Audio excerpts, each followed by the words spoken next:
I want to preface this whole thing with when you're lonely, sometimes you do desperate and stupid things. I am prepared to be made fun of, but I also think that some things weren't expected, and let's face it, it was also a learning experience. And this was a few years back. I was in a fairly serious relationship then. I was really into this girl and was actually planning on proposing to her when I found out that she had been cheating on me. To add to it, before I could confront her about it, she left me, taking all of her stuff from my place while I was at work. I was pretty depressed and feeling sorry for myself for a good while, as my friends tried to cheer me up. They took me out partying, to dinners, and they even invited me to a bachelor party that also had dancers there. And I will say that was the most fun that I'd had in a while, and I don't know what changed in me, but then I started thinking, what was wrong with living like that? As long as both sides were happy, I didn't need to have a long-term, closed-off relationship, right? And from then on, I didn't. I partied more. I had the free time to do so because my ex was also very controlling. I had one-night stands, I had bad hangovers, but it was always in fun. Then, I started using hookup apps, and that made it even easier to find plenty of encounters and parties. And that's what led me here. So, I matched with someone, and we started talking for a bit. I looked at her profile and noticed that not only did she describe herself and what she was into, she gave very specific details on her perfect guy. That included long golden hair, blue to gray eyes, no shorter than 6 foot, and also willing to do anything for her. So, the description seemed to fit me to a T, at least the physical side of it, but maybe not so much the second part. Again, my profile did say I was not looking for serious relationships, so I always get a bit hesitant when they start asking about that stuff or going out on dates. However, in this case, she said she understood my situation and was down for it too, but said she still wanted to hang out first and promised it would be worth my time. I thought, well, why not then?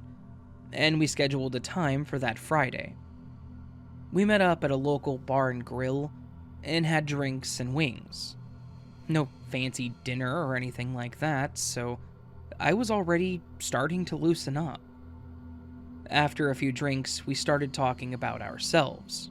Normal things like what we did for work, what we liked to do for fun, things like that.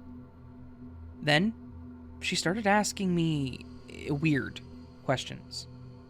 She asked me if I was religious or if I believed in any higher beings. Then, hard left, she asked me if I liked horror movies. She also asked me if I was good with blood and gore and what my blood type was. Just really weird questions.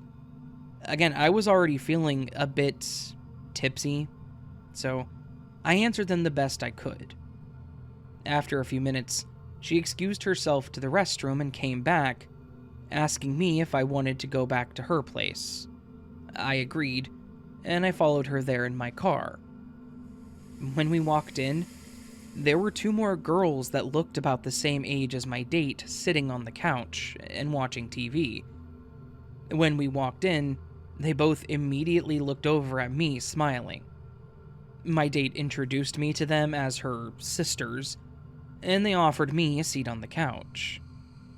I could see where this was going pretty quickly, as they offered me drinks and the 4 of us all sat around talking and flirting. However, I was getting pretty wasted, as my head felt like it was spinning, more so than usual. However, the girls were still having fun, and my date was starting to usher me to her room. And we started walking back there, and as I laid on the bed, she turned out the lights. I laid there in the dark as I started hearing her giggle and crawling onto the bed, and as she got to my torso, I felt a very sharp pain in my left shoulder. It was the worst pain I had ever felt, and combining that with being intoxicated, I didn't really know what to do or how to process this. I started trying to get up, but she was holding me down. Thankfully, I was still able to overpower her and get up, and as I got to the door and opened it, the other two girls were standing right there and looked just as shocked. I started explaining to them what happened, and that's when I noticed there was a knife in my shoulder. However, they weren't there to help me, but to help their sister.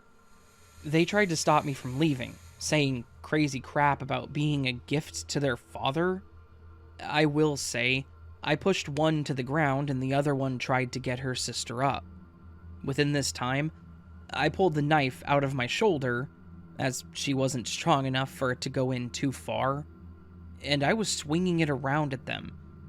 They managed to stay where they were as I ran out of that house. I ran as fast as I could to the house across from them, banging on the door entirely unaware of what time it was. Thankfully, a confused old man answered, and before he could think, I rushed into his house asking for a phone. I'm sure he must have seen all the blood and quickly took off into another room. I could hear him talking to someone and then asking me for my name, but I had pretty much passed out at that point. The next thing I remember was waking up in a hospital with a cop asking me what the hell had happened. I was glad to explain everything to him, which started making more sense to me as to why she was asking such weird questions. I explained to them where they lived, and they told me that they had gone there but the place was empty, as in the girls were gone, and so was my phone. They found my car keys, and my car was still there surprisingly, but they had taken my phone. I did file a police report, of course, but as far as I know, they still have not found those girls. That house didn't even belong to them. Apparently one of them was a maid or a cleaner or something, so they had a key to the place, but they weren't supposed to be there at night. I, unfortunately, do have a lasting reminder of my stupidity. I actually can't lift my arm up very high without pain, but I'm definitely more cautious now about my hookups. If I'm outnumbered, then I'm out. And if they ask weird questions, then I'm out. These are the things that my parents didn't teach me growing up.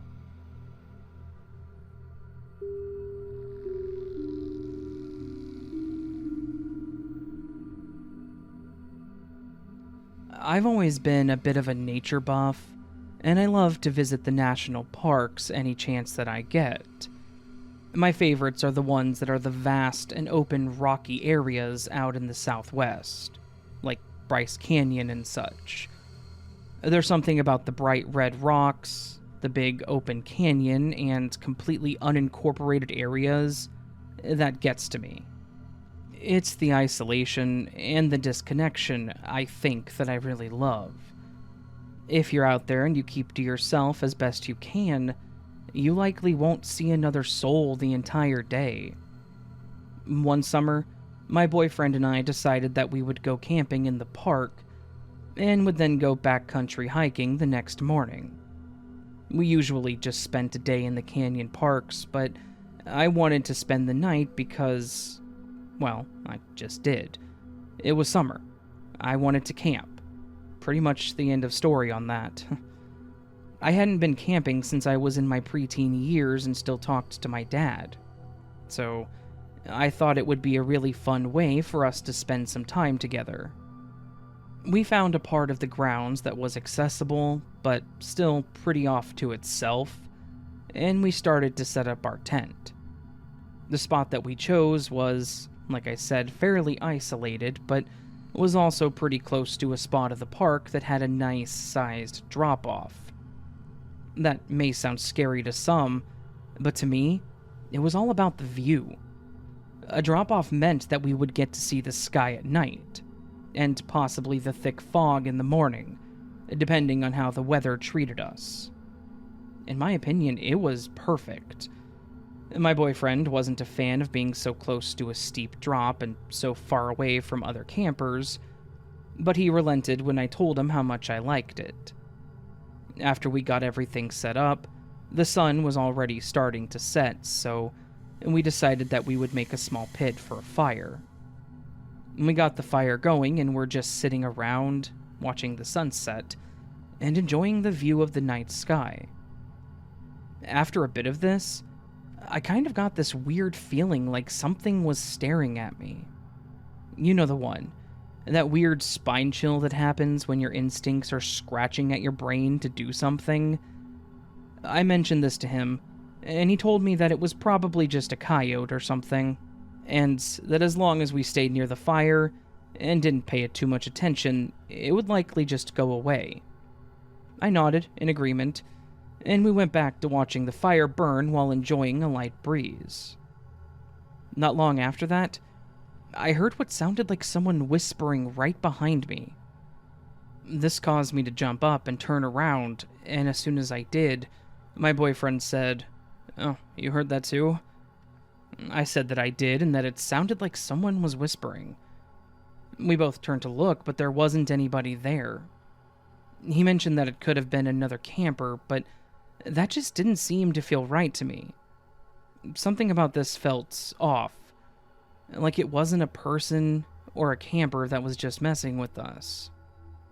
No sooner than me saying that, we heard what sounded like a yelling coming from the side of our campsite that was over the drop-off. When I say there was someone yelling, it sounded like someone was pleading for somebody to help them. Like they had fallen down and were hurt. The thing about it, though, the yelling never really said the word help. It never really said any coherent words. It just kind of sounded like someone was making noise similar to words, but they couldn't quite get it right. You know how little kids talk, but the words that they say aren't all there, like they're still learning? Yeah, it was just like that. My boyfriend said that we should at least look and see if we could see someone over the drop-off, and then we should get someone that works for the parks to check it out. We got up and looked over the edge to see if there was someone there, but I couldn't see anyone. My boyfriend grabbed his flashlight and was shining it down into the ravine, and after kind of panning it back and forth, the light hit something. I don't know if it was a person or what, but the second the light hit it, the thing made a mad dash behind a tree, and we immediately heard the yelling again. It was definitely coming from this thing, whatever the hell it was. And again, it wasn't using words. It was just making sounds that were close to words. And it sounded like it was in distress, but they were not actual words. My boyfriend said that we should go ahead and pack up and head back to the rangers and let them know that there was someone down in the ravine. He then shouted down that we were going to get help, and we quickly got our stuff back into the car and drove down to the entrance. We got to the ranger station and told him that we thought there was someone down in the ravine that was yelling for help, but we weren't sure if we saw them or not. They said that they would go check out the area to see if they could find them, and thanked us for the information. We got back in the car and I asked if we were going to find a new spot to camp. My boyfriend literally laughed at me and said, "Hell no. I don't know what that thing was, but I know that it was not human. I'm not spending the night out here with that thing anywhere near me." As upset as I was that we weren't spending the night out in the park, I actually agreed. It wasn't worth it. We went back early in the morning and my boyfriend said that he wanted to ask the ranger if they found anything. He said that they got to where we had mentioned, and they heard something, but they weren't sure what it was. When they went down into the drop-off to see if there was someone down there, they didn't find anybody. There was what looked like an abandoned tent filled with trash, but it hadn't been used for a while, based on its condition. I don't think this helped him feel any better, to be honest, but he asked, so they answered. We never went back to that particular area after dark when this all happened, and I haven't convinced him to go camping again yet. I think this actually freaked him out, which I get. It was unsettling for sure, and I don't think we'll know exactly what the hell that thing was.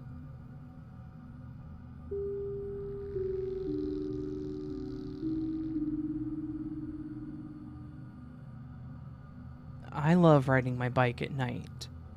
Being able to go out with no music and just listen to the night sounds, it was always so therapeutic for me. I didn't need any music to drown out the other people or cars passing. I could listen to the wind as it weaved through the trees or ran through my hair. I could listen to the crickets chirp and the frogs croak in the creek running along the side of the road, or even just the sound of my tires spinning as I glided along the road. I worked a later shift, so I was usually home around 9 or 10 p.m. I'd go change and then head out for an hour or so before I went back home to shower and go to bed. On this night, I didn't have to work the next day, and I was really itching for something new. So I decided to ride a little further and off the path that I normally took. I went around the block as I normally do, cut across the street, and past the gas station. I was now further than I had ever really gone. I didn't feel uneasy or nervous, though. I actually almost had a second wind in me, exploring a new area. There was an underdeveloped area nearby, as new homes were being built, so I told myself I would ride around in there and then start heading back. That way, I didn't wear myself out, making the ride back exhausting. I was going over all of these newly paved roads, making it one of the smoothest rides that I've ever been on. It also made it extremely quiet to where it was just my tires and the crickets in the distance. Until I started hearing singing, or humming, rather. At first I thought it was just another person enjoying the night, until it finally registered where I was. There were no houses here yet. It was just the road along the outside of the soon-to-be homes. There were a few foundations laid out, and frames set up, but no actual houses. Why would there be people around? I slowed down a bit so I could hear the singing better. The song sounded familiar, but I couldn't place it. It was just the music, though, as I mentioned, no lyrics. As I went around the bend, the humming got louder, and I could make out the song. It was Stand By Me. I could almost sing along with it, with how good the humming actually was. I stopped my bike and began to look around between the few construction machines and frames with the flashlight on my phone. As I walked past one of the plots and around a pile of dirt and rocks, I could see a woman sitting in the dirt swaying from side to side. I just stood there for a few seconds watching and listening to her. The song came to an end, and after a few seconds, she just started singing again. My clumsy ass, however, missed the dip in the ground in front of me, causing me to stumble a bit. When I did this, I of course made a gasp, and there was probably a sound as I tried to regain my balance. All of this was enough to cause her to stop singing and swaying. She slowly stood up but never turned around to face me. The whole situation was pretty eerie, but I didn't really feel scared until she stood up. My fight or flight instincts kicked in, and I immediately apologized and turned around to go back. As I kicked the stand and got back on, she began screaming.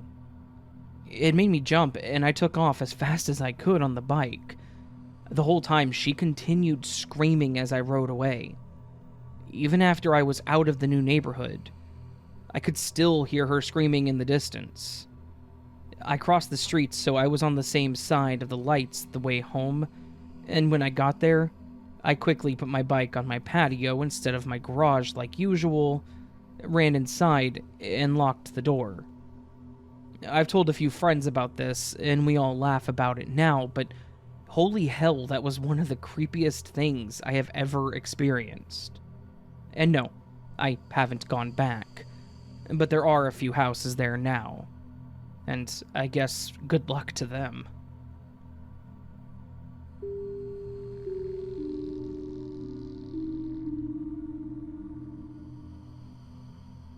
I'm a 27-year-old guy, and I live in an apartment by myself. I'm also a bit of a workaholic, so I do spend a lot of time at my desk until something like 3 in the morning, and then I go to sleep and start the whole process over at 9. Fortunately, or unfortunately I guess, I work from home, so I can pretty much spend every waking hour working. Yeah, I know, I'm wasting my youth, but that's all beside the point. As I mentioned, I'm usually up until close to 3 or 4 in the morning, and I live alone. I do sometimes get a bit jumpy whenever I'm tired, but for the most part, I manage. The creepy thing that this story is about, though, happened somewhere close to a month ago. I was up late at night working on spreadsheets for the month so that I could give them to upper management, when I thought I heard a knock on my front door. At first, I was sure that I was just hearing things, but then I heard the knocking again. I looked at my clock, and I was certain that I was losing it. It was 3-something in the morning. Who the hell was at my door? I got up and went over to answer it, and I looked out the peephole, and there was a woman standing there. She looked like she was dressed somewhat professionally.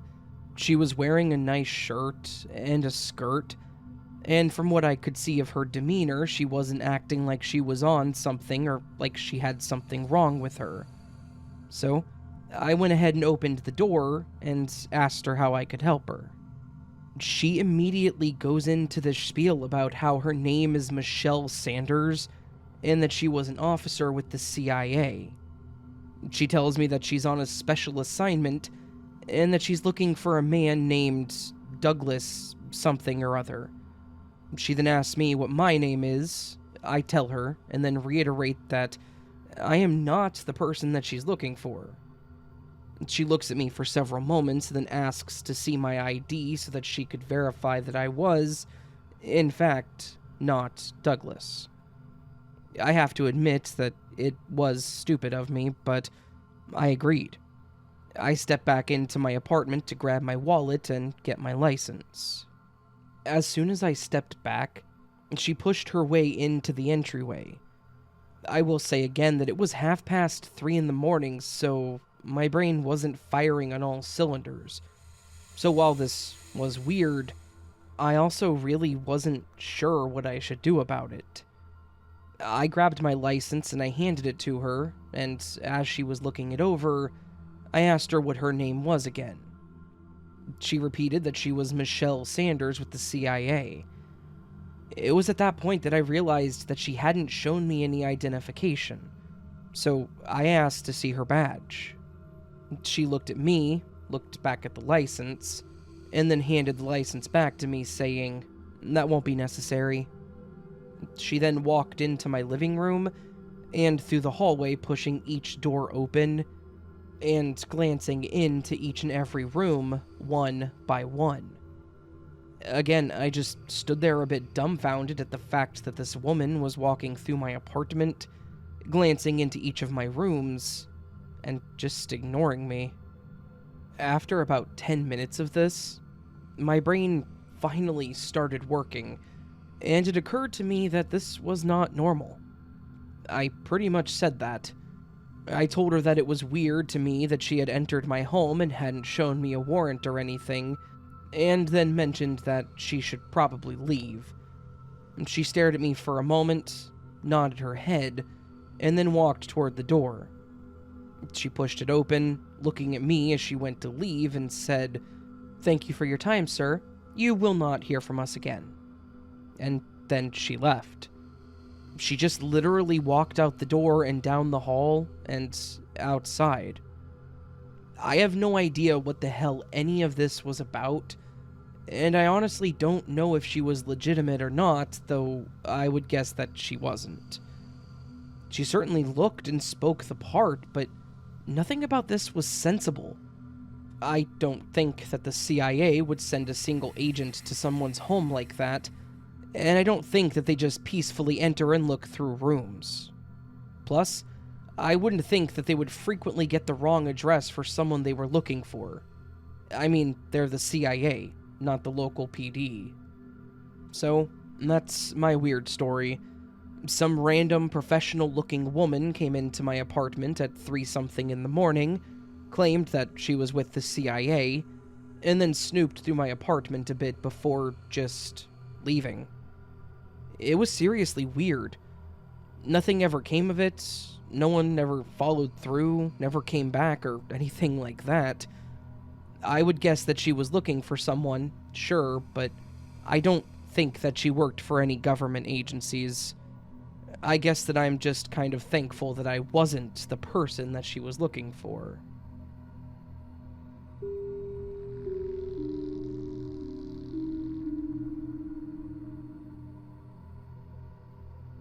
I was a park ranger for many years at a local park in my town. It was a decent sized, with plenty to offer. It had 2 different playground areas for the smaller kids, and there was a decent-sized walking and biking path that went back into the trees and circled around the entire park, and it also had a back entrance that split off to follow along the road. In the back, in the trees, there was also a secluded gazebo area that people had parties at, too. Then, there was a small water park and skate park on the other side of the path. There always seemed to be something going on there, year-round, which I didn't mind. I loved being outside, and I loved my job, so I loved just patrolling the area or helping out when someone called us for something. However, it wasn't always a happy job. I also got sent to check on or clean up some bad situations. Most of the time, it was people being disruptive, like drinking and being loud or inconsiderate to others. People trashing an area, like at the gazebo in the back, and then leaving their mess, breaking up fights, things like that. But there were a few situations that stuck with me that I never really got answers for. This was one of the weirdest ones for me. So back by the gazebo was an open grassy area that we tended to have school or scouts camping in. And there was a place where you could barbecue, but they usually got permits to do a campfire. I assume to learn how to start fires and stuff like that. When we had groups like this, we typically had one ranger staying overnight in the area to make sure that everyone was safe, and also not doing things they weren't supposed to.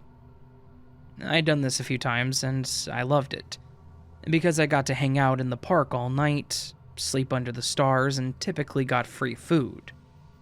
So I was going to be staying one night since a group of Girl Scouts, or something of that sort, was going to be there. I, of course, drove there, but then all I had with me for the night was my backpack that had some of the things I would take with me when I was camping. My ID stuff to prove I was a park ranger, and a fold-up cot that I had. I liked to literally sleep under the stars. No tent, no canopy, just me and a cot, and it was perfect. So, I did my rounds and answered questions that any of the adults had, helped lead them to the restrooms, and then they all got ready for bed and headed to their tents. I did another round just to make sure that everyone else was gone and that nothing was wrong, and then I went and laid on my cot.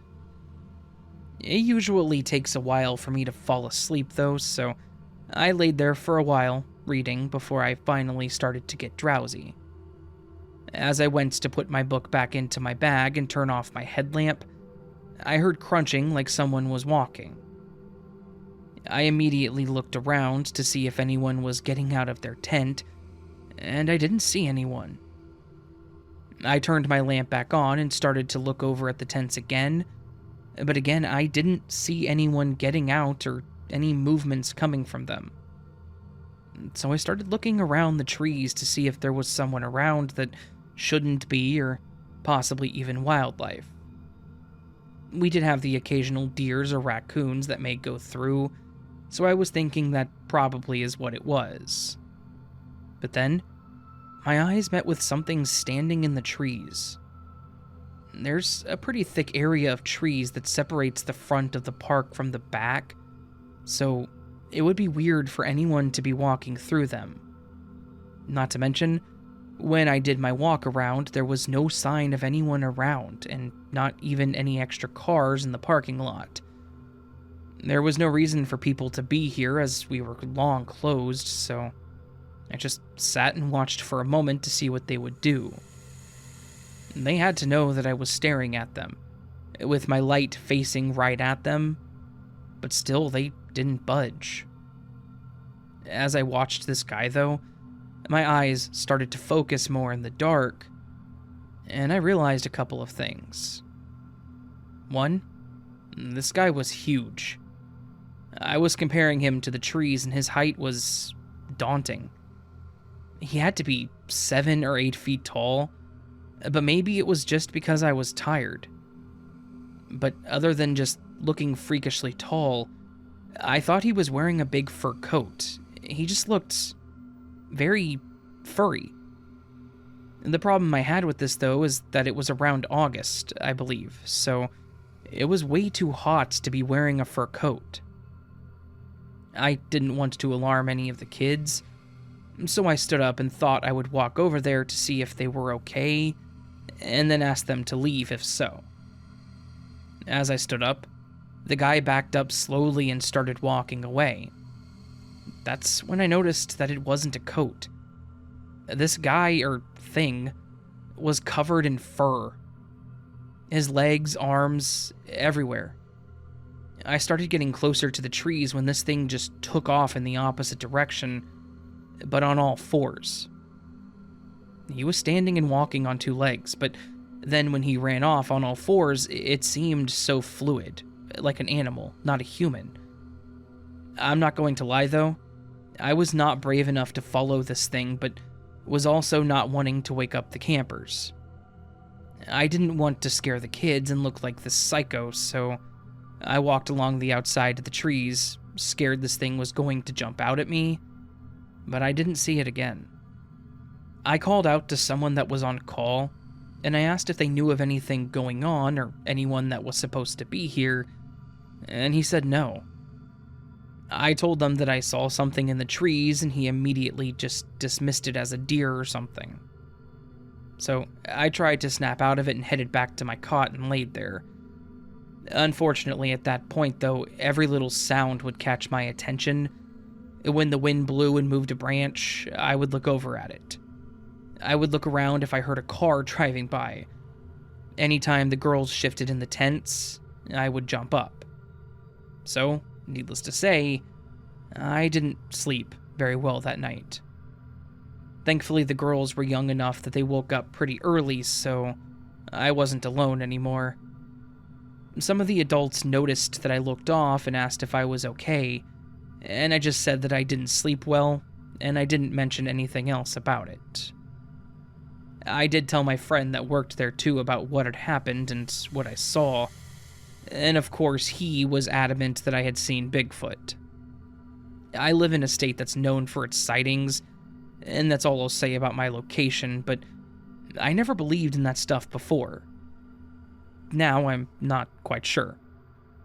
I don't know how else I could explain what I saw, though. Either way, I never saw it again while I worked there, thankfully. But you can bet that I was better prepared for future overnight stays.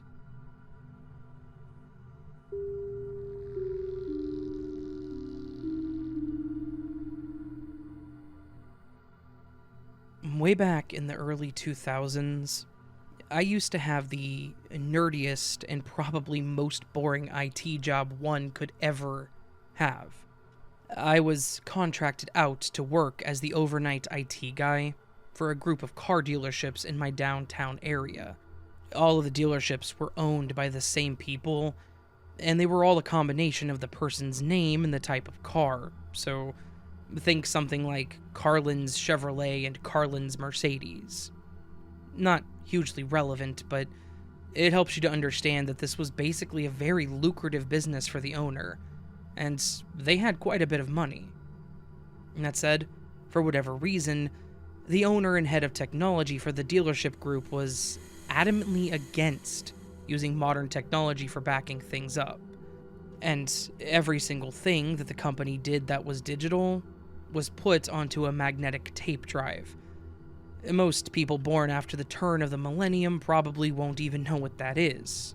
And just for them, it's literally a cartridge-like device that plugs into the server rack, and the data is written to it like a disk. But it's magnetic, and it's actually a tape.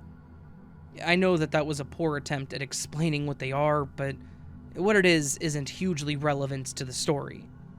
I just wanted to highlight that this place was incredibly retro with their technologies, though tape drives are actually pretty prominent in IT nowadays.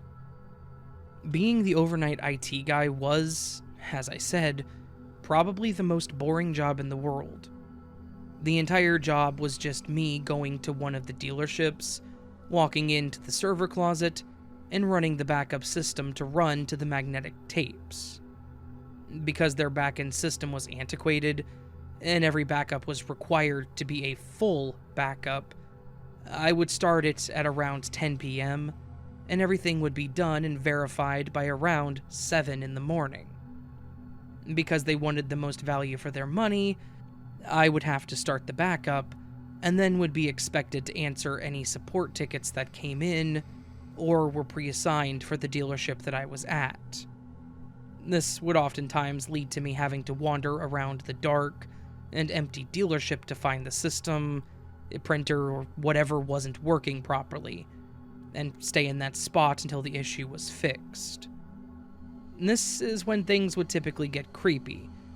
We weren't supposed to disturb the dealership or turn on the main lights, all requests and requirements from the owner, so we had to navigate the place by flashlight, and whatever backup lights happened to be on. Now, before I get into some of the creepiness that occurred during my work, I just want you all to visualize what every night was for me. My night started in a nice, bright, open server closet, and I would have to walk into a big, pitch-black and open building for the rest of the night. If you've ever seen the inside of a service department for a dealership, you know that it's basically like a big, empty warehouse. I had to walk around this with a flashlight to try and locate a single computer or a printer. I know I'm repeating things, but it was creepy as hell. It was like walking around an abandoned building level of creepy. As stated, there were several incidents that made me regret ever coming to work, some unexplainable and some pretty well grounded in our reality. The first situation that I wanted to mention happened one night when I had a help ticket for one of the technician's machines. I don't remember the reported issue, but it was something simple like, the computer won't turn on. I grab what I need for the limited diagnostics that I could do on the computer in the dark, and headed out onto the service floor, looking for which system I was supposed to be working on. I remember on this ticket, I was actually pretty thankful for the tech because he had the wherewithal to put a piece of paper over the screen that said, broken, which made it pretty obvious which one I needed to fix. I went over to the computer and checked all the connections to make sure that they were fitted well, unplugged, replugged, tested the outlet. The outlet checked out fine, the cable worked on my diagnostics machines, so I determined that the issue was just the power supply for the computer, which then meant that I had to carry it out to the truck and get a replacement set up. Not a huge deal, just tedious as I had to disconnect everything from the tower and then carry it outside. These things were pretty old, and they were designed to take a beating, so they were fairly heavy and bulky. So I was getting the system disconnected and moving things to pull it off of the stand when I heard what sounded like footsteps coming from the back end of the service floor. The area in the back was designated for the details team, basically the guys that got the cars that were for sale and cleaned them to look as shiny and appealing as they could. I shined my flashlight to the back for a moment to see if there was someone back there, but when I looked, there wasn't anyone there. I shrugged it off and just assumed that I was hearing things, but then I heard the footsteps again. I quickly lifted my lights to look, and I swear that I saw a vague outline of a person walking behind one of the walls that cut off the break room. Obviously, there wasn't supposed to be anyone here, so I was a bit concerned and confused. But ultimately, my curiosity and thoughts of I should really go see who that is got the best of me, and I walked away to go look. When I got to the back, I didn't see any trace of anyone or anything that looked like it would indicate someone was there. And then I looked over and noticed that the break room light was on, so I again just assumed that they went to the break room.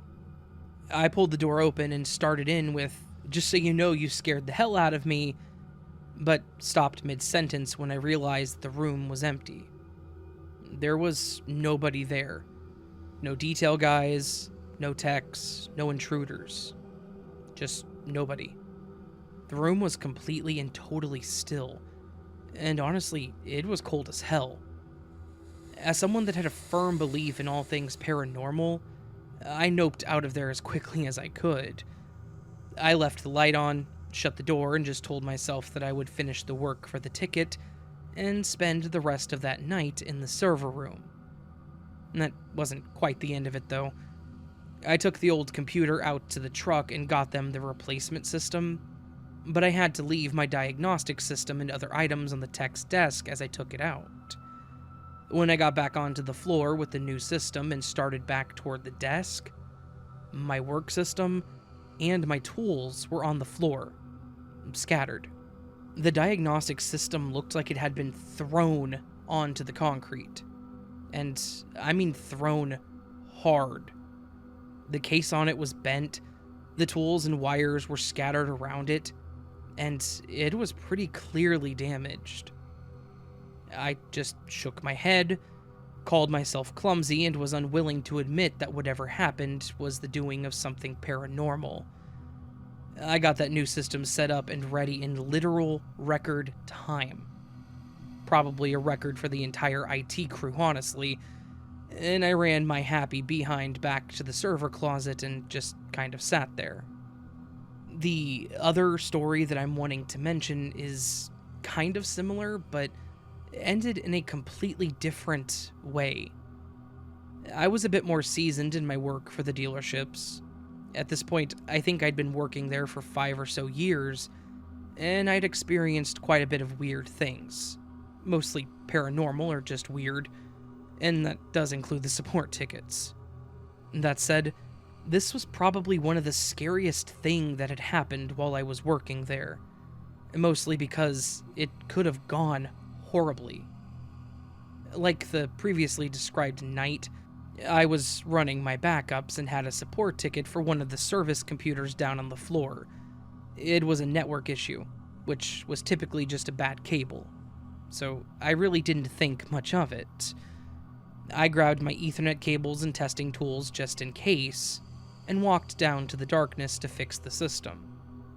As I'm sitting there, replacing the cable, I heard what sounded like the door being hit or kicked, but I really wasn't 100% sure what it was.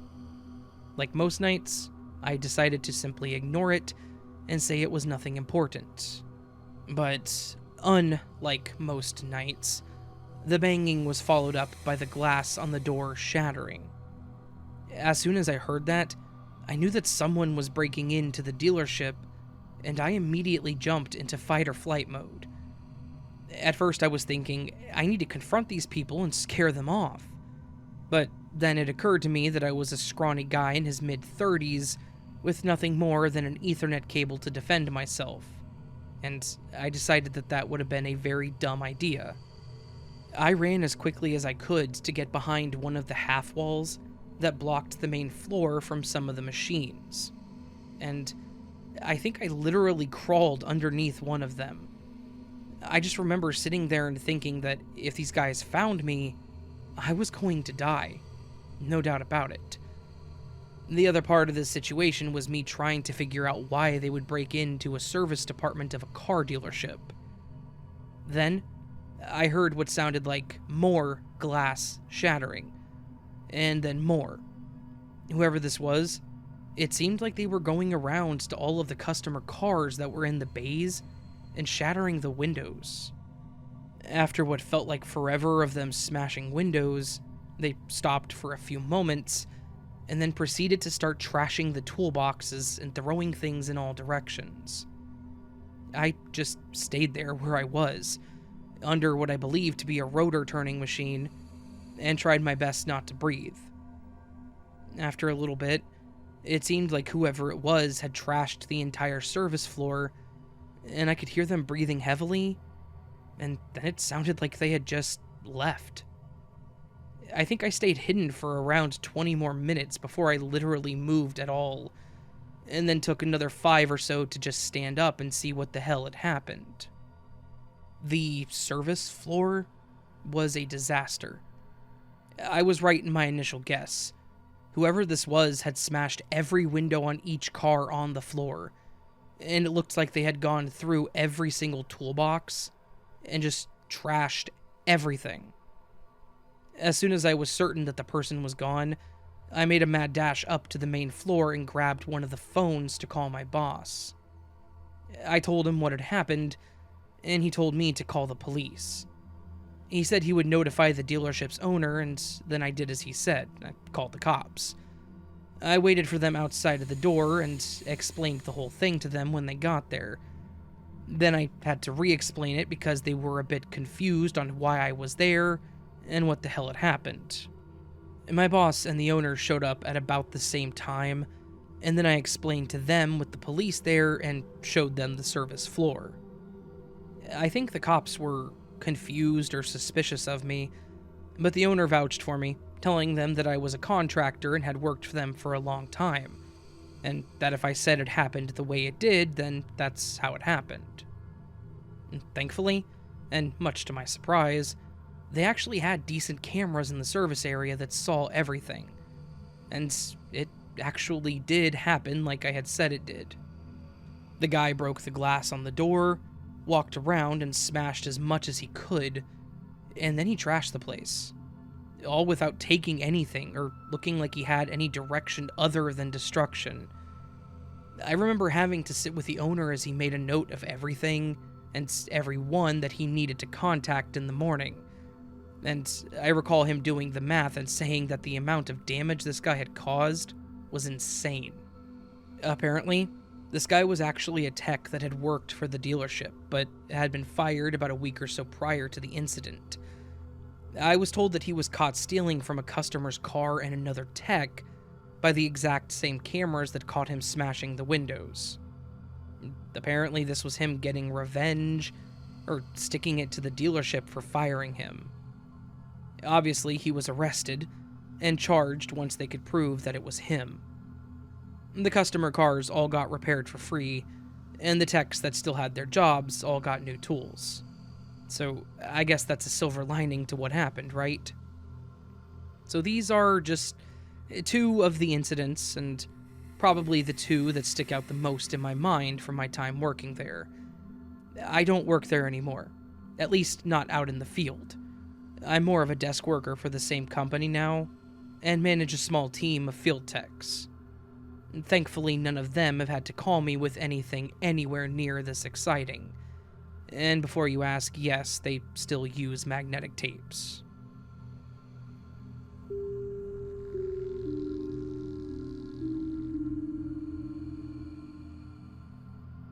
I have a bit of a camping story that isn't your standard scary camping story.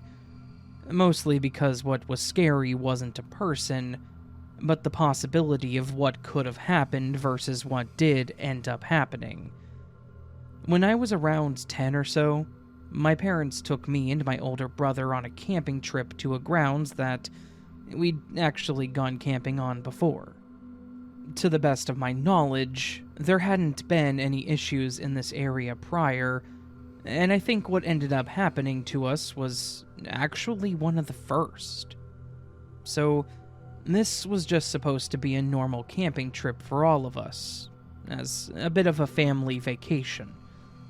My parents had a small trailer that they slept in, and my brother and I got the 2-room tent. I was 10 at the time, and James, my brother, was 12.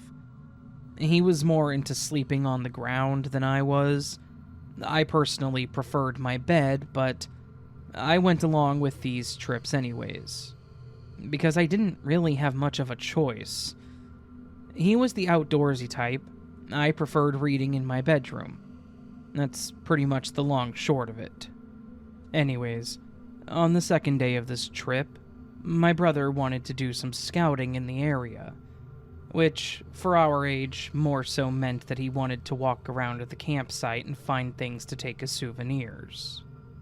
We never really took anything that could be damaging, just things like dropped feathers, small rocks, and every once in a while, a flower or something like that.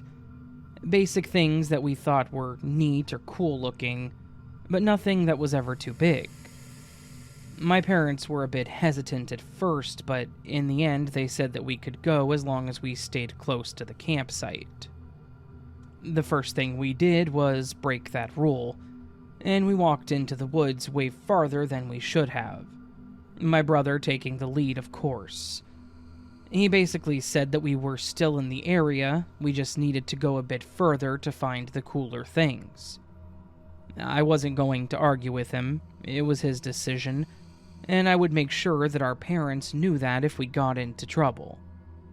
Anyways, we started heading out into the woods, and I was looking for random things like snails and frogs, just happy that I was actually enjoying my time, when my brother tells me to come over to him and to check something out.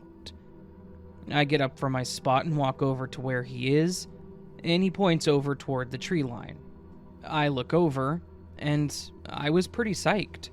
I noticed that he was pointing toward a fox that was just kind of sitting in the open, sort of walking around, almost in circles. I was happy just seeing it. Foxes were cool to me, and to see one in the wild was good enough for me. James, on the other hand, did something that I thought was incredibly stupid.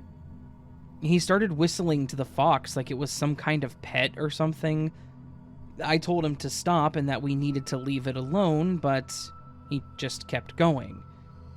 He was even more enthused with his own decision when the fox started to actually walk towards us. I knew that something about this was off. Foxes are typically pretty skittish, at least to the best of my knowledge, and he wasn't approaching slowly. He was walking toward us at a decent pace. My thoughts that something was off was confirmed pretty quickly when the fox ran up to my brother and immediately started attacking him. It latched on to my brother's leg, and no matter how much he kicked, it was not stopping. It was jumping at him, biting his leg, and trying to just genuinely cause damage and hurt him. I was standing there not sure what to do, trying to help him get away from this thing without getting bitten myself, but I was smaller than him and there was no way I was going to be able to help. Thankfully, all the noise and shouting got my dad's attention, and he showed up while the whole thing was going on. He saw the fox attacking my brother and me just kind of standing there panicking, freaking out about what the hell I was supposed to do. My dad ran over and he was able to forcefully remove the fox and my brother from this situation. I'm not going to get into details because it was pretty horrible, but I understand what happened and why he did what he did. They obviously rushed my brother off the campsite to the ER, and they explained all of what had happened. This led to my brother having to get a series of shots for rabies, mostly because the behavior of the fox was abnormal, and after they did test the fox, it was a good thing they did get him on the shots for it right away. Unfortunately, this also meant that the campgrounds had to shut down. A rabid animal had been found on the grounds and they couldn't risk the possibility of there being more, so they had to completely shutter for the season. In the end, my brother was okay. He survived the attack and the threat of rabies, and he now has a number of scars on his leg from where this thing went off. Obviously, we're all very thankful that he was okay, because the alternative would have been very likely fatal. This was also the last time that we went camping as a family, and the last time that I ever went camping in general. My brother is still a nature lover, but he kind of has a phobia of foxes now, for obvious reasons.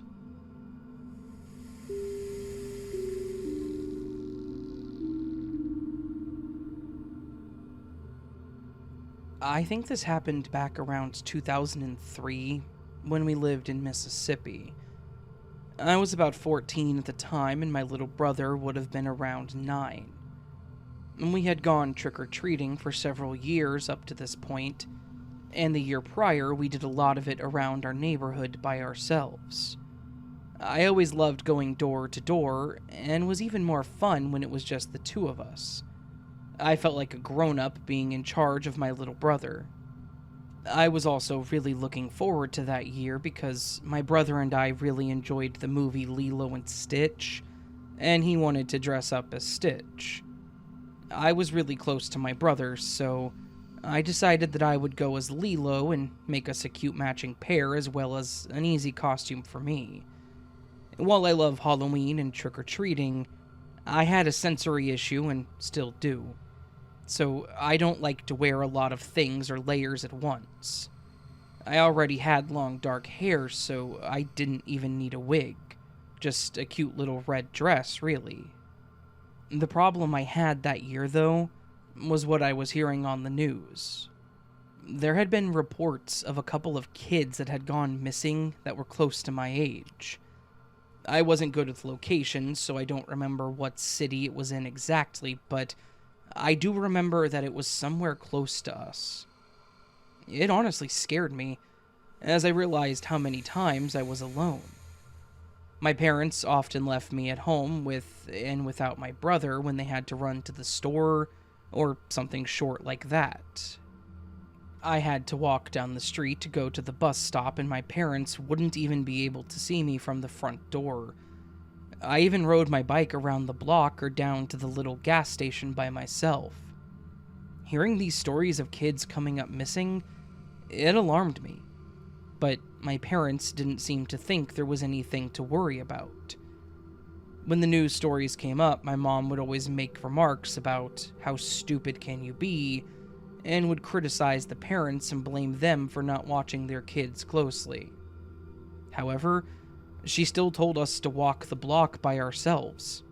And when I asked if it was okay, she pretty much said, yeah, why wouldn't it be? Parents of the year, right? So, we all got dressed up, and I made sure to bring my dad's shop flashlight, because it was made of some pretty hefty metal, and I stuffed it in my candy bag. I figured it would be good to have as both a light source and a possible weapon. I also made a mental note while we were out to keep a close eye on our surroundings. I was a little nervous since this whole night involved us going to strangers' houses alone, but because Halloween was one of my favorite holidays, I was determined to remain vigilant, and also have a good time, so as to not worry or frighten my little brother. We made our way uphill first, as there were only 3 houses that way, before we rounded the corner. After the turn, there was an empty house because I remember them recently renovating it, and then the road curved into a cul-de-sac that had 4 houses in it. We went to each one of those, and between just those few houses, our bags were already feeling pretty full. Between our candy load and how excited my brother was, I was starting to loosen up a bit and have more fun with it. We left the dead end and continued down the road, making our way to a house that had really gone all out. The whole yard was covered in creepy decorations from a gory graveyard, moving ghosts in the tree, and they even made a path that you had to walk through to get to the door. One guy was even in a Grim Reaper costume, standing still until you walked by and would scare you. I was surprised that my brother wanted to go through it, and in fact, he laughed after getting scared. When we got to the door, the older couple complimented our costumes, gave us a big handful of candy, and asked us a few questions. After chatting some, we left through the other side of the yard and back through the front gate. As we walked a bit, my brother was getting excited about one of the little toys that he noticed the last house had handed out, and started digging in his bag while we walked. He was wanting to carry it with him, but I was trying to get him to stop until we got to the corner where there was better light. Unfortunately, the exact thing I was wanting to avoid happened when we nearly ran into someone in front of us. At first, I looked up to see this tall man wearing some kind of hooded poncho or something. And when I think back about this event, I start to realize that I had no idea where this guy had come from. There was a small group of kids and adults ahead of us, but they had already moved on, and no one had walked by us since we left the house. I suppose he could have been behind us and got ahead when we stopped at the house, but I don't recall ever seeing someone ahead of us. Anyways, I gasped a bit as I stepped backwards and apologized to the man. His response to this was saying in a really creepy way, "Oh, it's alright, baby girl. Are you okay?" My parents don't even call me that, so it immediately made me feel weird. So I just said that I was fine and grabbed my brother's hand and walked around him. I started feeling like I was being watched, so I looked back and I saw the guy still standing in the same spot, but now facing towards us. I turned back around and tried to get my brother to speed up so we could get to the next house. As we left the next one, the poncho guy was standing on the sidewalk right by the house. He was smiling and he made a comment about our bags looking heavy and asked if we needed help carrying them. I wasn't very well mannered when it came to being scared or people that made me uncomfortable, so I just said no, as firm and grown up as I could, and again pulled my brother along. I was really starting to become more panicked at this point, wondering what this guy's true intentions were. Surely it wasn't just a ruse to take our candy. He was an adult, or at least looked like it, so he could have gotten some on his own. So, if not the candy, what else would he want with young kids like us? It started freaking me out more when I thought about the kids that had been kidnapped recently. Was this guy responsible for them? Was he trying to find a good opportunity to grab us, too? I started looking around to see if there were any adults nearby, or even a group of children that I saw earlier, thinking we would at least be safer with them. But even they were gone. My last hope was Ms. Marcia's house. Marcia was an older lady that worked at the front desk of the office that my mom worked for. She was very sweet and always gave my brother and I some kind of treat when we went there with my mom for any reason. She actually lived on the road parallel, or behind our home basically, which was also the road that we were on. It was a few houses down after the corner, so I started telling my brother that we should go to her house first. He didn't seem to mind.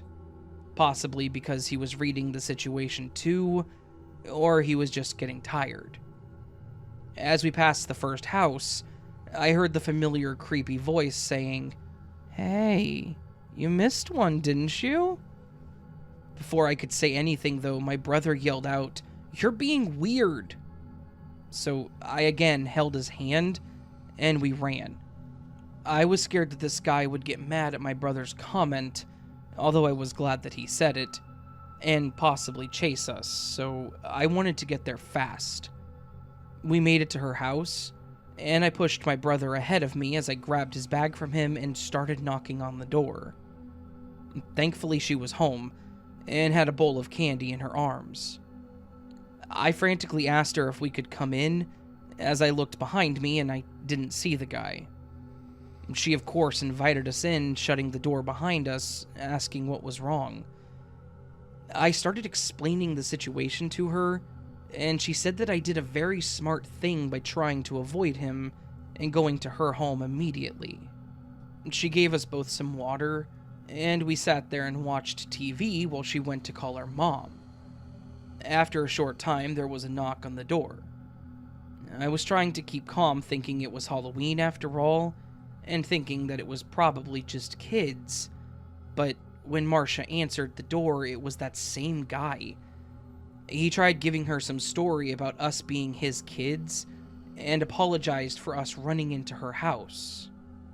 Marcia, knowing our parents of course, told him off, saying he needed to leave as the cops had already been called. I remember his face clearly at this point, trying to look past her at us, and I heard him say, "Oh, I must have the wrong house. Good night," and walk away. She shut the door but went and sat at the window, presumably watching where he went. It didn't take long for my parents to show up, and then the cops around the same time. We told them what happened while we were out, and described the guy the best that we could since it was dark. I remember giving Marcia a big hug before we left, being incredibly thankful that she was there, as I would have been shy just asking some random person to come into their house. As far as I'm aware, the guy was never found, which is still terrifying, but sometimes I wonder what his intentions were, and think, could it have been the same guy from the news? Also, we just went home that night from there, and my parents followed us in the car the following years. I guess at least they agreed to do that.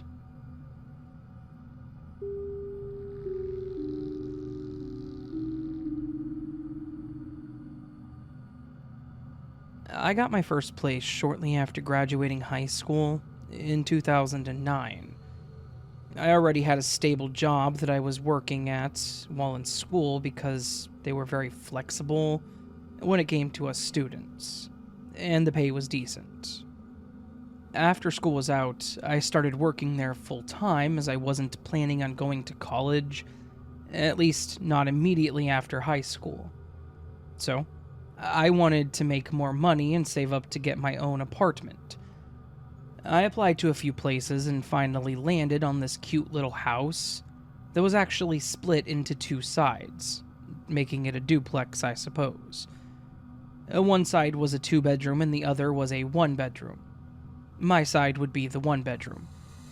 My dad came with me when I did the walkthrough to make sure everything was up to snuff for him, and then we met with the landlord, who would also be my neighbor as he happened to be living on the other side of the house.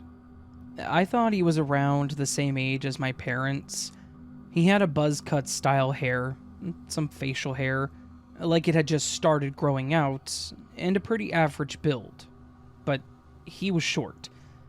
I was barely over 5 feet, and we were about the same height. It was kind of funny how he had to look up to my dad. We waited out front when we saw him walk out of the other side. He introduced himself as Kelly, and said that he was given the house by his parents, but he knew he wasn't going to need a house that size, and he decided he could turn a profit on it by splitting it. After looking around and discussing rent and responsibilities, I went ahead and accepted it. The rent was decent, as he included the price of the utilities, so all I had to pay for was internet or cable if I chose to do so. I started moving in sometime that same week. My parents helped me, as well as one of my best friends, and even Kelly came over at one point. Once I got everything moved in, my friend stayed over to help me with some boxes, and I ordered pizza. When the doorbell rang, I went to get it and was surprised when I saw Kelly holding my pizza. He said that he saw the guy approaching and thought he would be kind and pay for it as a celebratory meal. He also said that if I ever needed anything, that I could call him or just knock on his door, especially if anything needed repair. I thanked him, and I brought the pizza in, not thinking anything else of it. However, I would soon learn that he wasn't just some generous landlord and helpful neighbor. He seemed to be outside at the same time that I was.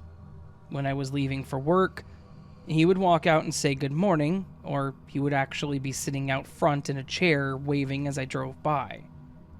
He was also outside when I came home or would knock on the door if he missed me coming home. It was fine for a while, but then it started getting pretty tiring.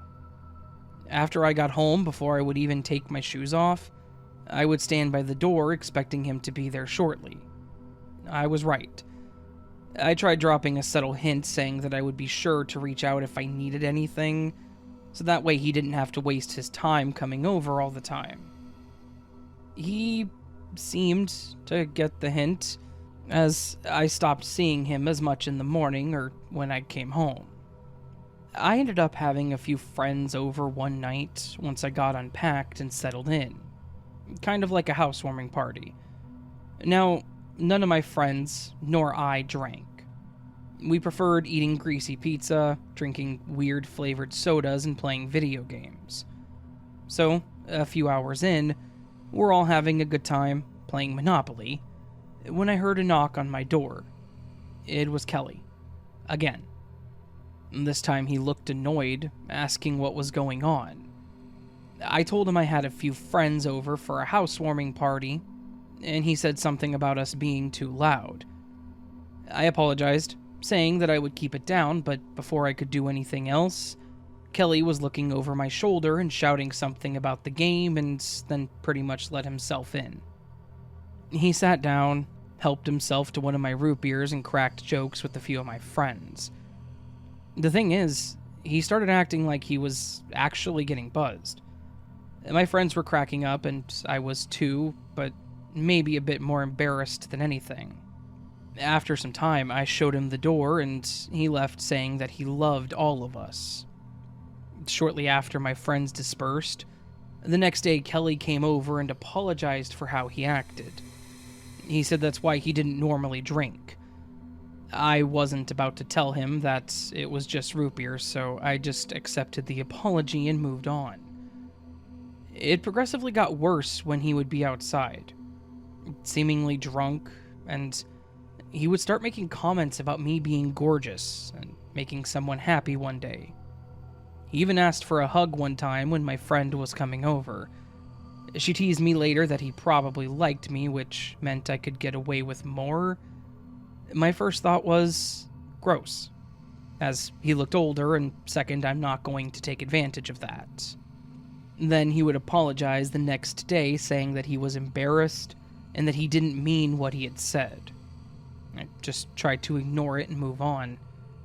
But I guess I didn't put my foot down firmly enough, as he thought it would be okay to even let himself in at times. I called him one time because the toilet seemed to be constantly running, and he asked if he could take a look at it. I was getting ready to leave when he knocked on the door saying he was there to look at the toilet. I had to be somewhere, but I told him that it was fine to fix it, and that I would be back shortly. I was gone for a few hours, and yet when I came back, I found him still in my place. I asked him if it was something bad since it had taken so long, and he pretty much just explained yes. He said that he was going to have to get a part, so I couldn't use my toilet, but if I needed to, I could use his bathroom. I thought it was kind of weird, but I agreed and he left for the night. The next day, I was going to my parents to have dinner and do some laundry. I didn't have my own machines yet. And while there, I told my parents about what had happened, and my dad suggested something that was easy to fix. He followed me back to my place and checked the toilet himself, and was able to fix the problem that night. He just chalked it up to Kelly probably not knowing what to do and said that I could call him anytime, since he always did the repairs on the home. I was much more comfortable with that anyways. Kelly seemed to be upset when I told him it had been fixed the next day, though. But, I mean, he didn't have to fix it or pay for anything. So I didn't understand why. However, he seemed to take this as a chance to do check-ins whenever he wanted. Like when I was taking a shower and I heard what sounded like a door slamming. I wrapped a towel around me and looked down the hallway into the living room, not seeing anything, and I thought maybe I was just hearing things too, and made my way to my bedroom to get dressed. I had my pants on and a bra, but remembered I had left my lotion in the living room that I had just bought and it was sitting by my purse. So I went to grab it. And that was when I saw someone standing in my kitchen, and, of course, it was Kelly. I screamed at him, telling him to leave, and he didn't even jump or look scared. He continued to stare at me, smiling, saying that he was just doing rounds to make sure everything was working properly. As I grabbed a pillow, or my jacket that was hanging up, trying to cover myself, I continued screaming at him to get the hell out until he finally dropped his hands and just walked out angrily. I locked the door, went back to finishing getting dressed, and then called him, yelling at him. I told him that he can't just come in anytime he wanted to like that, and how creepy it was, and then mentioned the fact that he didn't even apologize for it. He said he had no reason to apologize, as it was his place, and he could go in anytime he wanted, but that he didn't mean to startle me. I don't know if he just tried taking advantage of me since I was younger, but I'd had enough. I told my parents about it, and my dad suggested that we change the lock. The deadbolt was the same, but he installed a new doorknob. Kelly then threatened to charge me more rent since I wasn't allowed to do that. I told my friends, and I had one of my guy friends stay with me one weekend hoping to deter him, when again he threatened to raise my rent since I had someone living there that wasn't on the lease. Eventually, my parents convinced me to just leave the place. Screw the deposit and get out, as he seemed unsafe, which I agreed. It became a storage place for the most part, for my big items, but otherwise, I moved everything important either back in with my parents or into my friend's place. He continued to text me for some time, but I eventually had to change my phone number as he would not let up. There wasn't anything really in writing, though, which I suppose should have been a red flag from the start, but because of this, he didn't really have any options to take me to court. I just wanted out of that place for good. Thankfully, I never had any other creepy neighbors or landlords like that afterwards, and I hope to maintain that streak.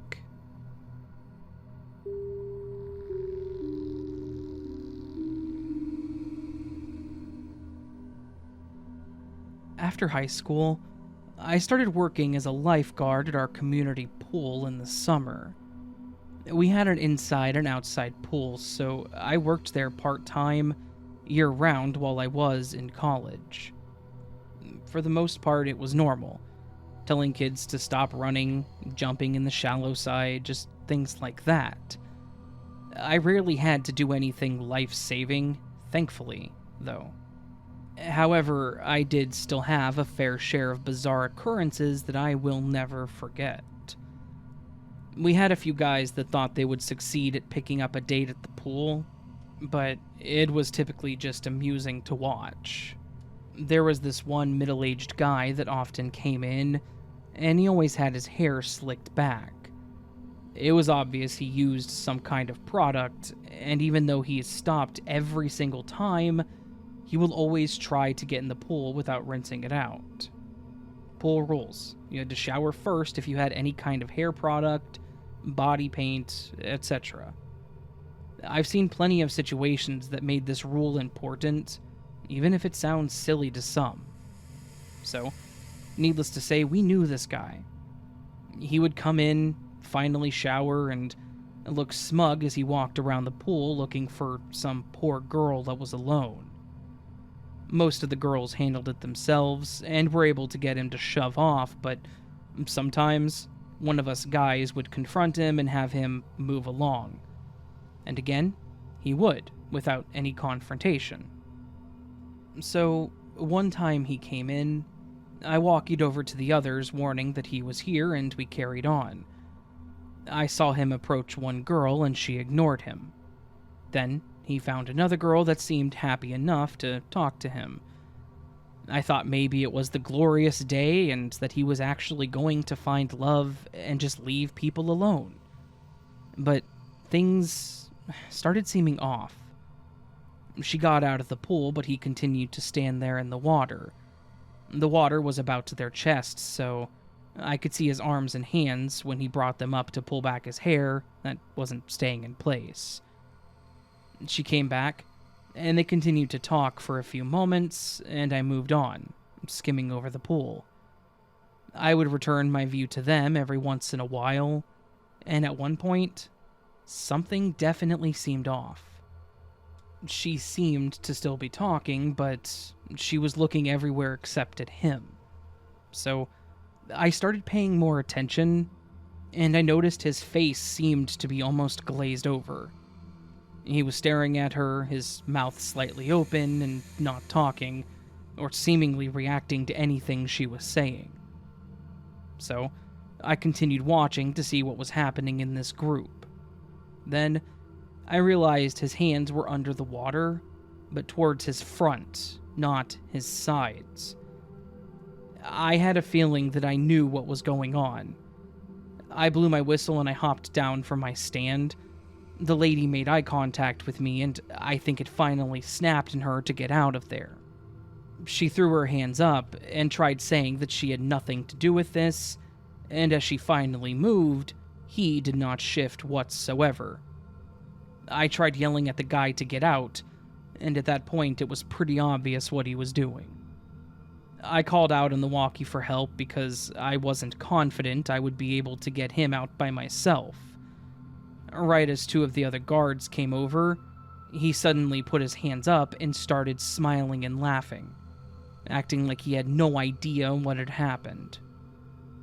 We asked the lady what was going on, and she confirmed my suspicions. She said the guy seemed fine with and even showed interest in a few things that she mentioned and enjoyed, so she thought it was going to just be a pleasant conversation. Until she noticed the change in his face and that his hands went down. Sadly, she said she just froze in place, not knowing what to do or how to get out of it, so she just stood there looking around, hoping someone else would notice. Unfortunately, we had to close down the pool, not knowing what all he may have done, and he obviously got kicked out. Hopefully, he didn't try to do that at another pool. Another haunting memory that I was less involved in, but didn't make it any less terrifying to think about. The community center was built in a city that was no stranger to crime. It was built in hopes to give those an opportunity to grow closer, having something special and unique, as well as create programs for youth groups to help them while growing up to break the violent history that it had. I can't say it was a failure because it was always busy with people of all ages. But, unfortunately, it can't remove all of the problems. The outside pool is by a cement wall and a chain-link fence to try and keep trespassers out. The only way to get to the outside pool was through the main entrance of the building. However, there are some that cannot always follow the rules. One night, there was a group of teens that wanted to try and go for a late-night swim alone. They devised a plan to go over to the fence, but once over, they were surprised to find that they were not alone. Kind of. There was a body of a guy floating in the water, and they called the cops. I learned all of this when I went in the next day for work, and was told that I could just go back home since the pool was going to be closed today and for a while after. Sadly, it was actually one of the supervisors. The story got around that he was a dealer or a buyer. He was closing up that night and was confronted by someone else. They knew what he was up to, and they shot him. Because it hadn't been broken into, the alarm, of course, hadn't been triggered, so no one had been alerted until that group broke in. I can't say it's a good thing that they did, but if they hadn't, he could have died. He did live, but he had a lot of permanent damage done due to being shot and the obvious lack of oxygen. The pool was closed for the rest of the summer, sadly, and it did seem to hurt business a bit, but thankfully it did bounce back. It's still talked about, and we'll have to live with that one forever, but it did teach us a valuable lesson in security and safety, which definitely got better. So those were two that I specifically remember being pretty crazy, to say the least. I'll eventually have to write up some more for you because people can get kind of weird in the summer.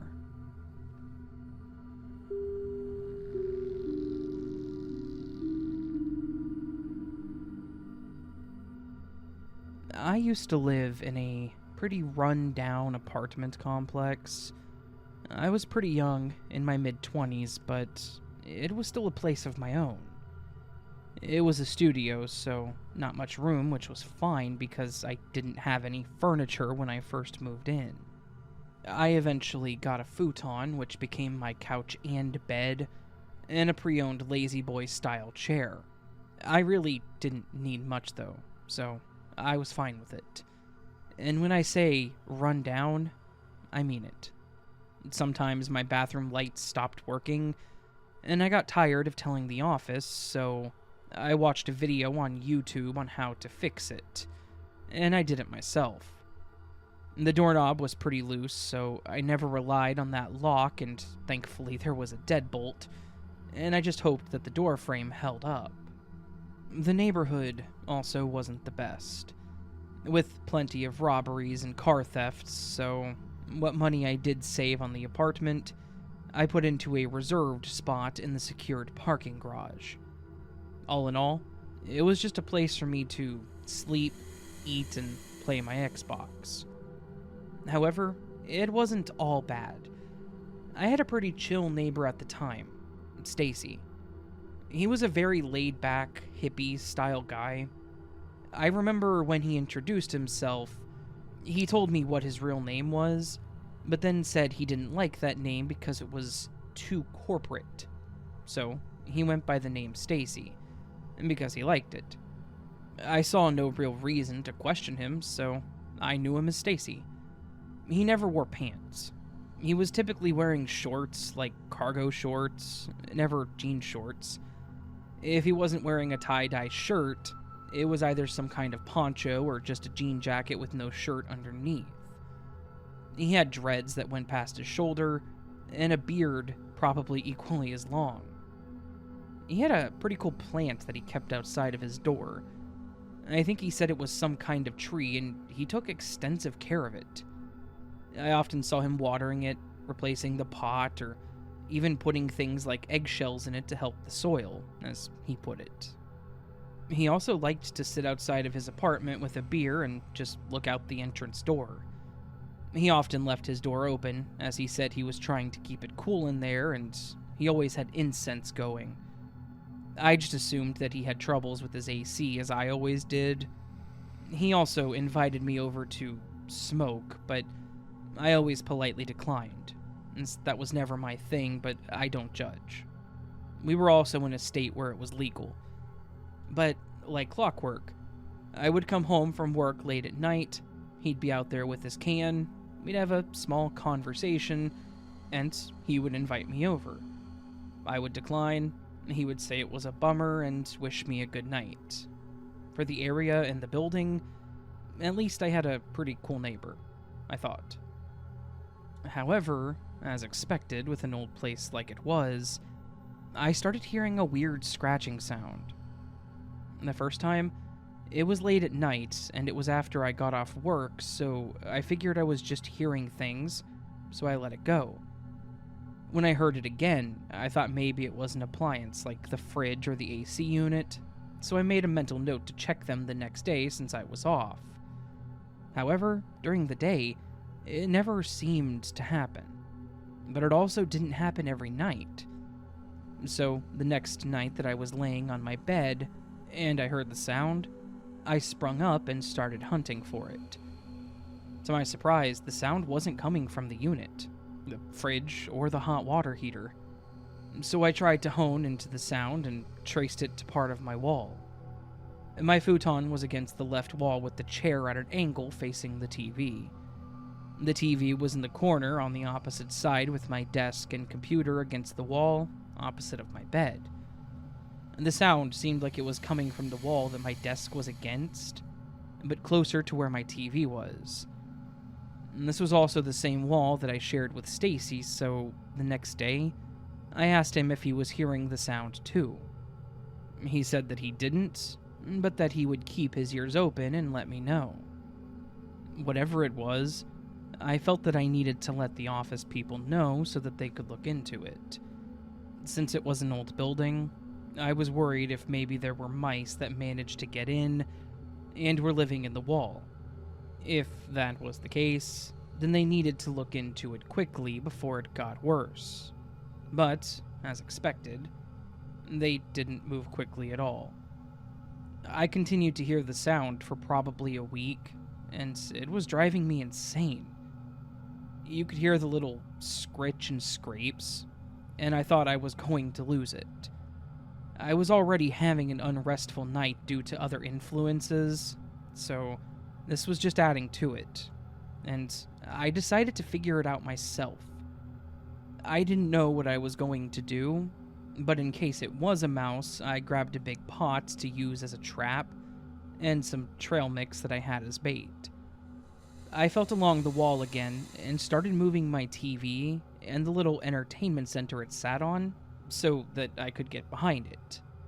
That's when I saw it. There was a small pile of wall, plaster and dust, and there was a hole in the wall. One of my cables was also being pulled into it as well. My first thought was, hell no. I wasn't going to let some rodent chew through the cable, especially if it was one that went to my Xbox. And so I slowly knelt down, placed the pod into place, and quickly yanked the cable out of the hole. However, no mouse came running out, nor was there a sound like it was scurrying through the hole. But yet the scratching sound continued.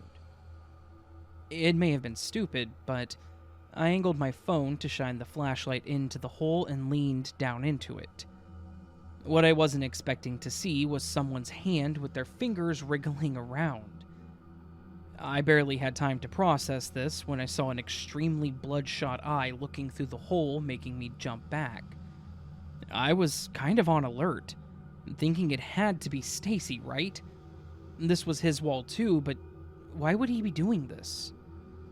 I shouted his name and asked him what the hell he was doing, but I don't think I really got an answer. From what I could hear, he started laughing, a laugh that I had never heard from him before.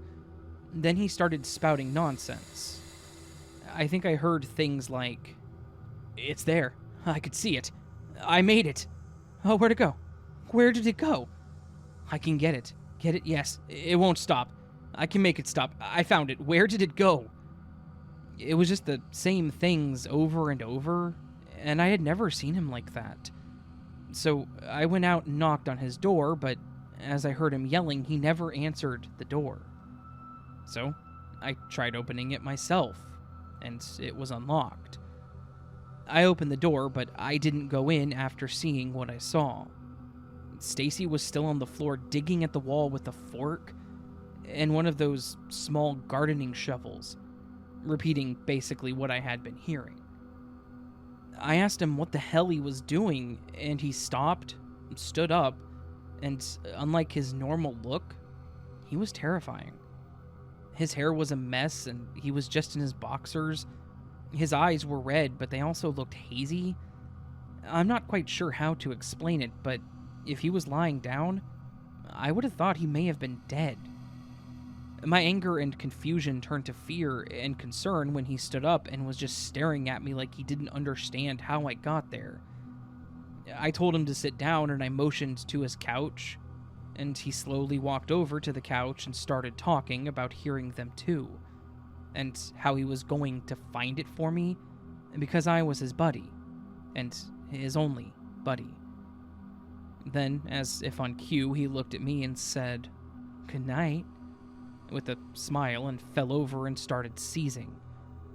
I knew how to handle people having seizures since my mother had them, so I immediately ran to him to lie him down safely, and I called 911. They came and got him to the hospital, and after explaining everything, one of them said that it may have been drug-related. I didn't want to get him in trouble, but I also didn't want him to die, so I mentioned the pot use, but the cop laughed and said that he knew he used that, but that's not what this was. They left, and I didn't see Stacy for a few days, so I just shut his door and watered his plant for him. I told the office about the hole, but that I didn't know what happened, and as expected, they said they would schedule to have it fixed, so I just got a small plank and put it over the hole in the meantime. When Stacy did come back, he came over and apologized to me for what had happened. He explained that he had run out of his normal drug of choice, and he was given something else to try. And, obviously, he had some bad trips. He said that he didn't feel like he was himself, like he wasn't controlling his body. I don't remember exactly what he said it was, though. It was a terrifying experience for both of us, and he promised that he wasn't ever going to use it again, and he thanked me for watering his plant. He then brought over some killer tamales that he had made the next night. I wouldn't want to have him experience that trip again, but honestly, I also wouldn't mind him as a neighbor again if that were to ever happen.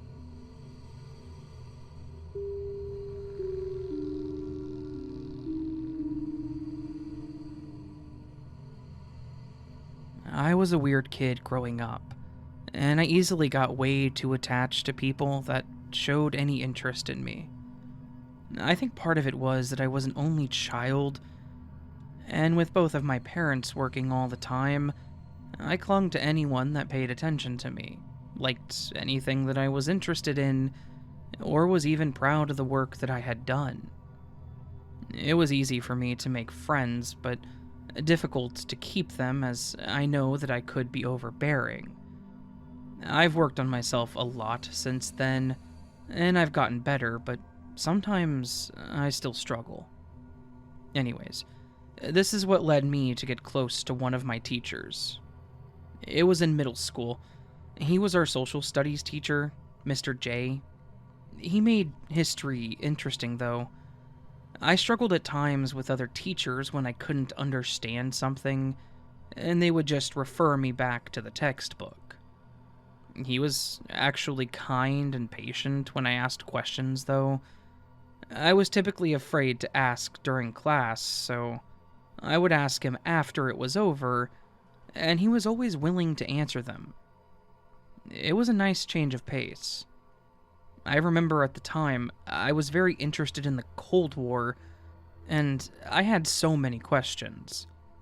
Most of them were outside of the realm of what we learned about, or what was covered, so the fact that he was into the conversation with me, and giving me good books to look into, only made me appreciate him more. Over time, I found myself spending more time after class and after school in his room and talking. I also learned he was good with math, and he helped me with my homework there, too. I pretty much looked to him as a father figure. As a guy myself, my father worked a lot, but I never really felt like I lived up to his standards. So I loved the attention from Mr. J, and how he put me up on a pedestal, telling me how intelligent I was and how I was sure to go far. Anyways, I had a decent time in middle school, and I had to make my way to high school. During our graduation, I went in to hug him, and instead he shook my hand. They had a ceremony for completing middle school here. Then, I was off to a bigger and scarier world. High school was fine for the most part, though. I made friends with a few people, but I never really had one of them that was super close to me. For the most part, it was the friends you talked to at school, but never outside of it. I may have run into a few of them at a store or something, but that was about it. There was one girl in my neighborhood that I was close to, but she was homeschooled, so I only ever saw her when I was home, of course. I also had a few teachers I was cool with, but nothing as close as I was with Mr. J. I tried to find someone to cling to like him, as I wanted that connection again, but it never really happened. High school was even more confusing for me, as I began to realize that I was gay, and the girl from my neighborhood was the only person I was ever comfortable enough with telling, but she made me feel like it was normal, and that there was nothing to be ashamed of. I slowly worked on myself during this time to learn who I was, and what made me the way that I was so that I could be more outgoing. Of course, you can only do so much on your own without a therapist, and when your parents just think you're weird, they just ship you off to some camp for boys to become stronger, I guess. So, during spring break, instead of getting to chill at home and be comfortable and happy, they sent me off to some camp thing for boys.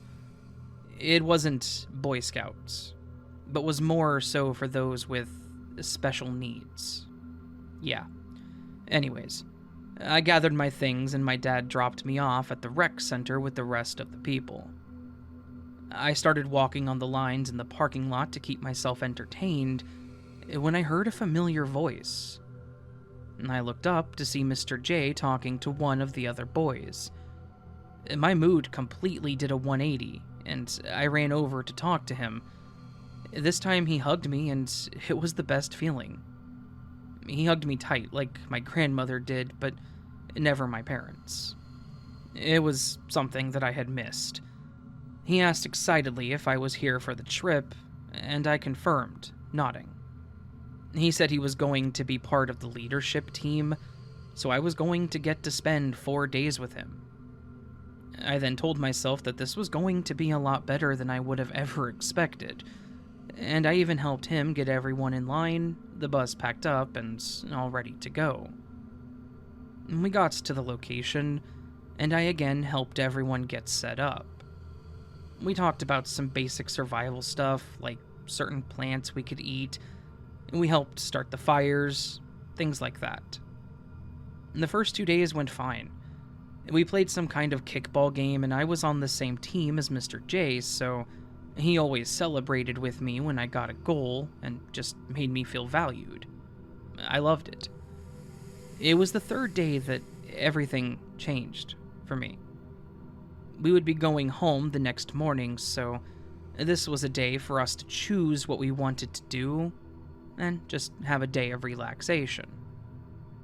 It was later that evening that I decided to walk around and see if I could find anything that I could take home as a memento. I ended up at a small creek or runoff that had a small bridge that you could walk over. I decided to sit there and watch the water, as there were a few ducks in it trying to clean themselves. After a few, I heard someone walking up to me and looked over to see Mr. J approaching. I waved him over and he sat down next to me and asked what I was up to. I told him I was just watching and trying to clear my head, as I was actually upset about having to go back home. He talked to me about how I was feeling lost in high school, in what was only about half an hour, maybe, and he made me feel normal. He made me feel like I was important, and that I was going to be able to make it through just fine.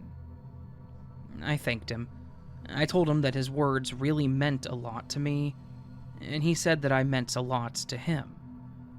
I didn't know how else to react, so I hugged him and got a little choked up, as I told him that he was like the father I wished I had. That's when his tone and manners started to change. He said, "Is that how you really feel about me?" but his tone just seemed off. I paused for a minute, and I confirmed what I said. I don't remember his exact response, but he basically said that I meant a lot to him and that he missed seeing me all the time after school. He went on to say that he was glad I was there because he was hoping to see me when I was older. Mind you, I was 16 at this time. Then he mentioned how hard it was to wait for me. I leaned up at this point to look at him as I noticed that his hand was on my zipper. I didn't know how to react to this. I never really learned about this kind of thing, or even if this was okay. And this was someone I trusted and cared for, so it was alright. Right? Thankfully, my brain was overloaded, so my instinct kind of kicked in, and I jumped up quickly, running away. I went back to my tent, zipped it up without saying a word to anyone, and just cried. I stayed there for the rest of the night, and when anyone came up to my tent, I told them I just wasn't feeling well. We packed up the next day, and I avoided everyone as much as possible. Thankfully, he seemed to avoid me as well, but yet he was all smiles and laughter. Within an hour, he'd completely destroyed me and was still over there having a great time. I went home and I was quiet for a while, not knowing what to do or if I should tell someone. I mean, who would believe me? Did it really happen? Was I just overreacting to something? My neighborhood friend could tell that something was wrong though, so she finally got it out of me. She told me that I needed to tell my parents or the school counselor immediately. I was terrified how they would react, but I did finally tell my mom. She was a lot more understanding and sincere than I ever expected, though. He was arrested, and I never saw him again, thankfully, but I wasn't the first kid that he had done this to, sadly. I just hate that it happened to any of us. I already didn't feel normal, and this just screwed me up even more.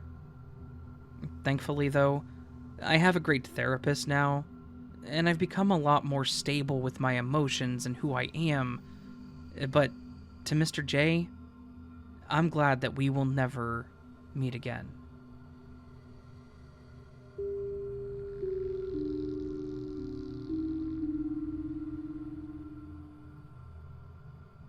After having a horrible experience with a roommate, I got my first apartment by myself.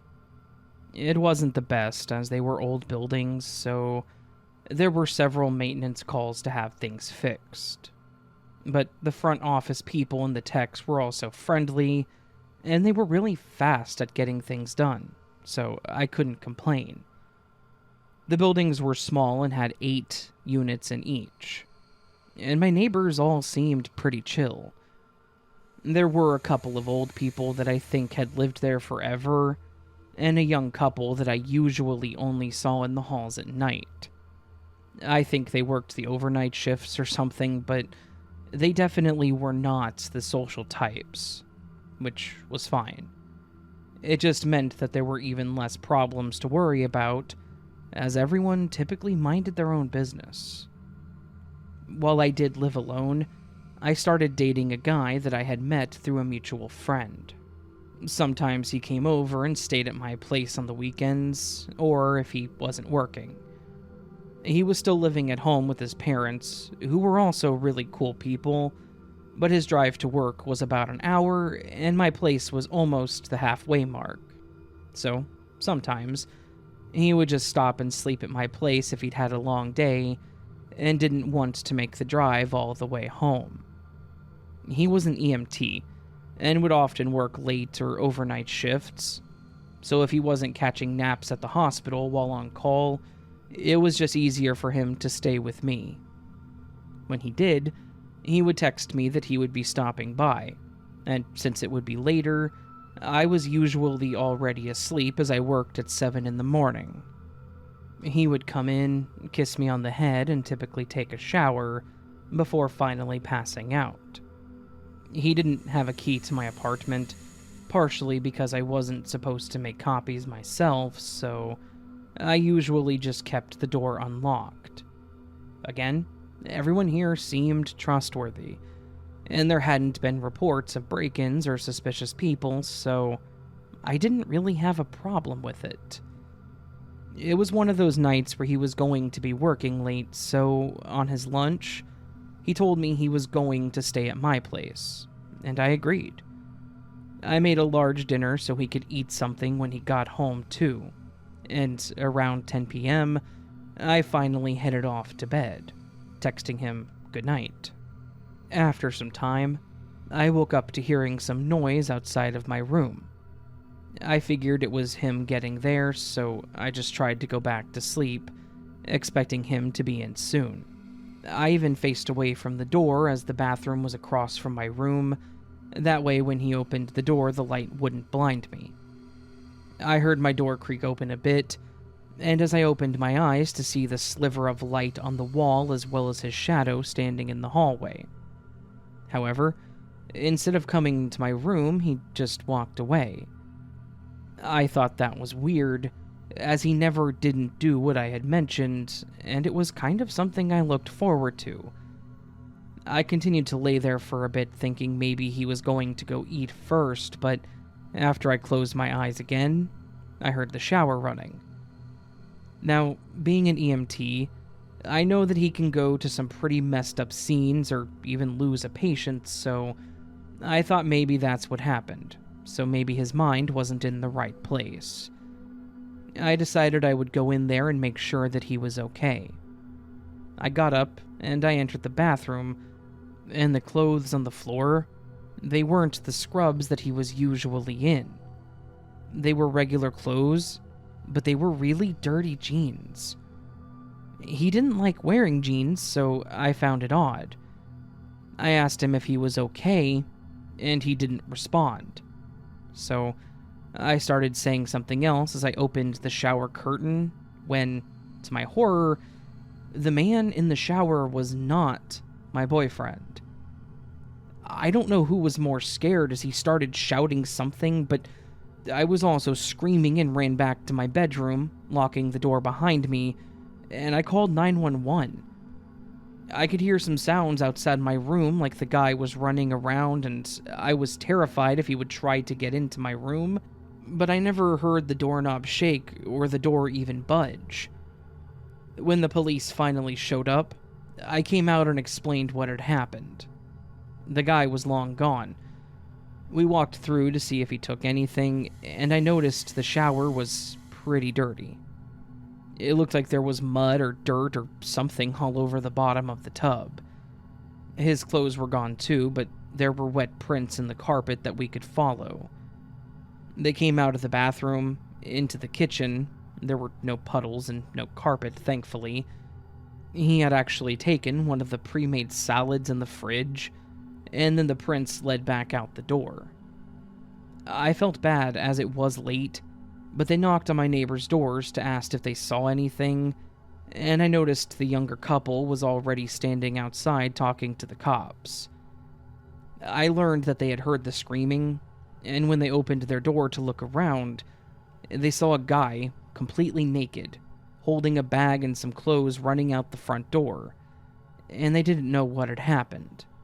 They followed him out the door, and they saw where he went, and they gave his description of the man, which also matched mine. They went around the area, and before they came back, my boyfriend had showed up, and was obviously curious as to why I was awake. I explained everything to him. The cops came back to tell me that they didn't find the guy, but if they did, they would come back to ask me to identify him, and then they left. Unfortunately, they never did call or come back, so I have to guess that he was never caught. However, a few weeks later, I started hearing stories about break-ins in the same city as me, but the person either didn't take anything, or it was just food, and they always seemed to take a shower. I don't remember ever hearing about this happening before my incident, but by then I had seen it a few times. The news interviewed a few people, and someone mentioned that it may be someone who was homeless, just trying to help themselves, I suppose. I don't know if that's what happened in my case, but I could believe it by the shape of the clothes that the man was in. It was still a terrifying situation to be in, but it was weird to me that he definitely looked in my room and saw me. Why not leave at that point? I am glad nothing worse happened, but I went ahead and broke the rules to make a key for my boyfriend, and I never left my door unlocked after that.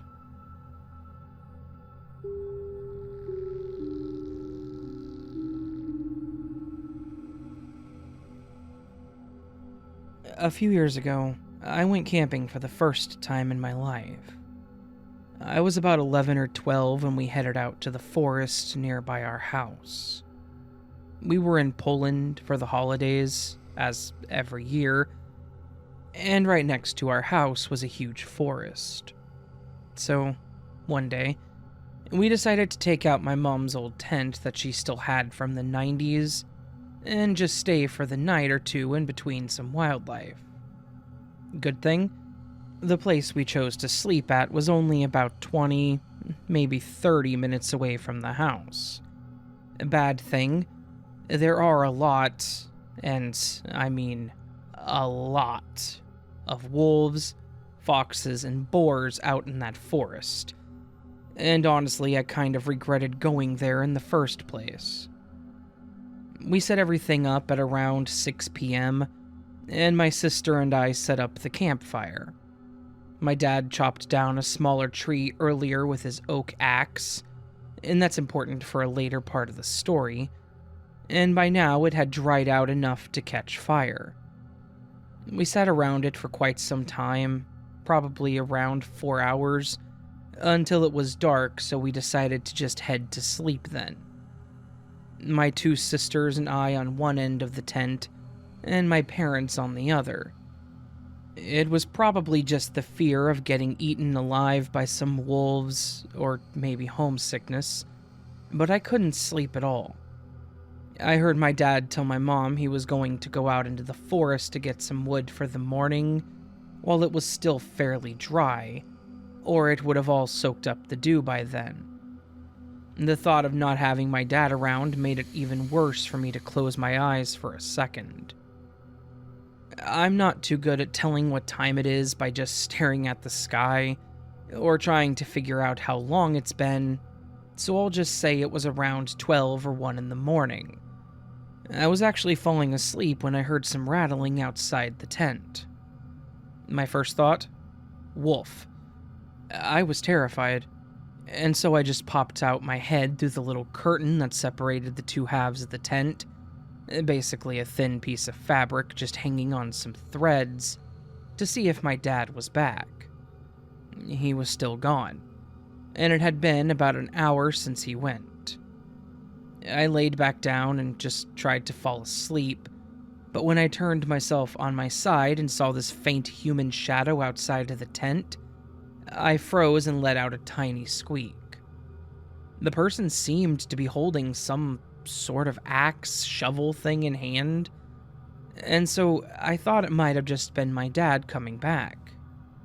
The shadow walked toward the entrance of the tent and just stood there, at the zipped-up door for maybe 30 seconds. I began to wonder why he wasn't just coming inside. The person finally ran off into the forest, but they dropped the axe. You could hear the footsteps fade in the distance, and a thump just happened along the way. Maybe a minute or so later, I hear my dad walking back from the opposite side of the forest and enter the tent all tired, and just fell asleep. It seemed kind of sketchy and fishy and scary to me, but it was so late that I couldn't even think anymore, and I somehow fell asleep. The next morning, I woke up after my dad dropped his phone on his face, letting out an ouch. I peeped through the curtain at him, and he just smiled back while rubbing his nose. I needed some fresh air, because I was feeling a bit sick. Maybe from the nerves in the morning or homesickness, but I really couldn't tell. Both of us got out of the tent and walked around for a while. We circled around the campsite for around 10 minutes until we came back to our tent. That's when I noticed something that ran the chills down my back. A few meters from the tent, in the corner of my eye, I managed to catch a glimpse of something red. It took me a hot second to realize that I actually saw something. And when I turned my head to see what it was a red and black rubber axe. It was not there before. I knew it wasn't my dad's, because his was by the pile of wood that he collected at night. From my dad's reaction, I probably turned pale because he started to freak out a little, like I was about to pass out or something. He turned his gaze to where I was looking, and we both just stared for a few seconds before he called out for the rest of the family to wake up and get moving. We were all packed up within an hour and we rushed back home. I later told my dad what I saw that night, and he wouldn't believe me at first. I carried on with the story until he finally realized that I was telling the truth. To this day, I still have no clue who the hell that was, but I'm just happy he didn't investigate our tent any further, or any other animal in that forest. So, to the Axeman who was outside my tent in the middle of the night, let's not meet.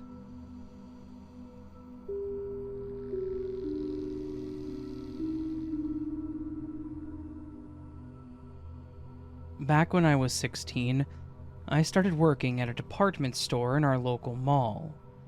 I worked there for a few years after high school just because I enjoyed the job and the pay was decent. I started as a cashier and actually became a floor associate. It wasn't a commission job, thankfully, but I did enjoy being able to walk around, help people, as well as clean and organize the shelves. As expected, since it was a retail store, we had to take those computer trainings on what to do in emergency situations. The ones that you glaze over and never expect to have to follow through on. And this took place after I had graduated, though.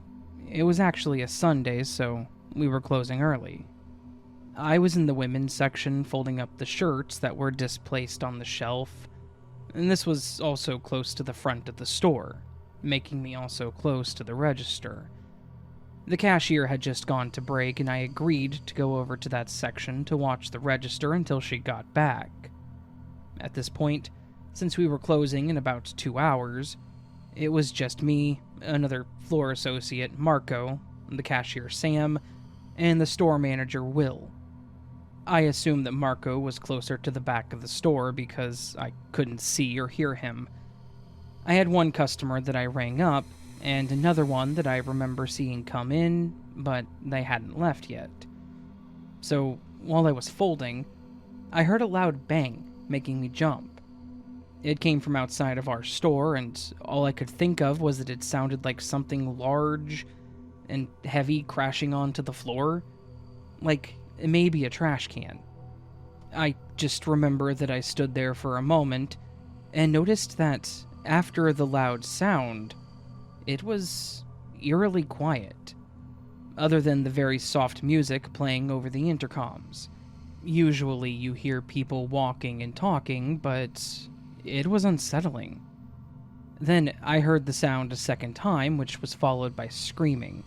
I started to walk over towards the door when I saw a guy running from the left, and he looked terrified. Something told me to get away from the door, so I started to swiftly walk towards the back when I heard the sound again.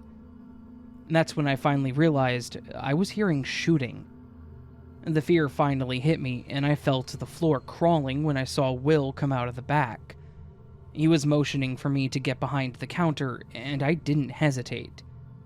I looked around the side to see him running, trying to pull the barred gate down, when I saw someone run up to the door and start yelling. I immediately dropped down and held my knees to my chest. I heard them yelling about getting back up, hands up, and Will was trying to tell them to calm down and not go through with this. He continued yelling, so he walked over to the cash register and began unlocking it. As he was emptying it, the other guy asked where the girl was at the cash register. He said they already took off through the back when we first heard the shot. The mall was only one story, so each store had a back emergency door, so it was definitely possible, and for their sake I hoped that they did.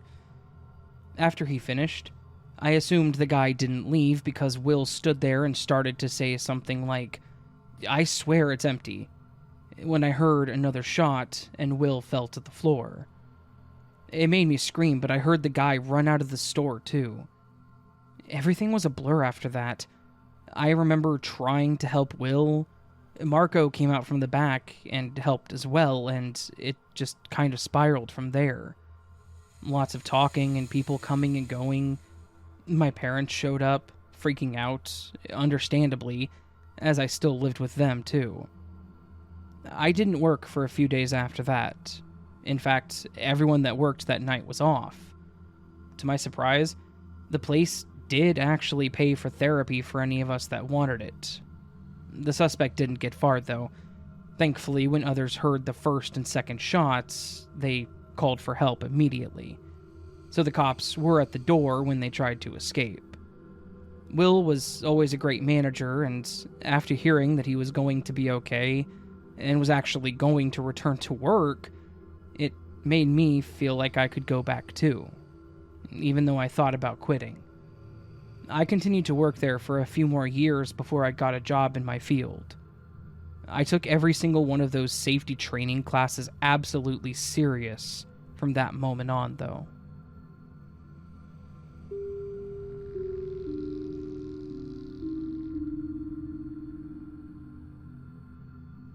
As a trucker, you can find yourself sleeping in some pretty weird places. For the most part, I didn't have a problem staying in rundown motels or in my cab on the side of the road. I didn't scare easily, and my doors are always locked, but it's more of the unexplainable situations that don't sit right with me. One time, I was driving on a long stretch of desert highway in a state that I hadn't been to before. I've been doing this long enough, though, that I knew my body and its limits, so not having a rest stop close by, I made the choice to go ahead and pull off near an exit to sleep for the night. I got parked, and I made my way to the cabin and I laid there, ready to get some sleep. I am a pretty heavy sleeper, so it doesn't take long for me to crash. However, even though I felt drained, it seemed to take some time for me to finally fall asleep. Then, it seemed just as soon as I drifted off, I was jolted awake. But I had no idea why. I thought it was one of those dreams when it feels like you're falling, so I just closed my eyes and tried to go back to sleep. But this time, I started hearing strange noises. It started as a weird tapping that sounded like it was coming from the top of the cab. I wanted to dismiss it as something falling on it, like an acorn maybe, or maybe just a tree limb, but there were no trees on the side that I was on, and it was also too much of a pattern, like a subtle tap, tap, tap. This put me on guard, and I immediately started paying more attention to the sounds. As I laid there, I noticed the tapping sound was getting fainter and fainter, like it was going towards the back of the truck. When I could no longer hear the sound, I slowly sat up, and without looking out the windows, I made sure the doors were locked. I then went back to laying down with my eyes closed and just continued listening. There were no other humans around. I would have heard a car pull up or stop. I would have heard someone walking up to my truck, and there was none of that. The sounds all started with the tapping on my roof. I'm part Native American, and I was told many stories of skinwalkers and other similar types about spirits by my grandparents and parents. And I was also told what to do if I ever came across one. So this immediately put me in fight or flight mode, and there was no way that I was stupid enough to try to fight it. I laid there, saying a native prayer that my grandmother had taught me, and continued to listen to find the right time to go. I started hearing what sounded like something running along the side of the trailer, like someone was running their hand across it, and then it got closer to the windows as I heard the tapping on the glass, assuring that I didn't look at it, and I waited for it to leave. While it was tapping, I swear that I could hear a woman's voice softly saying, "Hello?" As I laid there, I heard it go around to the other side of the truck, while the tapping got louder and almost more violent. Then, it stopped. It was completely still. I couldn't even hear the wind. I slowly got up, and, just in case, I made sure to not look out the windows. It was a struggle, but I even crawled over to get into the driver's seat instead of getting out and back into the driver's side door. Then, as I started the truck, there was a loud thud from the top of my truck. It almost sounded like something had fallen on top of it. I tried to take off as fast as I could with the big-ass semi, and I drove down that deserted, seemingly empty road while barely looking out the window, praying that it didn't try to stop me. I was thankful to never see it, and especially not in front of me, but it didn't hesitate to tap on my driver's side window again while I was driving. I remembered my grandfather telling me to never look at it and never give it the attention, which is also why I've debated submitting this, so I never looked over at it. I continued my prayer again and drove until I saw the sunrise. I don't even remember when it finally went away, but after some time, I came across a little truck stop and pulled over. There were other people around, so all I could hear was the sound of people talking, walking, doors closing, and engines. But I didn't hear or feel anything inhuman. I decided that I was safe to finally get some sleep, and that's exactly what I did.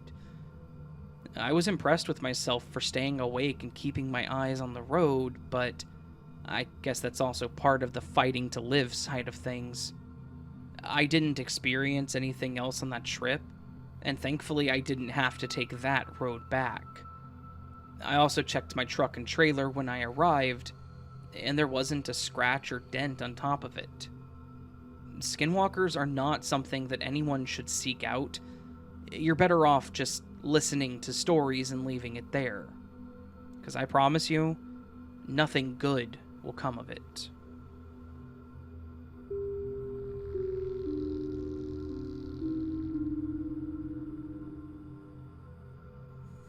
When I used to work at a small convenience store and gas station, we would get a lot of weirdos that would come in, and even though some of the customers were less than desirable, we also had some fairly normal interactions. It really felt like we dealt more with the weird people than the normal ones, but after a while, you just get used to it. And the weird becomes the norm. Anyone that has worked retail will 100% understand what I just said. Anyways, because we were in an area that was mostly surrounded by homes and a lot of neighborhoods, we had a corkboard at the entrance of the store where people could post what was essentially their ads.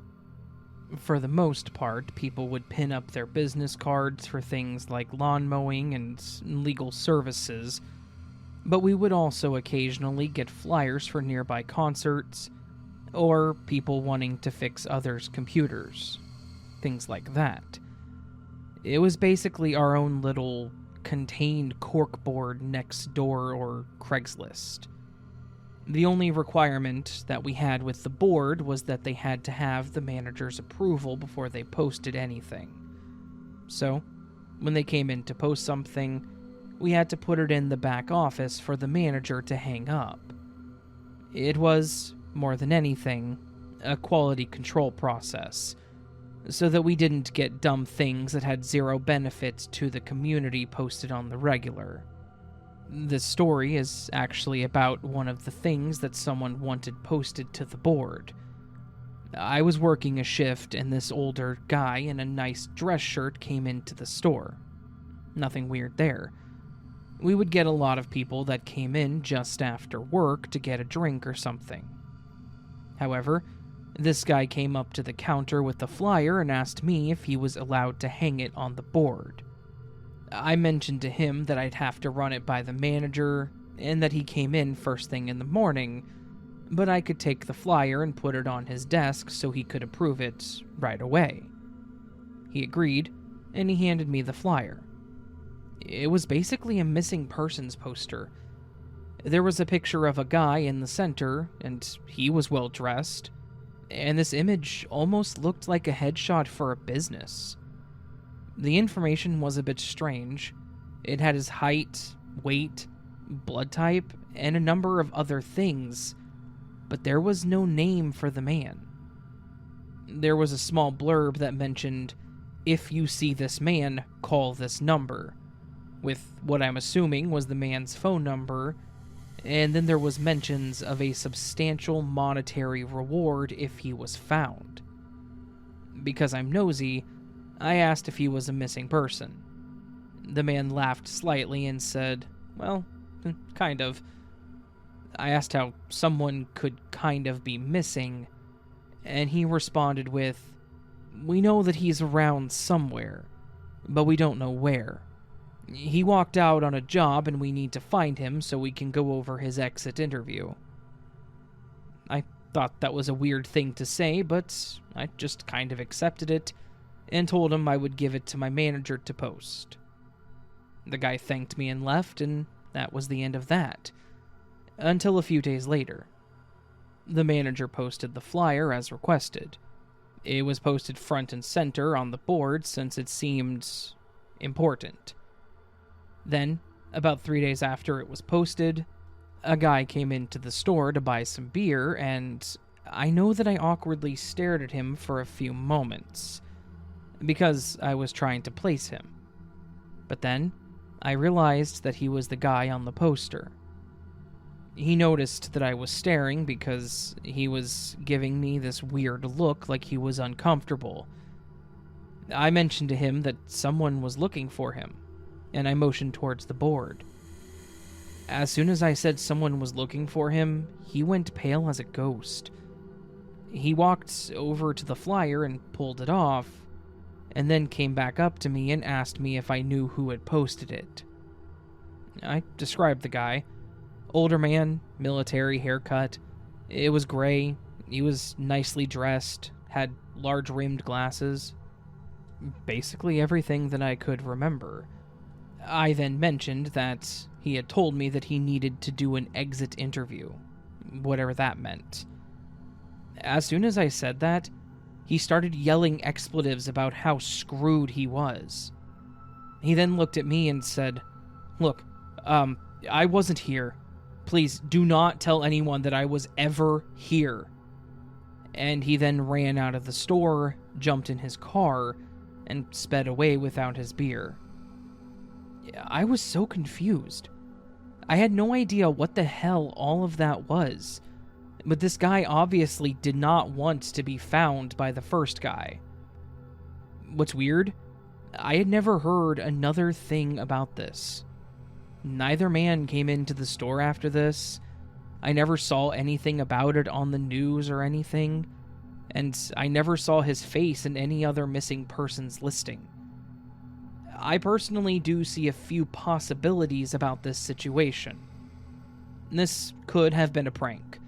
Both men could have been in on it, but something about the other guy's face makes me think it was serious. Either that or he was a top-tier actor. When he went pale, he seriously looked like his heart had stopped for a moment, or like he was about to puke. Alternatively, if this was a real situation, the men that were looking for him were not good men, and he had pissed them off somehow, and being found potentially would not have been a good thing for him.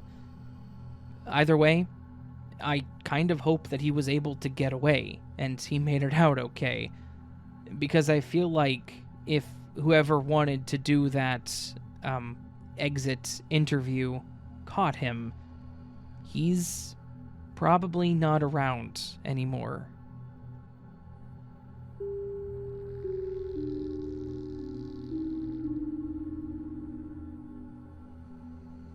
I have quite a few horror stories from when I was a front desk attendant for a hotel, but most of them take place when I worked the overnights for the same location.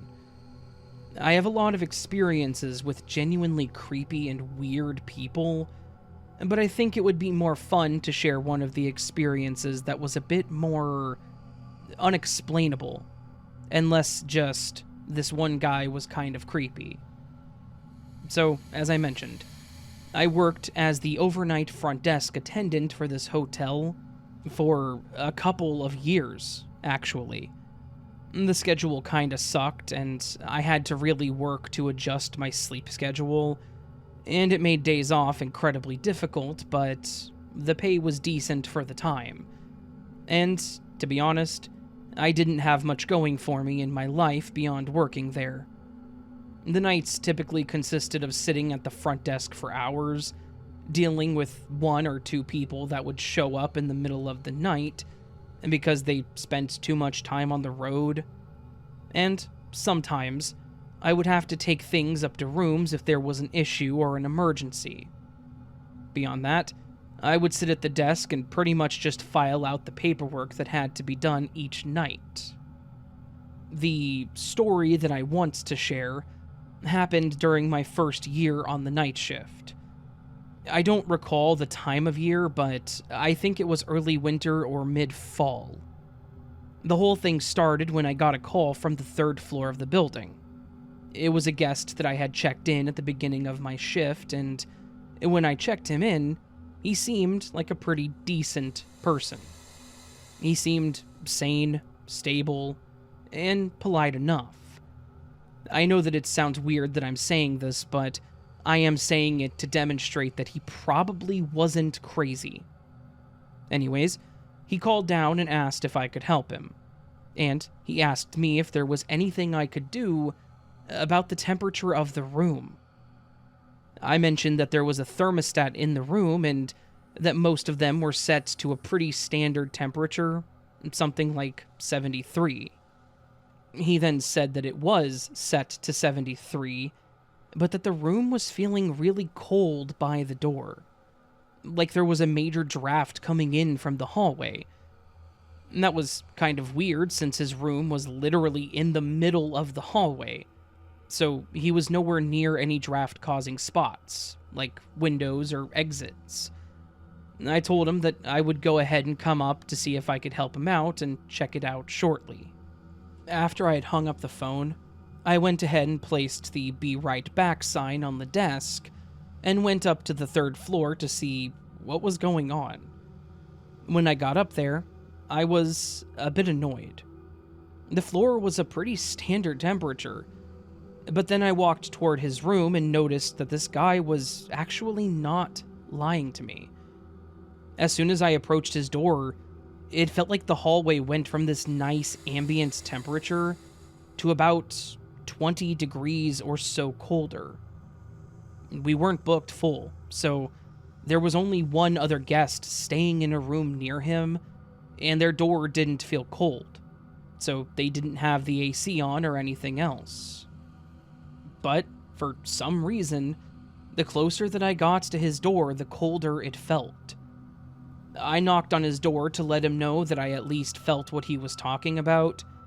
When he answered, I told him that he was definitely correct, that it was colder, but then said that I couldn't figure out what it was as there weren't any drafts, and there was nothing that should have been causing the colder temps. I then asked him if he wanted to go ahead and just move to another room, and after a bit of contemplation, he said that he would. We went through that whole process. I got him in another room down the hall, closer to the elevator, and I apologized for the inconvenience. He seemed satisfied with this resolution, so we moved on, and I thought that this was the end of it. Except, about 20 minutes later, he called down to the front desk again. This time, he was a lot less happy. He started going off about how someone had knocked on his door multiple times, but when he went to answer it, there was nobody there. This was a really weird thing to have happening, mostly because, like I mentioned, there was only one other person near him, and that person was an older gentleman that looked like he was there for business, not the type to knock and run. I pulled up the camera system to check if I could see his door, and sure enough, I could. I asked him when the last time it happened was, and he started telling me that it started happening almost as soon as he got settled into the new room, and that it had been happening every couple of minutes. He said that each time it happened, there would be no one on the other side of the door, so he assumed that they were knocking and running away. He then said that he had even walked around the hallways and not seen anybody hiding. As soon as he finished explaining this, I heard, clear as day, 3 very aggressive knocks on the door of his room come through the phone. He then got up and angrily said, "See, there's that SOB again." The problem was, I was staring at his door from the camera. There was nobody there. I even kind of said that under my breath, and at first I don't think he understood what I said, because he responded with, "Yeah, right, because they knock and they run away." I then reiterated my statement by saying, "No, sir, I'm looking at your door from the camera. There's nobody there. As in, no one came to your door and knocked at all." He paused for a moment, but came back with a much less angry and much more confused tone, saying, "But you heard the knocking, right?" I told him that I did hear it, but I said that at no point in time did anyone come to his door. Pretty much right away, we heard another very loud knock on the door, and he started saying, "Is there anyone there now?" To which I responded, "No." I could tell that he was starting to freak out, and to be honest, I was as well. Between the weird drop in temperature around his old room, and now this phantom knocking, it seemed like some sort of spirit or ghost was following him, and was seriously messing with this guy. I know it was just the 2 isolated events at this point, but they were bizarre and were not things that we had ever had reported. The knocking was definitely more terrifying than the cold spot, but both events kind of had me leaning into supernatural or paranormal territory.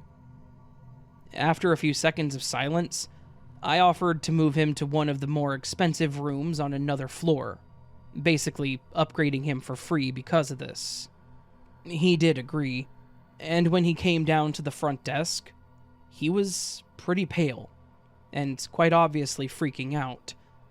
I asked him if he was going to be okay, or if something else had happened, and he told me that, as soon as he left his room with his stuff, he started hearing something laughing.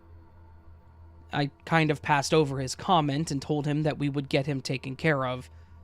I got him in one of our most expensive rooms, which was not on the 3rd floor, and I told him that if there were any more issues, I would go ahead and offer him a full refund. He just kind of nodded and slowly stepped back to the elevator with 0 energy in his step. A few things to wrap this story up. First things first, He did not have any more issues.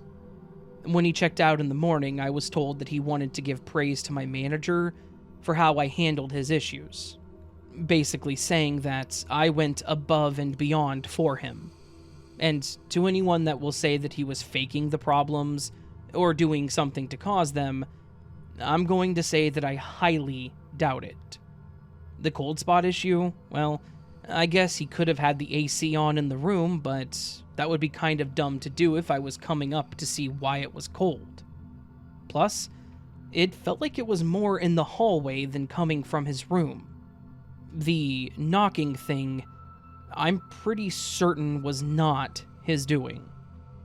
After I got him in the third room, I actually went back and watched the camera footage, and unless he was so committed to the bit that he opened his door and looked around confused each time, and then left to walk around the hallway and angrily threw the door open for his act, all without knowing that I could see him on camera, mind you, then I'm pretty certain that it was real. On top of that, after he left his room, I saw him start to walk down the hallway. And then I watched him pause to look back and around for what I'm assuming was the laughing.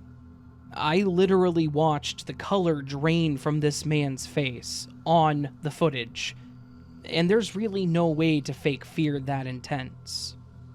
Also, this was the only complaint that I ever received about all this, which makes me seriously think that whatever this was, it was directly attached to him. In the end, it was super weird and a genuinely creepy situation, and I kind of felt bad for the guy. By the time he got into the new room, it was already past midnight, and I'm concerned that he didn't sleep very well. I do hope that whatever this was wasn't actually attached, and was just messing with him for that night for some reason, and I hope that he made it wherever he was going safely. And also, to that man, I'm sorry that your stay at our hotel was so eventful.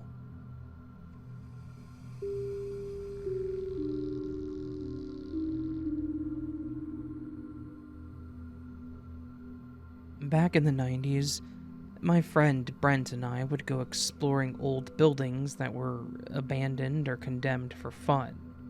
We didn't have cell phones at the time, and the most we had was his car, so trespassing and sneaking out alcohol was the most excitement we could really have. We lived in Topeka, Kansas at the time, and if you're from there, you know there's a small area to have fun in, and then another that's just boring. Or maybe that was just us, since we lived on the boring side. Either way, this was our idea of fun. With empty houses or buildings to explore, we had plenty of new places to choose from. One place in particular that we had been wanting to check out was the Topeka State Hospital. It had been closed for a while, and with all the rumors of previous patients haunting the place, we desperately wanted to check it out. We also had never explored in a place so big, so we had to try to figure out the best way to get in and when to do it. We drove by it a couple of times to see if there was any type of security around it, and to see if there was anything immediate that would hinder us. When we were convinced it was going to be an easy in, all we had to do was find the time to do it. So, to not have our parents ask questions about what we were doing, we told them we would be staying at each other's house, and then would have the night without any suspicion. Friday night, Brent said he was leaving to come over to my place, and I told my parents he was coming to pick me up, and we were off. We each had a backpack with what our parents thought were our clothes, toothbrush, and deodorant, when in reality it had our flashlights, a few supplies that we brought, like a pocket knife just in case, and a few snacks to eat while we waited. We learned, over time, the fewer things we brought, the better, especially if we needed to get out quickly and ditch our bags. We parked several feet up from the building to try to make it not look so suspicious, and we sat in the car and ate. We thought we would kind of scope out the place to see if anyone came by and to get any last-minute jitters out of us. After about half an hour, we decided it was time to go then, before we chickened out. We approached the building, and not to our surprise, the front door was completely locked and boarded up. So we walked around the side to see if there were any other ways in, when Brent noticed a window that had been broken out and haphazardly boarded up with a no trespassing sign attached to it. The boards weren't the best, so it was pretty easy to pry off with just our hands and the little hammer that we had with us. Brent went in first and helped me in, and that was the start of a very long night.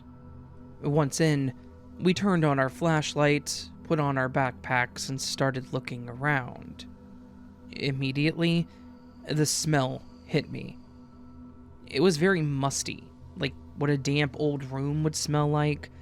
The paint or wallpaper was eerily peeling off the walls.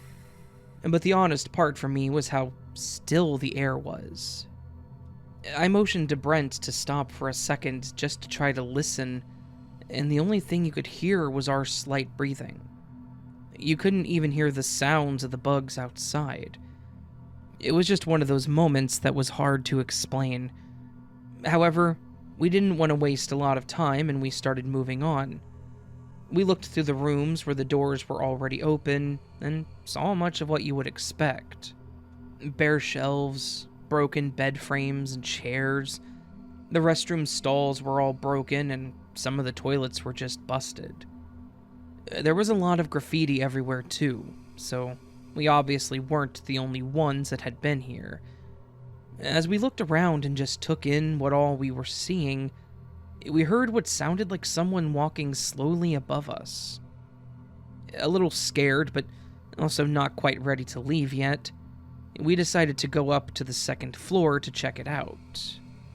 The stairs were not something that I would want to walk on more than once, but the railing seemed sturdy enough. We made our way up there to see more of the same. Creepy, dark hallways, spray-painted doors and walls, and those yellow file folders scattered all over the ground. While here, we again heard more footsteps, but nothing else with it. We were just about to head up to the third floor when Brent turned around to look down the hall again that we were just at. Nothing there again. We got this far without anyone showing up, so we wanted to get all the way to the top. We climbed the stairs to the third floor, where we were then greeted by a door slamming. I think Brent was a little fed up at this point.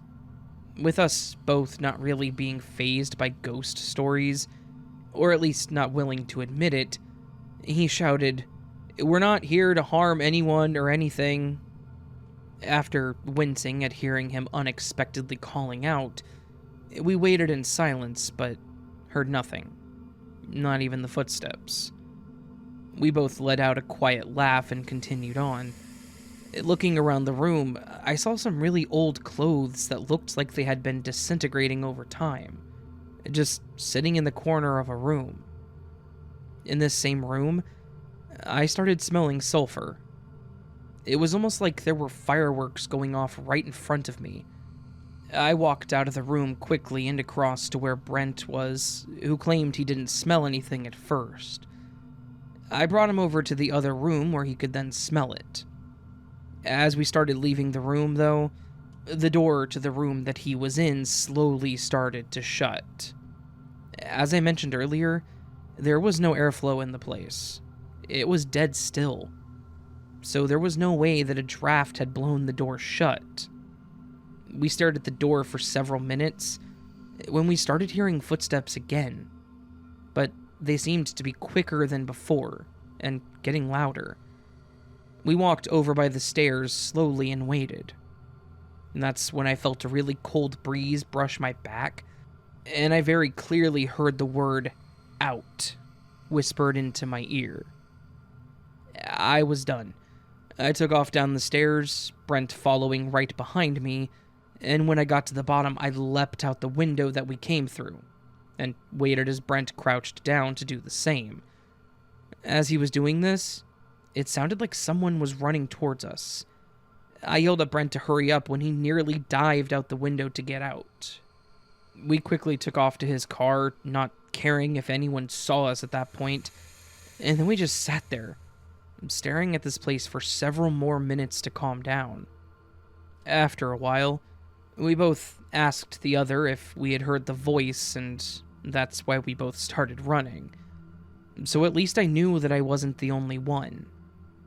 As mentioned, I didn't really believe in the paranormal, but after that experience, and reading more about what took place there, I can definitely believe former patients are sadly trapped in there. Brent and I still remember this, but we really haven't told a single person about it. We've kept this as a personal experience that we will never forget.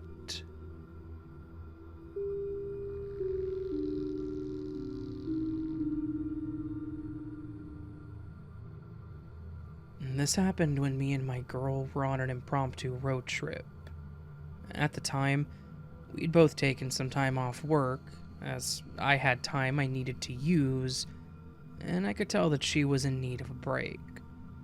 We were planning on just chilling at home, but we saw one of our favorite bands was going to be playing in the state over from us, and the drive was about 5 hours, so we decided to make a trip of it, stay at a hotel out there for a night, and then come back home the day after the concert.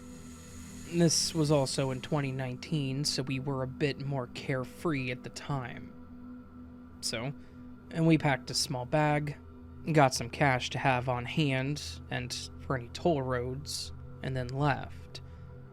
The drive out there was fine. We'd driven there multiple times before, so we almost had the route memorized. And we decided to stay at our favorite hotel chain because they were reasonably priced, especially considering it included a hot breakfast and a dinner.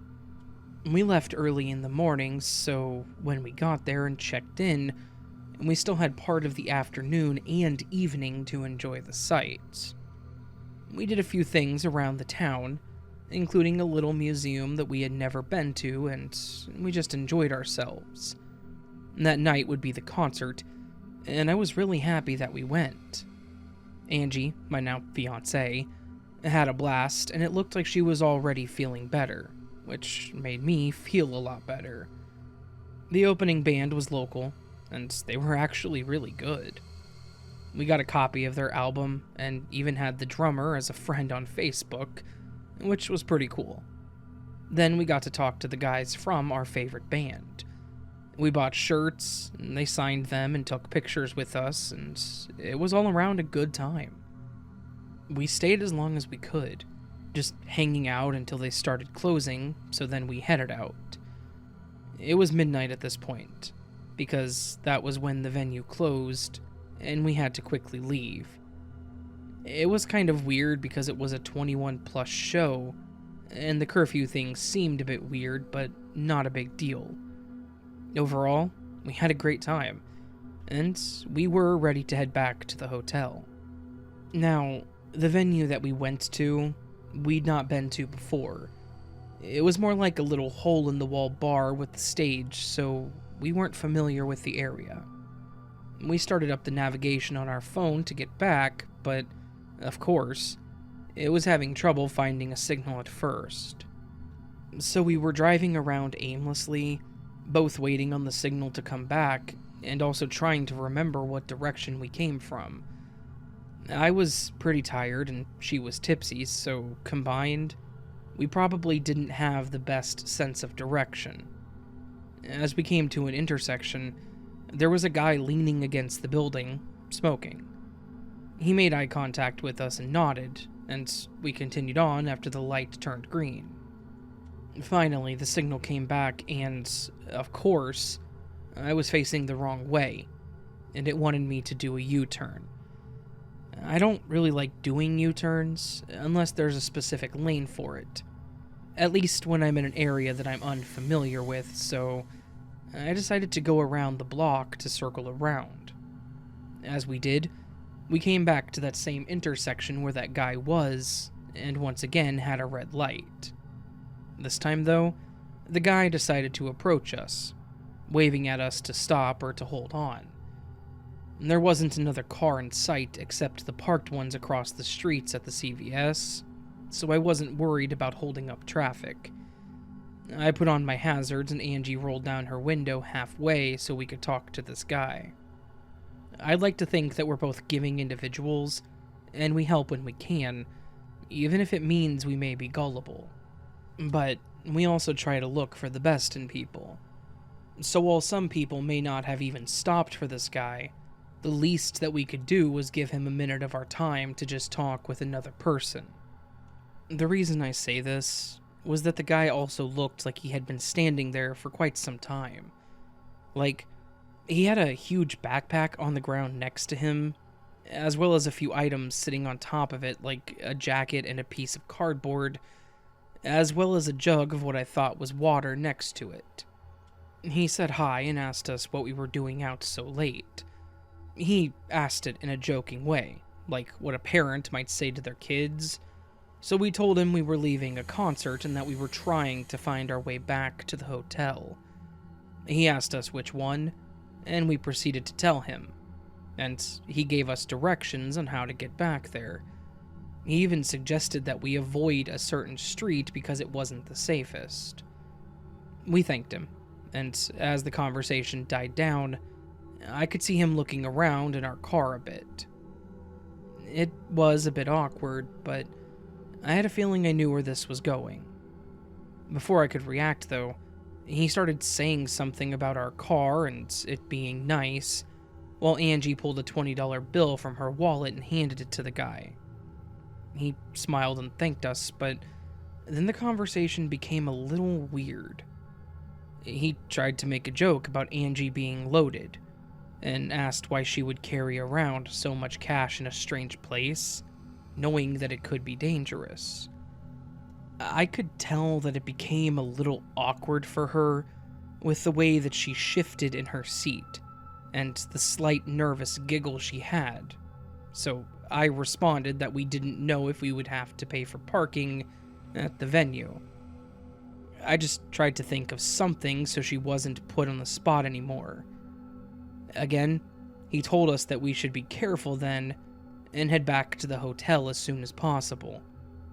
We agreed, and as we were trying to wrap up the conversation to leave, the guy interrupted me and said he could give better directions if he went with us, and asked if he could since he needed to be somewhere close to that hotel anyways.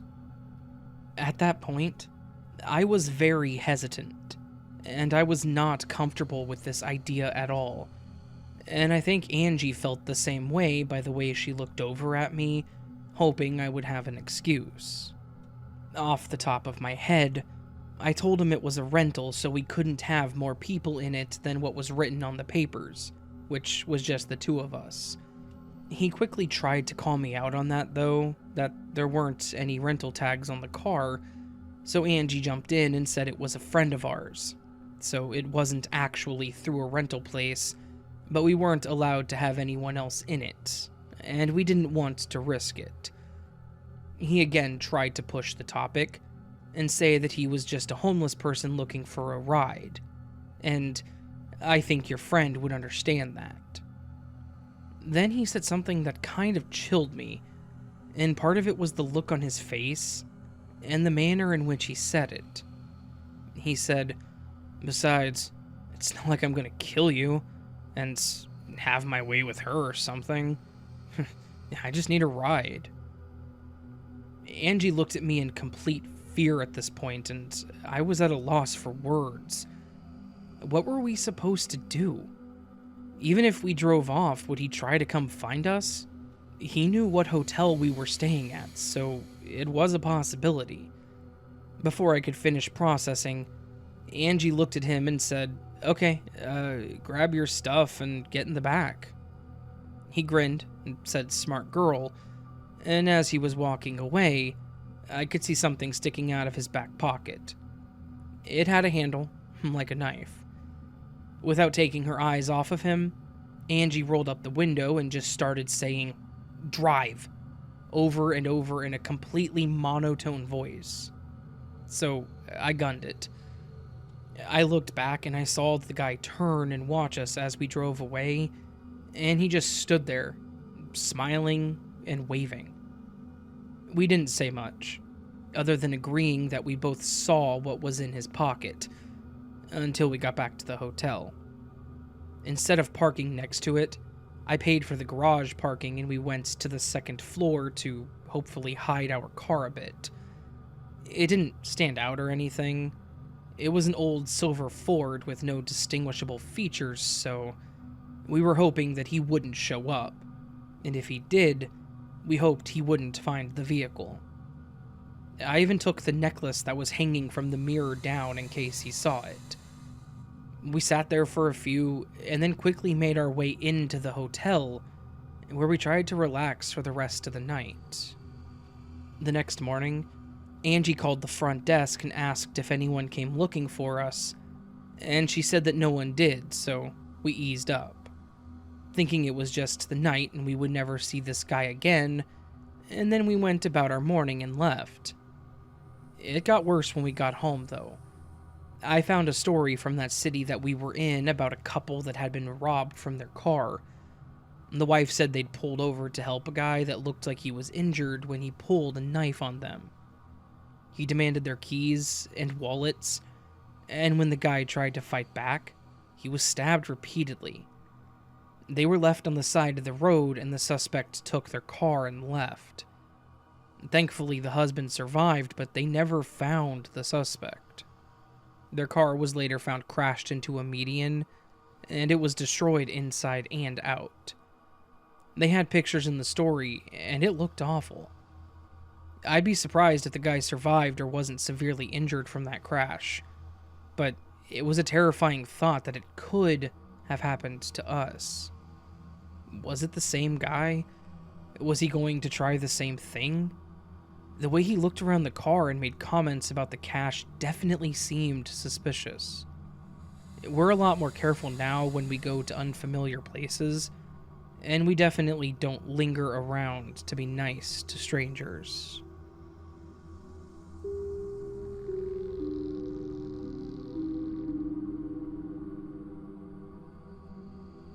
The hospital that I worked for back in the early 2000s was old as hell, and I guarantee that there are other things walking around those halls that we cannot see. It was built in the early 1900s, but most of the building actually went through a major overhaul to update it, except for one part of it which housed the chapel, gift shop, and the bell, in order to keep its original roots, I suppose. But as for the creepy parts of this place, we seemed to have a chain of deaths that followed in a specific room, almost like a curse. I still hate saying it because I'm always like, well, gee, if we did our job, then they wouldn't have died, right? But it's always been those crazy phenomena that led up to them. The first one that I remember was a lady that came in that seemed to have the start of dementia. She came in with burn injuries due to pretty much trying to set her clothes on fire to warm up as she was cold. Thankfully, someone was home to put her out, but unfortunately just wasn't nearby to see or know what exactly she was doing. She was going through the normal treatment and was responding well to it. I even had a conversation with her that was fairly normal. But then, pretty much out of nowhere, she began seizing and died. I heard that her cause of death was unrelated to the burns or the treatments and medication she took for it, which I suppose did make those of us that cared for her feel a little better, but it was still one of those unexpected deaths that punches you in the gut and makes you feel bad. But life goes on in a hospital, and new patients come in, including a man that was being seen for a stroke. He was in a different ward and was then moved upstairs to our ward and into the room 224, as the physical therapy rooms were up there too. Again, he had gone through some PT, come back, and was in good spirits because he was starting to get feeling back in his arm and leg. That ended when the next day he coded, and nothing we did brought him back, and he passed. His death was related to heart failure, however, but still, it was upsetting. This continued to happen over a few months, I believe it was. Patients would go to that room, would be fine, and then on day 2 or 3 they would die. What's worse is that we thought we were smarter. We had one patient that, after their first night, we moved him to a different room to try to prevent his demise. He still ended up passing. And from then on, room 224 was fine, and then 226 was having recurring casualties. We all joked about it being a curse, but after the 5th or 6th, I believe, I think it became a little more serious for us nurses. We tried to avoid the room at all costs. We double roomed or triaged out once when we could, just to not use it. But unfortunately, there came a time that we couldn't avoid it. It was one of those strange occurrences where it was the weekend. There was some kind of show going on nearby, and people were getting drunk and being stupid. Just one of those kinds of days. So we started filling up quicker than normal. One of the heads told one of the other nurses to move someone to room 226. She hesitated, and she tried to come up with every excuse that she could to not put someone up in there. However, the head didn't give a damn, not believing in anything supernatural, and told her that if she didn't do it, then she would. She started making her way to move the patient there and gather her things. Then, she started freaking out, causing the hair on my neck to stand. I was at the nurse's station when, suddenly, I heard the lady yelling, so I came over, already aware of what was going on prior to seeing what happened. The middle-aged woman, who was soft-spoken and optimistic in her recovery, was now pale and pleading us to not take her to that room.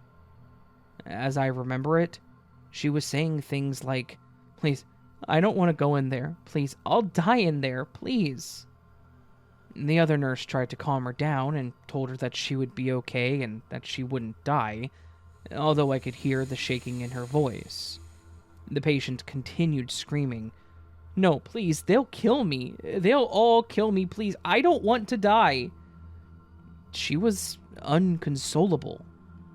So we got the head nurse and explained what was happening. So instead, she put her back in her room and put the new patient in the other room. When we put her back in her room, her nurse tried consoling her again and asked her about it.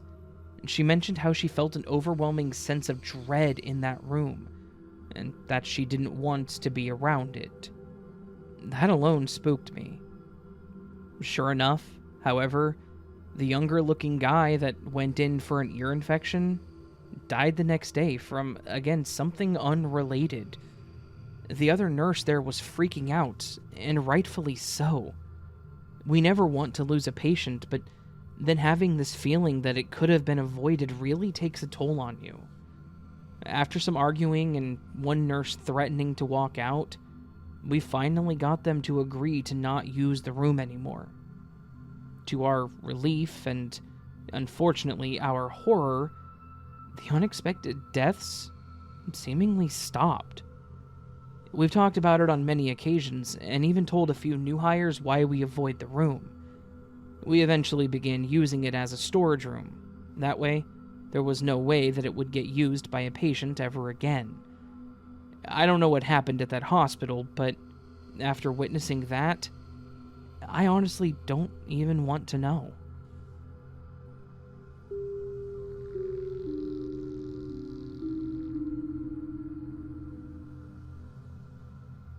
This actually happened to me just a few years ago, when I had started a guy that I knew back in high school, named Chance. We added each other on Facebook and started talking, and had agreed to meet up. We were both very different people in school, and I think we definitely matured and changed, which made it work out.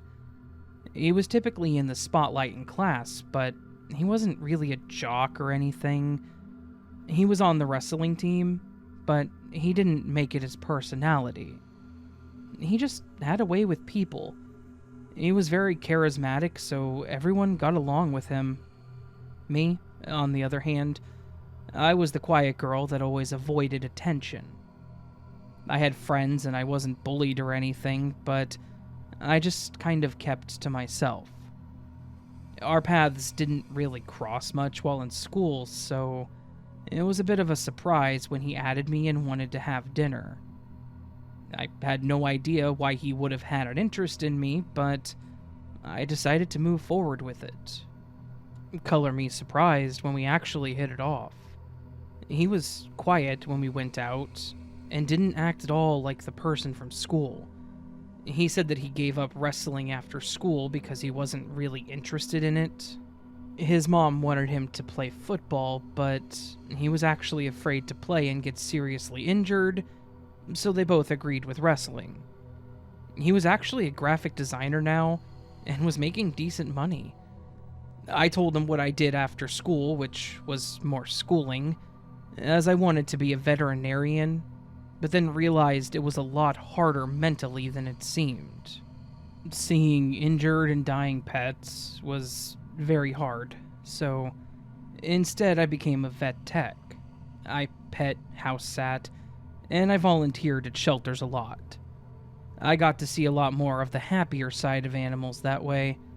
He didn't make fun of me and said that that was very honorable as well. We actually started dating after that, and I realized he was completely different from who I thought he was in high school.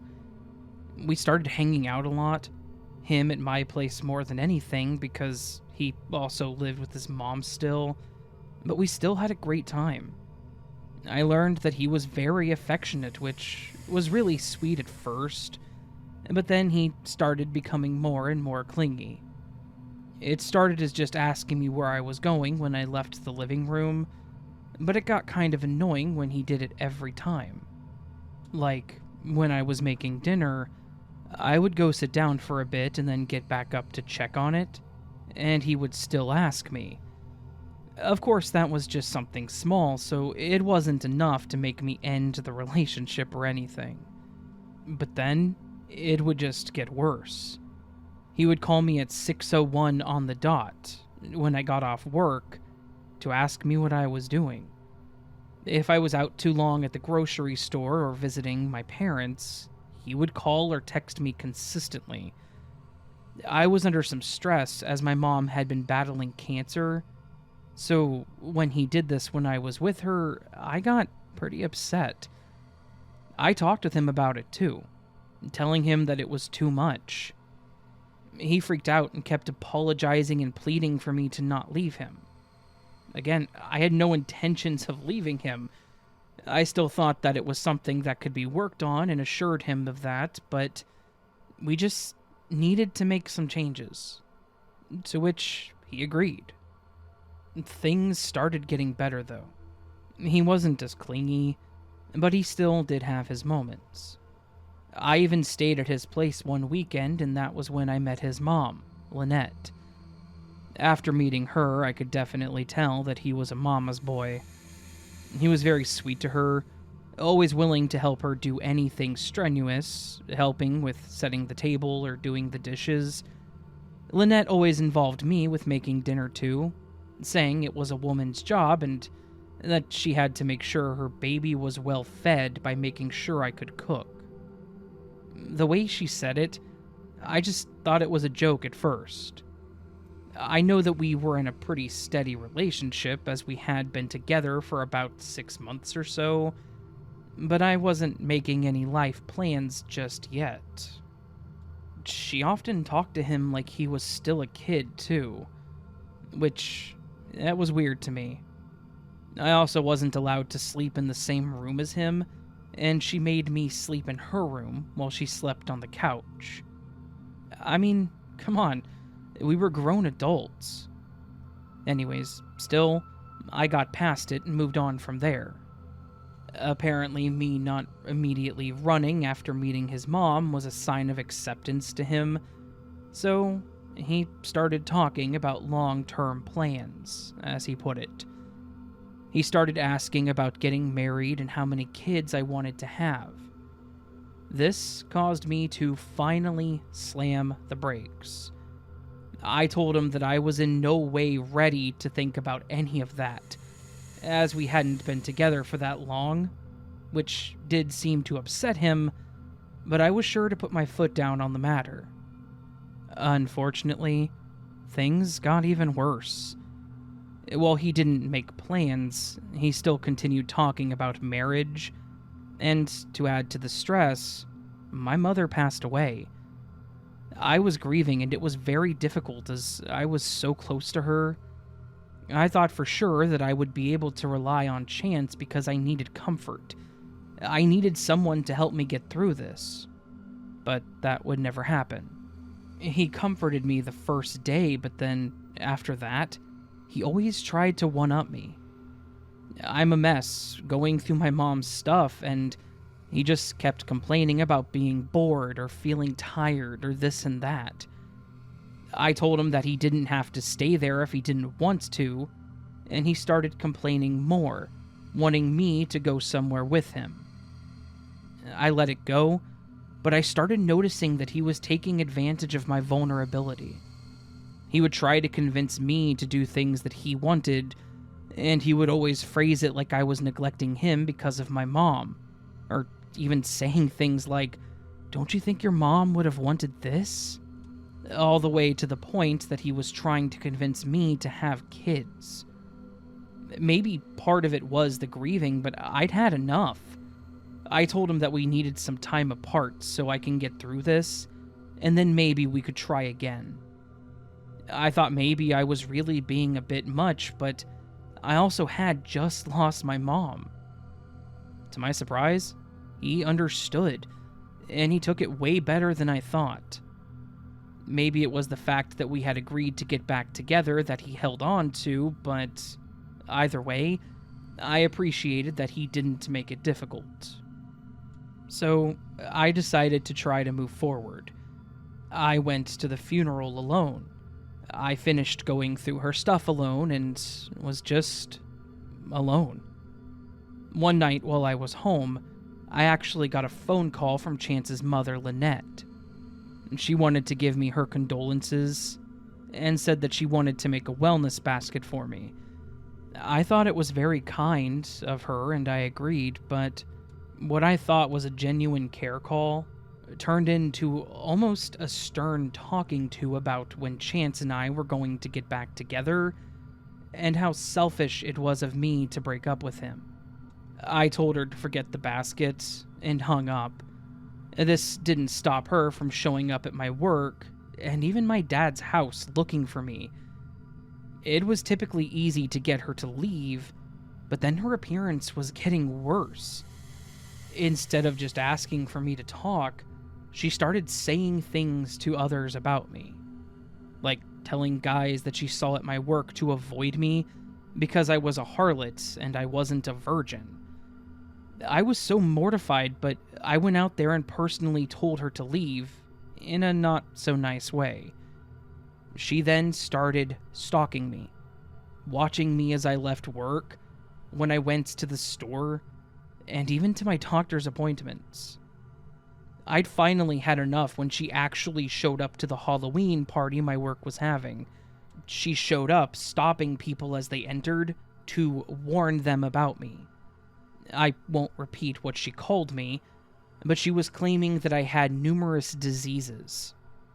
When I did confront her, I told her to leave me alone and reminded her that Chance and I were not together anymore. She would just ignore that and talk about how we were meant for each other and that I could just be baptized to become a virgin again. I told her that I was not interested in her son or her crazily obsessed family anymore, and I left. I reported it to the police, but of course they said they couldn't do anything about it because she hadn't actually done anything to me. Of course, I finally got them to do something, when she started hanging up flyers on and around my neighborhood with my picture and some pretty awful things being said about me.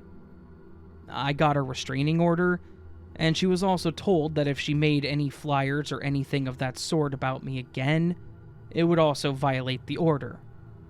To my surprise, that actually seemed to stop her. I don't know whose idea it was, either Chance or Lynette, but after the order, Chance tried calling and texting me too.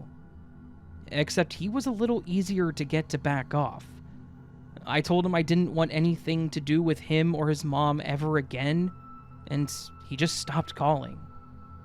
I later told some of my friends about what all had happened, because all they really knew was that we were dating. He was clingy, and we broke up. One of them thought that he had a few screws loose, as she remembered the way he acted when she was taking pictures in high school for one of the wrestling games. They were both very affectionate towards each other, like more than just a mom and son should be. Like, gee, I guess thanks for the warning, right? Anyways, it may not have been all that creepy for some, but being stalked by my ex would have been one thing. Being stalked by his mother was even worse. The humiliation that she caused was bad enough, but I was just thankful that I had worked at that company for so long. It at least didn't hurt my reputation with them.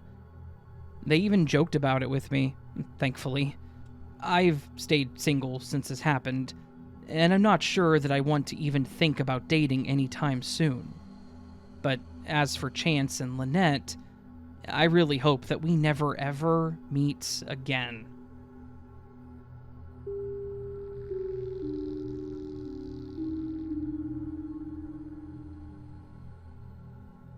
This happened back when I was a little 13-year-old girl. I was planning to go to a friend's house for her birthday party, and then 4 of us were going to be staying the night for a sleepover.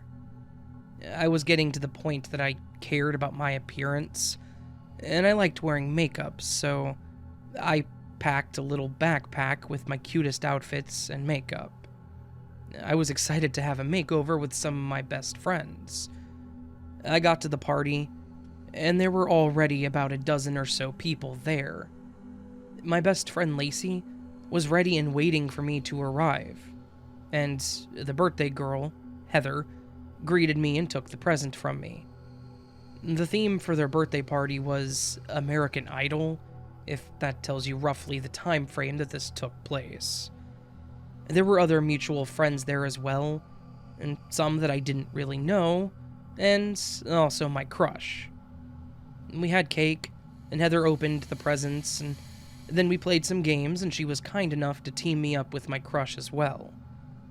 One of the gifts that she got was a karaoke machine, so once all the games were done, and we set that up and all took turns with our god-awful preteen singing and trying to find songs with curse words in it since we would be allowed to say them.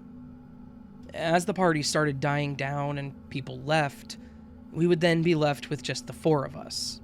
Me, Heather, Lacey, and Tamara. We helped clean up a bit, and then Heather's parents helped us get set up in her room. She had a bed big enough for 2, and they put an air mattress in there for the other 2. Her mom made us popcorn and laid out soda, basically saying we could have the run of the house, other than her bedroom, but after 10 we had to stay quiet as her dad would have to work early the next morning.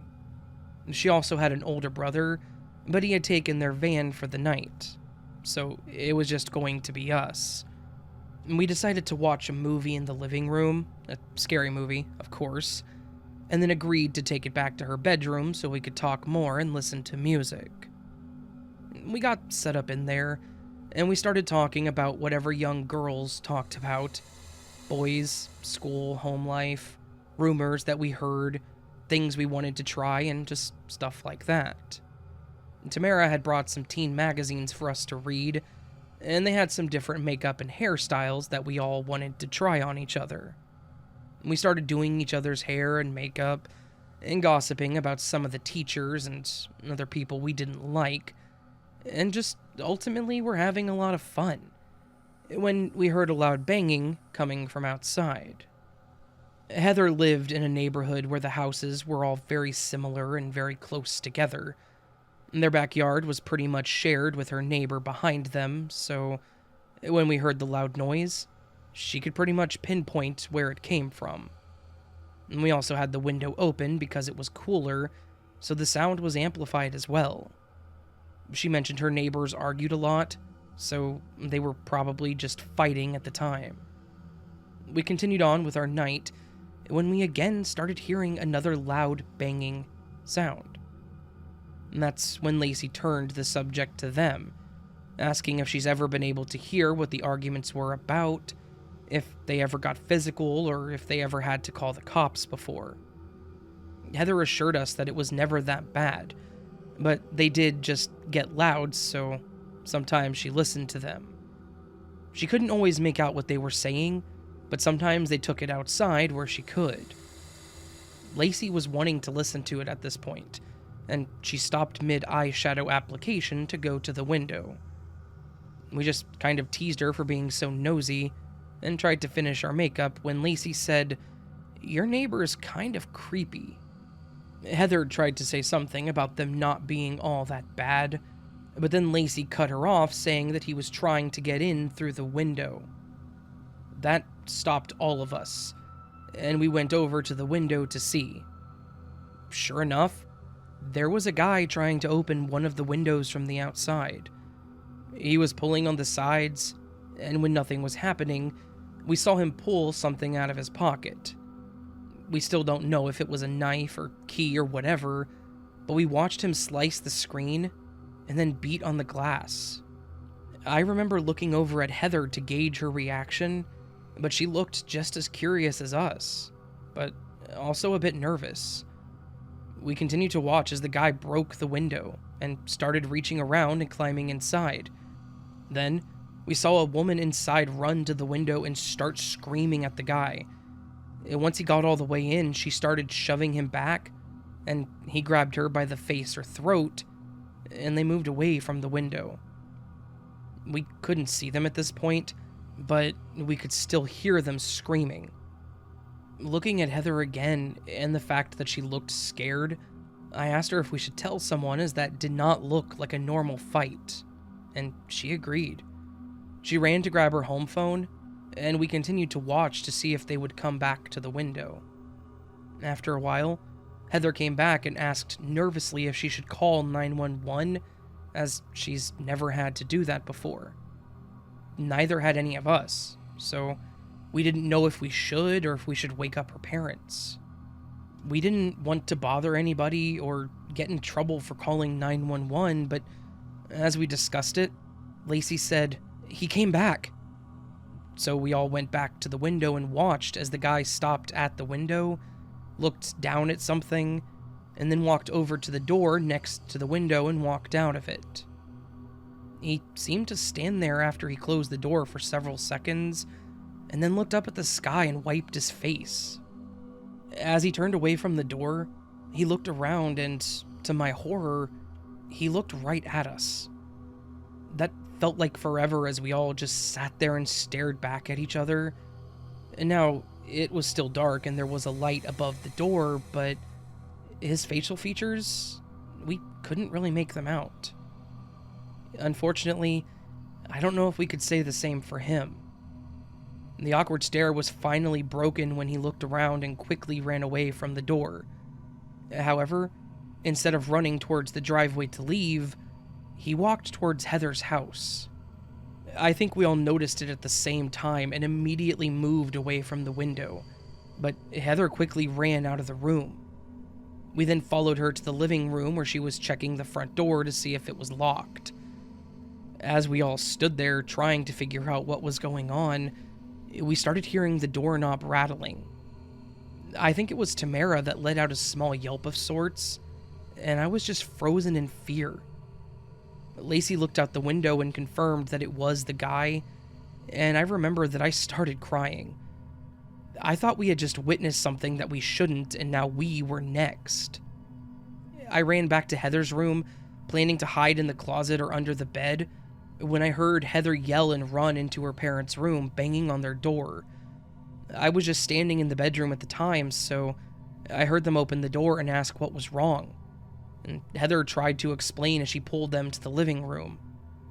I followed behind them. Lacey was now frozen, standing back towards the kitchen entryway, and Tamara was crying too. Heather's dad had a booming voice and said something like, "You have 5 seconds to get off my property before I blow you to pieces." As he was saying this, her mom made us all go back down the hallway where the bedrooms were, and we could hear him opening the door. I heard him yelling as he ran outside, while her mom made us all stay back. At this point, I had grabbed the phone from her room and gave it to her mom, and she called the cops. They showed up, and we had to explain what we had seen, but apparently we weren't the only ones that called. Someone else had called the cops too, so while they were talking to all of us, there were cops at the neighboring house and the house next door where the scene had taken place. It was a little hard to sleep after that. As it turns out, the guy actually was her old neighbor, or at least her neighbor's boyfriend, as he didn't actually live there anymore. He tried and successfully broke in, and she caught him doing it. He had apparently strangled her and stabbed her, but she managed to survive, probably because of everyone else that called the cops on him. It was really strange because it wasn't a bad neighborhood or anything like that, so it was unsettling for something like that to happen. Tamara wasn't allowed over there at night anymore, but mine and Lacey's parents were still cool about it. Hell, I don't blame them. It's not like it was their fault either. But we definitely made jokes about it growing up, about how she had one hell of a birthday party. Thankfully, that guy went to jail for a long time, so I do hope he's forgotten our faces, and that we never meet again.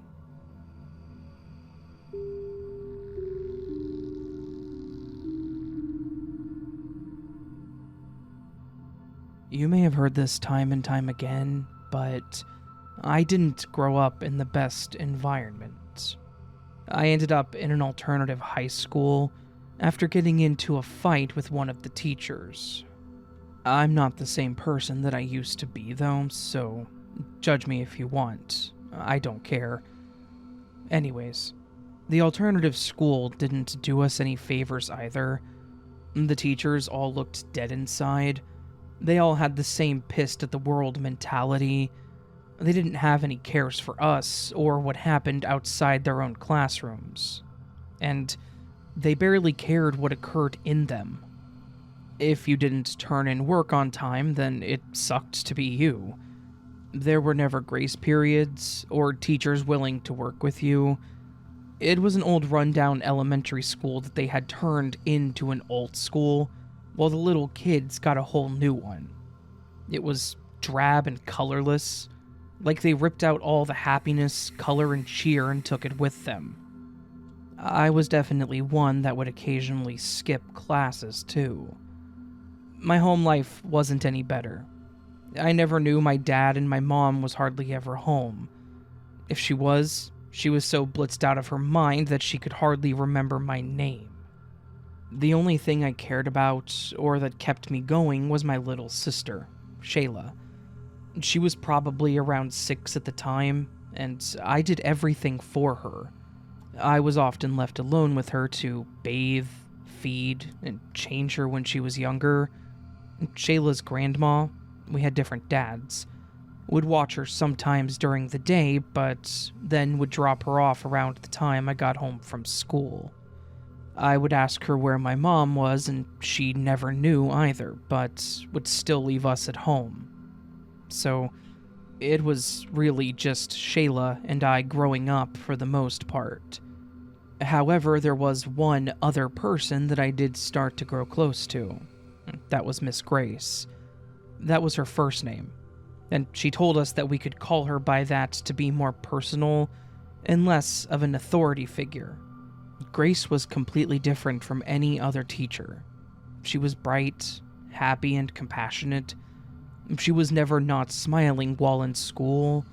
She greeted students in the hallway as they entered her class and as they left. She was always willing to help or explain the curriculum further if someone didn't understand. She was the math teacher, but she would also help kids with other topics if they came to her, such as language or history classes. She was by far easier to approach than the others as well. She personally made an impact on me when she actually talked to me like another adult, rather than some delinquent child. She would talk to me about what I wanted to do with my life. She asked me what inspired me, what my interests were and the likes. The fact that she didn't judge me or push me to go to a certain college, or any college for that matter, or give me some soapbox speech about wasting my life. I even talked to her about my little sister. From then on, I felt like I could talk to her like the mother that I never had.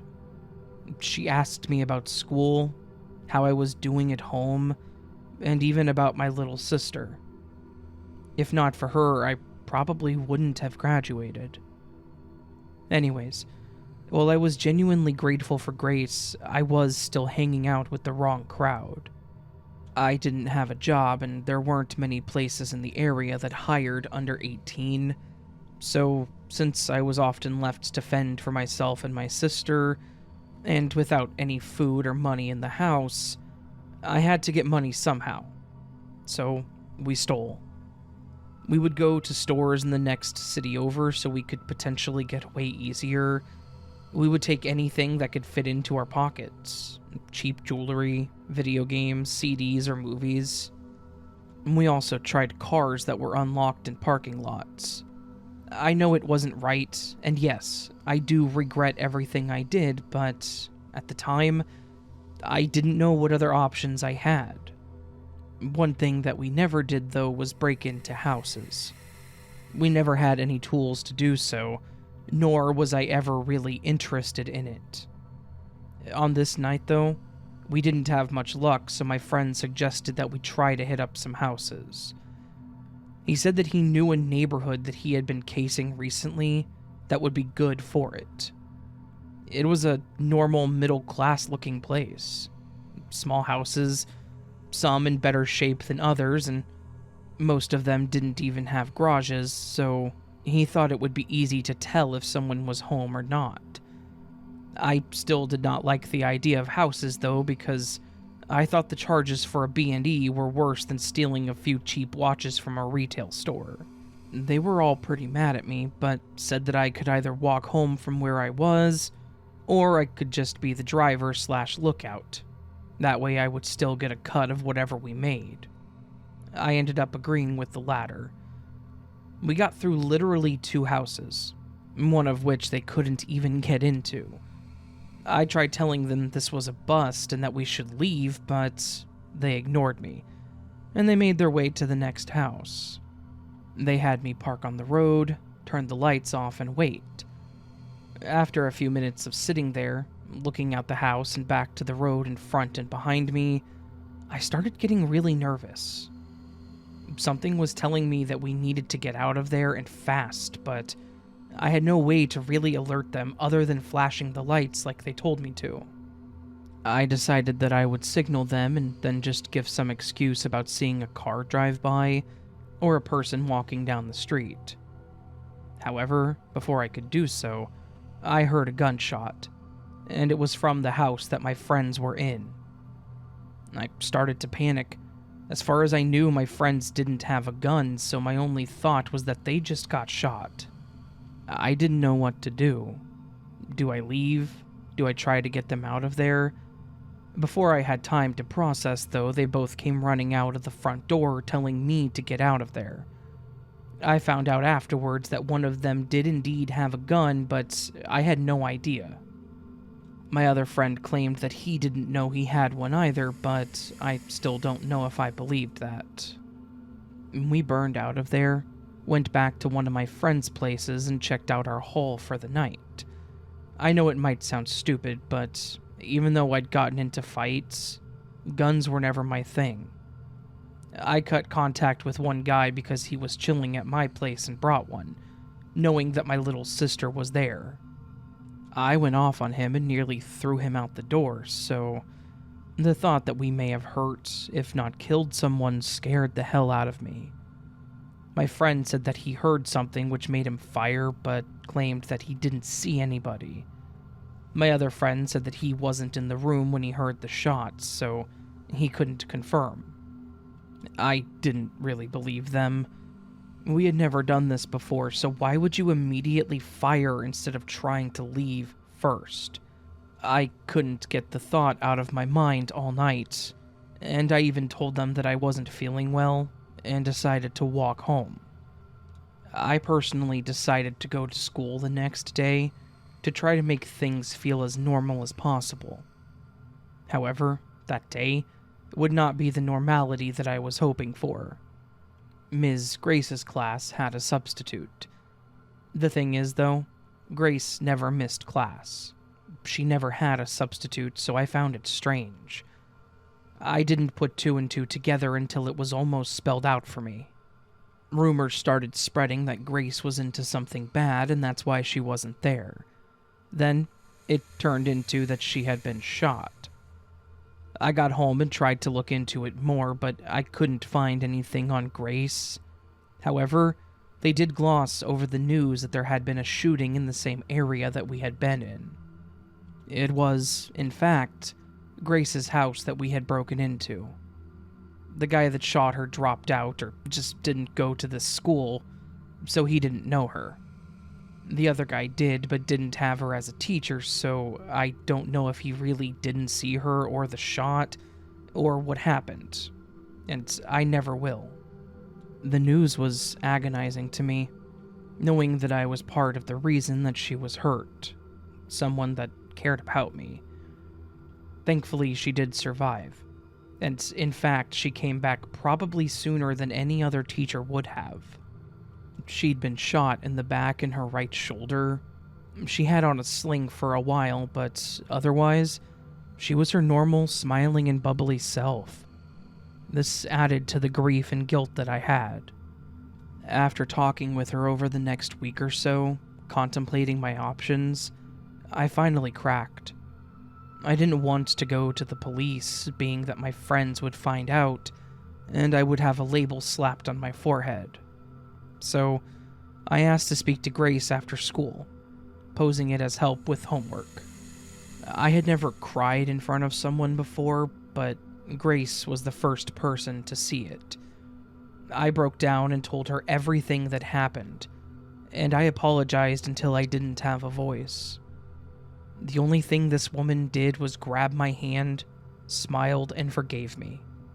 She shared with me a quote that was something like, "When you forgive, you don't change the past, but you can change the future." I've held on to that since then because not only did she say it, but she showed it. I asked her if I should go to the police, and also asked her if she wanted their names, and she told me that was up to me to decide. I thought it was over, but before I could make a decision, apparently my friend that had shot her had been arrested, as he was bragging about it to others. I also came forward with my side of the story, but Grace didn't press charges on any of us. The shooter had prior charges, so he was looking at time, but was also shortened and given probation due to Grace speaking to the judge to give them leniency. Me and my other friend had community service, which was deserved, in my opinion. This event definitely changed my life. She could have gone to the police and told them everything, getting us the worst possible sentences for our age, possibly ruining our last chance at a normal life, but she didn't. She forgave us. I know this may not have been too scary for some, but being that I was 17 at the time and having crippling guilt that I may have been the cause of someone's death, it was overbearing. I wouldn't wish that on my enemies. And also knowing that something like that could happen to someone close to you, someone that means so much to you, was enough to make me realize that life is fragile. I was wasting my life, and if I didn't make a change, I could end up dead. or even put Shayla's life in danger. So, please, if you take anything from this, it's to not do what I did. Make something of yourself, or at least make it to where you've made a difference in the world, or someone else's. Be someone's grace.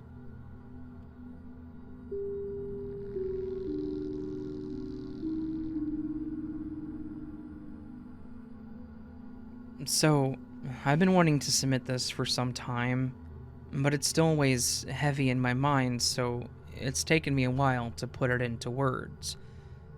I will say that I won't be too detailed, but it is a sensitive topic, so pre-warning for you and anyone who hears this. Anyways, this happened to me while I was in college. I wanted to go out of state to get out and see what other states had to offer, and just be on my own. I thought it was a great idea for the longest time, too. I wasn't in a relationship at the time, and I hadn't been in one in a while, and all my other friends had plans, so I wasn't really worried about leaving anyone behind. Not that I didn't keep in contact anyways, because I did, of course, and I usually went home during the holidays. My first year went as well as I expected. There were a lot of assignments, a lot of drama, and people breaking into dorms and pulling pranks. I tried to keep to myself, but that didn't last long. I had a few people that tried to get me involved in parties and things like that, which I would partake in at times. They were fun for the most part. I've learned college students drink way too much. I did drink quite a bit, but I was always able to get home myself. Without driving, of course. I was always afraid of getting drugged, so I always got my own drinks and just kept a hold of it. However, that didn't mean that I didn't get a little wild at times. I believe it was for Mardi Gras. There was a huge party at someone's house, and someone invited me to it. And once there, I had a few drinks, sang some karaoke, and just hung out talking with people. Now, we're all adults, no matter how much some people didn't act like it, so we weren't really doing anything wrong. These parties also tended to be open to anyone that may be walking by. That may include teachers as well. We did have a few teachers show up and just hang out. We had a few that drank with us and shared hilarious stories about their pasts, and there may have even been the occasional hookups. Again, we were all adults, so it didn't really matter to any of us. And that's kind of what got me in this mess. I had this teacher, he was a psychology teacher, Mr. Thompson, but I'll call him Quentin. It's less weird that way. He always seemed like a pretty chill guy. Easy to get along with, easy to talk to, and he was pleasing on the eyes, too. He was a little older, though. I don't remember the exact age, but I think he was late 30s or so. I always enjoyed talking to him, though. He was kind and sincere, and a couple of my girlfriends that I had met there teased me that he definitely had a thing for me, so I guess that kind of stuck in my head, too. I wasn't very good with taking hints or flirting, so I'm definitely not the type to initiate. If you had ever met me in real life, you might think that I was stuck up, but I promise it's just my dumb brain. Anyways, who would show up to this party, you ask? Well, Quentin, of course. It was actually the first time that I had seen him at one of these. He just came over and joined in on the conversation and started drinking with us. After a while, it started getting a little more hectic. People were getting creative with their drinks and their stunts. And when some of them started fighting, I decided it was about time for me to go home. It was just going to be me, so Quentin offered to walk with me. And like I said, he was a nice guy, so when the flirting and the compliments started, it wasn't hard to get him to come into the empty dorm. Yeah, so what you're thinking definitely happened. He left that night, though, because technically, teachers probably shouldn't be sleeping in the dorms. The next time that I had his class, though, things were a bit awkward. While it was consensual, the school did have rules, so it's not like we could outwardly be in a relationship. So after class was over, he asked me to stay behind. He was still cool about everything, and he asked me how I was doing. After some really awkward small talk, he got to the point. He said that he really wanted to have more with me, but he couldn't risk his job for a relationship. I understood, though, and we went on with our days. I thought that I had a great time and will forever hold this a secret, but apparently that is actually what he was counting on. It wasn't long after that he again asked me to stay behind. When I approached him, he immediately groped me and then tried kissing me. That was definitely unexpected, so I didn't know what else to do but kind of push him back and ask him what the hell he was doing. We were in the school, so even if he had changed his mind, this was not the place for it. He then said that he couldn't afford a relationship, but he needed more. So, back to his place we went. Afterwards, he made comments about how I was set for life, and to explain it quickly, he said I could do anything I wanted with my body. I was kind of thrown off by this comment because it was unlike him to be blunt like that. I understood more when we took a test in his class, and mine already had an A on it, but I hadn't taken it yet. He winked at me when I looked up and noticed it. This, though, I was not comfortable with. I didn't mind the relationship, but I did not like it for an easy pass. As much as it might not have seemed like it at times, I took my classes very seriously. So I talked to him afterwards, and I told him that I didn't want any special perks like this, and I wanted to get my grades on my own. Surprisingly, he agreed though, so I thought that would just be the end of it and it would be left there, but no. Instead, I started getting worse grades. I did everything as normal, and we even saw each other occasionally outside of class, but yet I got a D on the assignments. When I confronted him about it, he then smiled and said, "Well, you want to earn your grades, right?" And he had this just awful smile. I didn't understand because nothing had changed, but now I felt like I was being used. He then explained that he wanted something more. So, being naive and scared for my grades, I went back to his house with him. He just wanted me to play out something. Sure enough, that previous assignment turned back into an A. I confronted him again about this and said that I was not okay with it. It turned into a fight, and I suggested that maybe we should forget anything ever happened and just go back to how things were, but that was the first time that I saw a different person. And it was terrifying. He told me that this was all my fault that it started, and if I wanted to pass, I would do what he wanted when he wanted it. Thus began my struggles with myself and depression and trusting people. It was no longer something I enjoyed, or even something I could have benefited from, but something I feared and felt obligated to do in order to pass this class. It was one of my favorite classes too, and at this point I despised it. He even took pictures at one point, using it as a means to blackmail me. I became withdrawn, and people started to take notice too. I was so afraid to tell anyone, though, in fear that he would spread those photos, or that I would just get expelled. There was a strong breakthrough for me, though. I finally broke down one day to my sister, as I knew that she wouldn't say anything unless I told her it was okay, and she explained that I either needed to report it as, even if I got expelled, it was better than putting myself through this. But she felt due to the circumstances I wouldn't be expelled.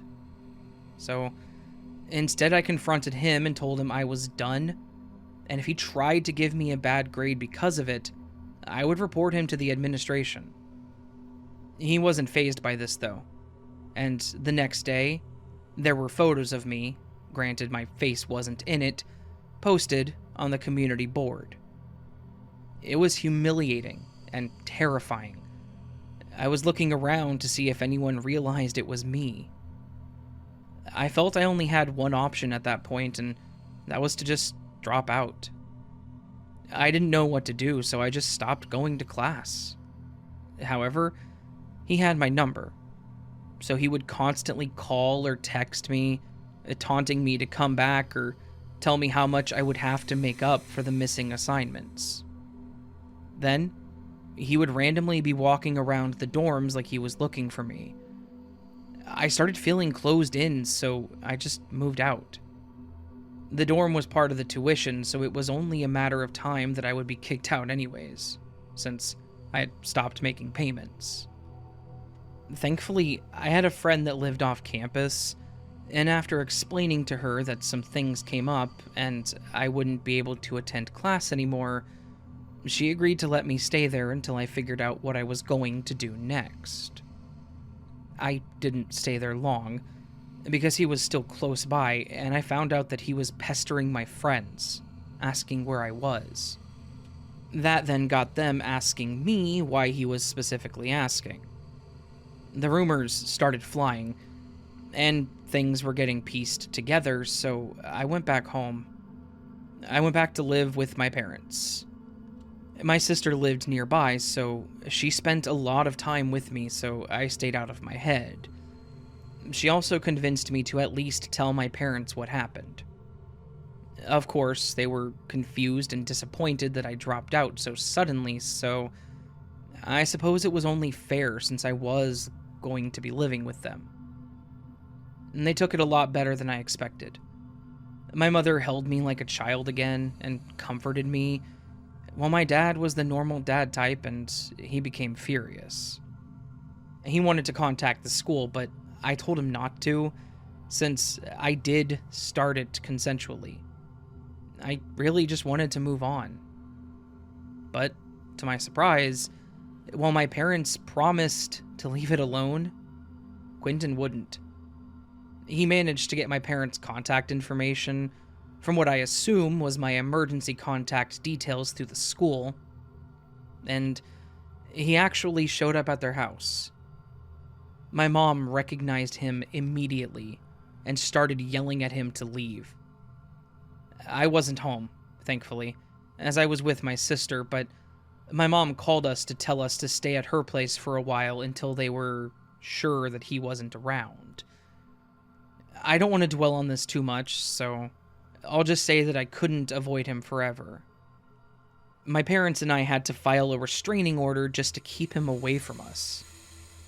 So, yeah, this has really caused a lot of trauma for myself. I never went back to school until last year. I did some online classes, and I'm now working on having the life and career that I wanted. I'm also seeing someone now, and I'm incredibly thankful for their patience and kindness with my weird habits. I just have to take it one day at a time. I do hope that he's not a teacher anymore, but since he's not afraid to go across the country, I would suggest avoiding any teachers named Quentin Thompson, and do your own schoolwork.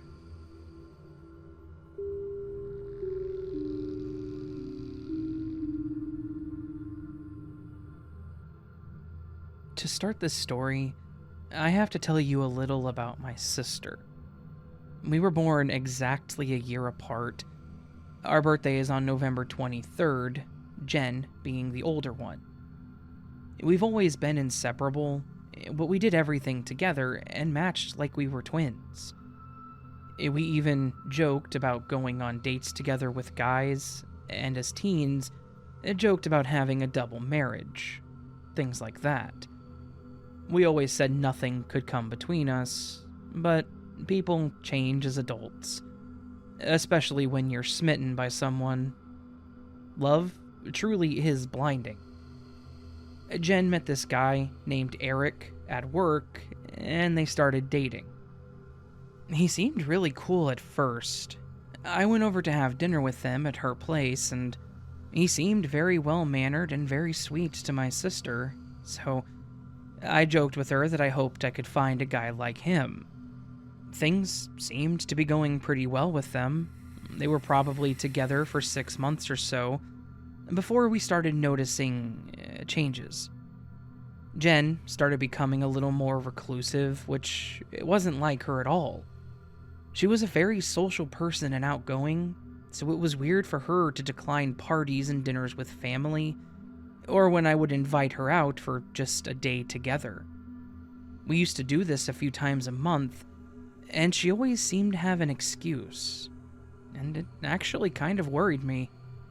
One time she declined, saying that she wasn't feeling well, so I decided to surprise her with some homemade chili and cinnamon rolls. When I showed up, she was hesitant to open the door, but when she did, I learned her reason for hiding. Her left eye was black and blue, and her forehead and cheek looked scraped. I learned Eric was not the person that we met. It was your typical abusive relationship. He would snap, apologize, he'd be fine for a week, and the cycle would just repeat. It definitely caused tension in the family.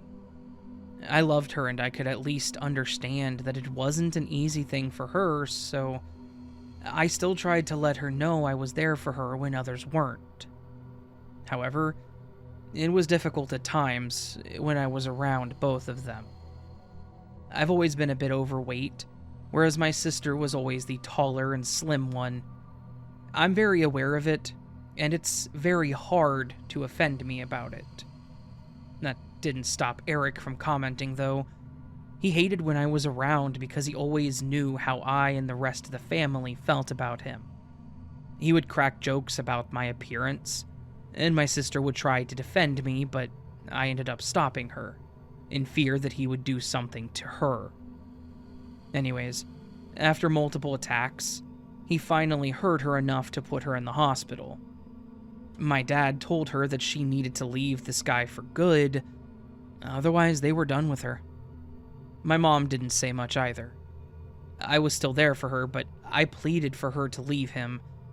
I even offered to let her stay with me, or I would stay with her just to make sure she wasn't alone.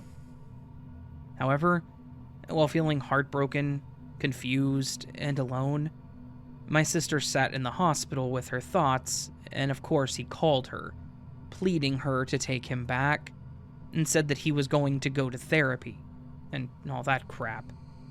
When she got home, he actually proposed to her. In his cockiness, thinking he had her wrapped around her finger, she declined, as she had learned that he had been actually cheating on her. All the abuse that she took, and she of course wasn't his one and only. She finally gained the strength and put her foot down. For being such a tough guy, he didn't argue much when my dad and a cop were at my sister's place when he got there to get the last of his stuff. A few prank/threatening calls later, he gave up, and my sister never heard from him again. And with that, I got my sister back. It took a while for her to be able to be herself again, but it was beautiful to watch her enjoy freedom and life again. After some time, though, she was feeling a bit lonely and said she was ready to start dating again.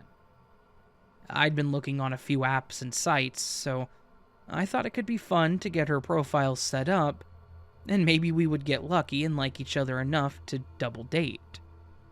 We get it set up, and she's enjoying herself and even talking about hookups. Hey, as long as both parties are for it, at least they're enjoying themselves. So, I had a few matches myself, but the dates just kind of fell flat. But at one point, I did meet a guy named Corey. He seemed really cool and had a lot of similar interests that I did.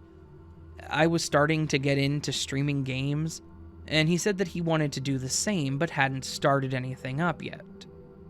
We were talking for quite a while, and both wanted to meet, but he said he was out of the state for work. I appreciated him telling me this up front, and it kind of made me feel better about the situation as well. We scheduled a time to meet after he returned, in a week, and in the meantime we continued talking, and I told my sister about him. We did share pictures, so we at least knew what each other looked like. My sister even thought he was cute and said she approved. Once he returned, we made plans to go have drinks and see a movie. We were going to meet up at a pub that was close to the theater, so it was about 20 minutes from my place. I got there first after getting a message from him saying he was almost there as well. Instead of going in, I decided to sit outside and wait. My bad habit was smoking, so I thought I would smoke one while I was waiting to calm my nerves as well. Don't worry, he said he was a smoker too. Otherwise, I wouldn't have lit up before a date. Anyways, while I was standing there, I looked up to see the people that were passing by, leaving and entering the bar. It wasn't completely dark yet, but as the cars were coming towards me with their lights on, I couldn't quite make out the faces of the people walking towards me. So, when I saw a guy cross the road and walk towards me, I stared at him a bit harder to see if I could make out if it was Corey. He definitely looked familiar, but not quite like Corey. I know pictures are still going to be a bit off from what you get in person, but Corey was tall and slim.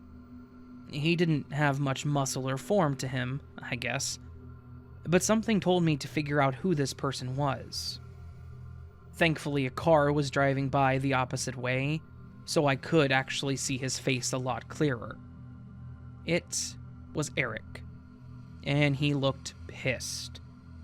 My heart immediately dropped, not knowing what he would do in public, and I immediately dropped my cigarette and dashed inside.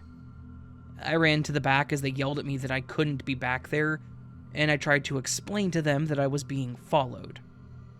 They didn't seem to believe me or understand at first until Eric came in and yelled out my name.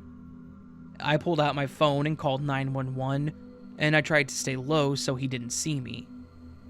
Someone in there, I think it was just a patron, tried to get him to leave or something, as well as a bigger lady that was behind the bar, and then the place fell silent as I could hear scuffling and fighting. Thankfully, the police showed up and arrested him. The guy that was helping had a cut across his arm, because he apparently came in with a switchblade of some sort, but otherwise, everyone was okay. I noticed afterwards that I had a few missed calls from my sister. I texted her, and I gave her a brief rundown of what had happened, like, a cop showed up at the bar, will call soon.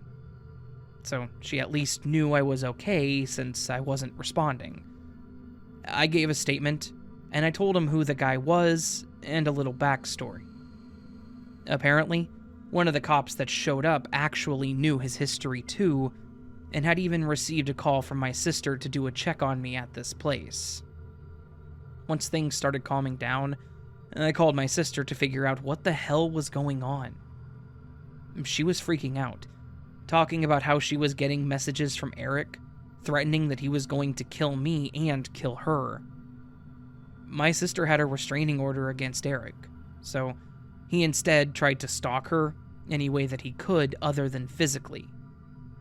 When he found her on a dating site, he decided to make not one, but 2 fake dating profiles to keep tabs on her, and to try to get me as well. He knew exactly what she liked, and due to the info she talked about, he created the profile of someone that I would like as well. He had started messaging her from his fake profile, talking crazy, calling her all kinds of names, telling her she was worthless, and said that after he takes me out, she would be next. She quickly figured out what was going on, and tried calling me, and then when she couldn't get a hold of me, she called the cops.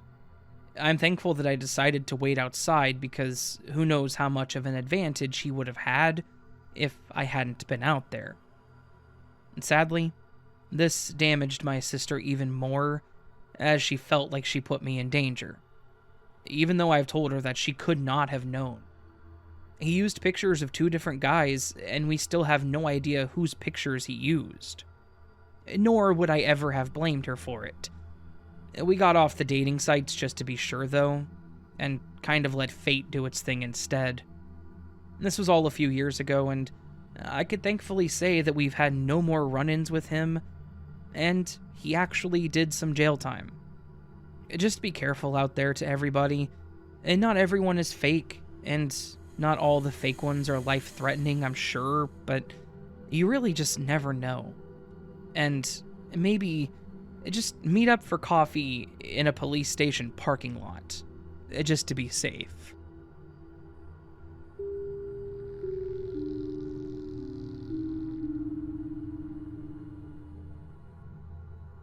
Me and a friend of mine used to get together at least once a month and go hiking in one of the forests near us.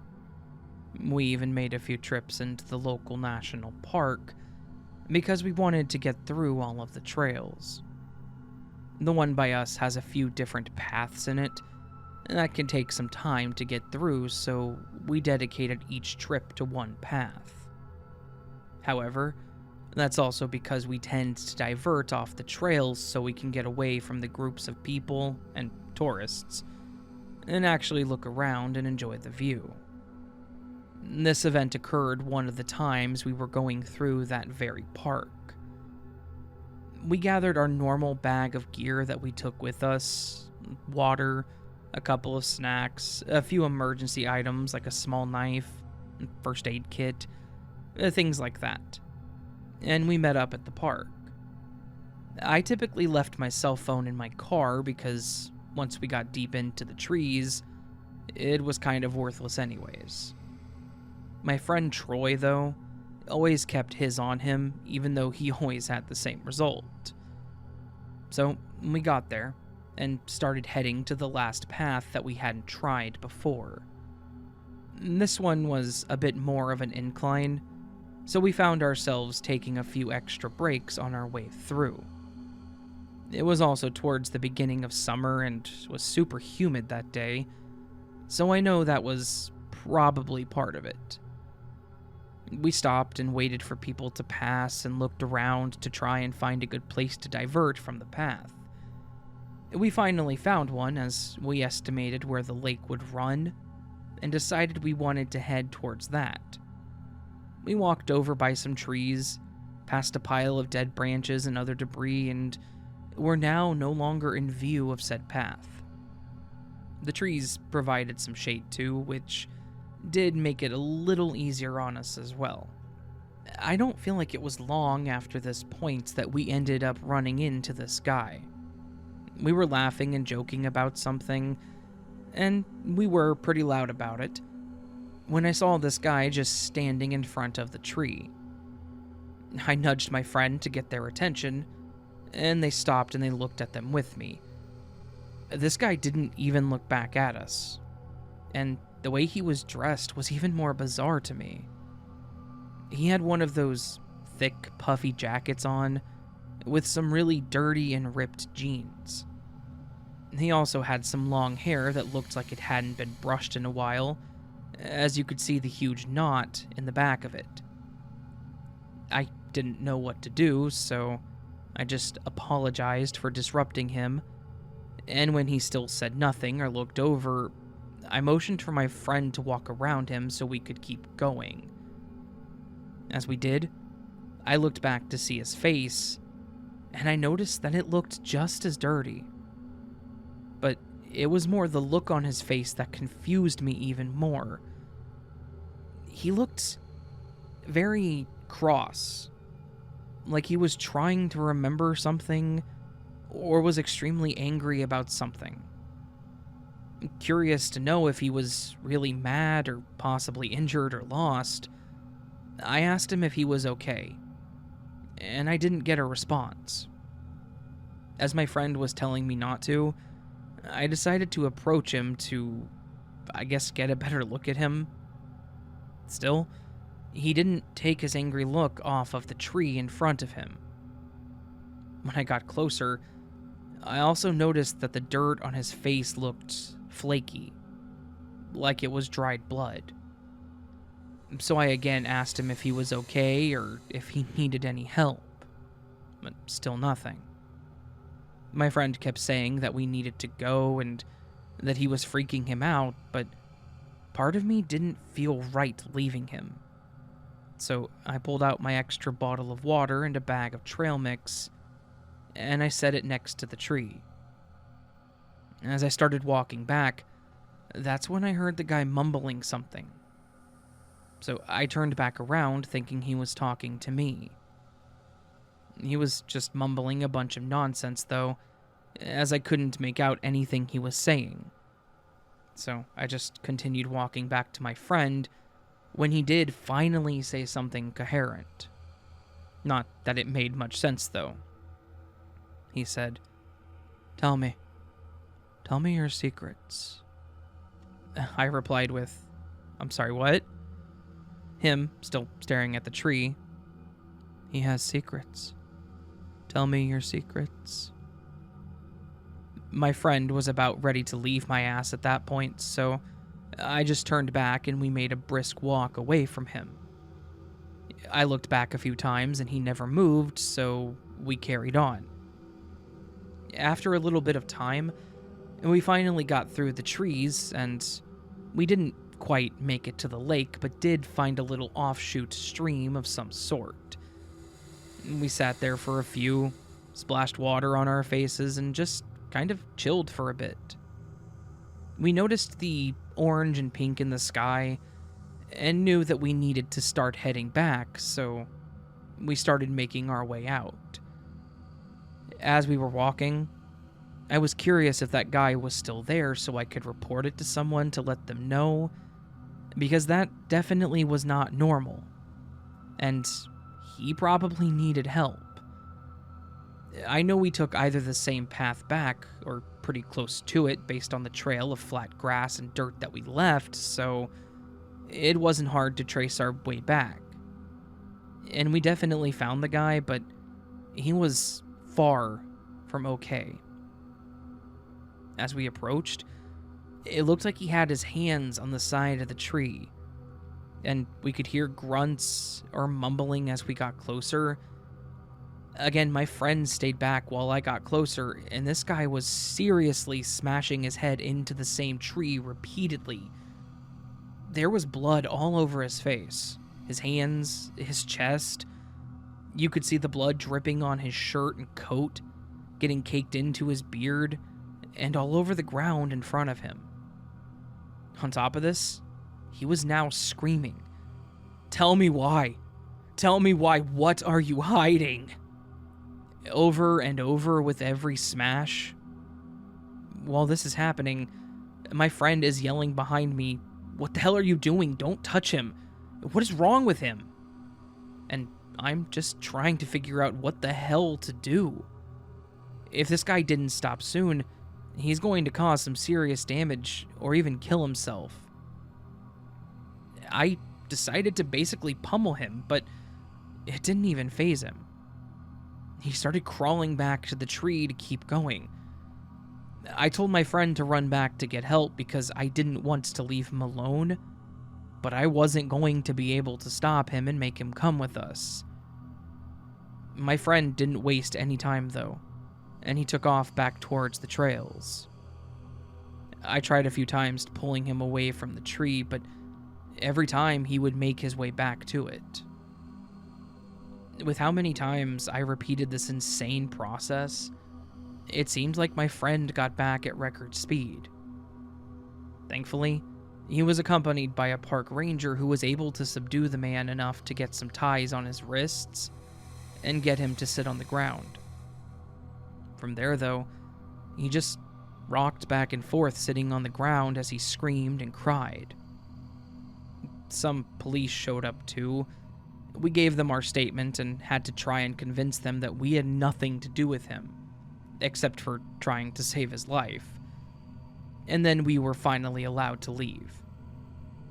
We wanted to see what happened with the guy, though, so we sat in my car and waited to see him come out.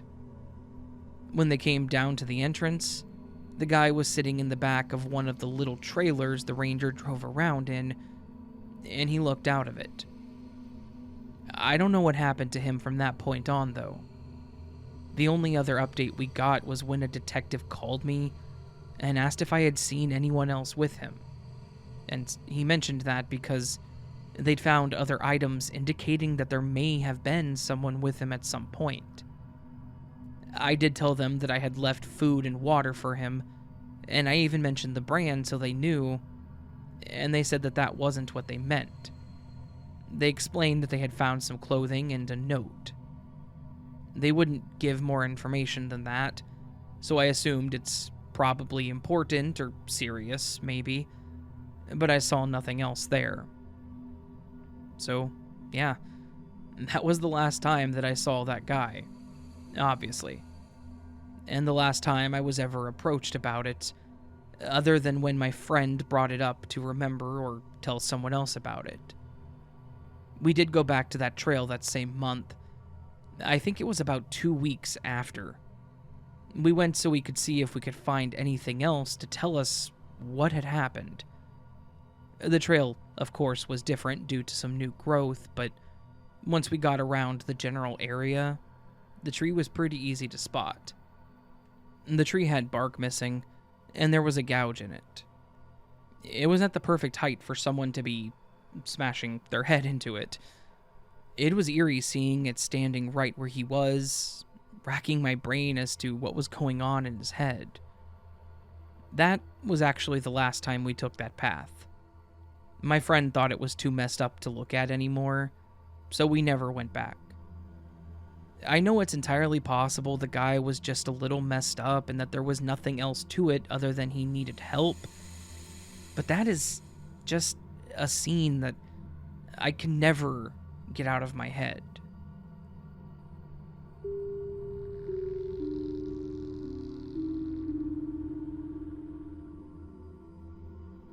I have a short but honestly terrifying story that happened to me about 15 years ago on Halloween night. For some background, I live in a fairly decent little town outside of a major city. It's more of a growing suburb than anything, and it's mostly pretty quiet. At the time of this story, I was 28 and my son was just turning 8, so he was at that age where he still needed my help with a lot of things in life, but he was also wanting to be more independent. So I was doing my best not to smother him, but I was also still doing what I could to make sure he was going down the right path and didn't need help. I raised him by myself without his father, so it was tough, but it's just part of being a parent.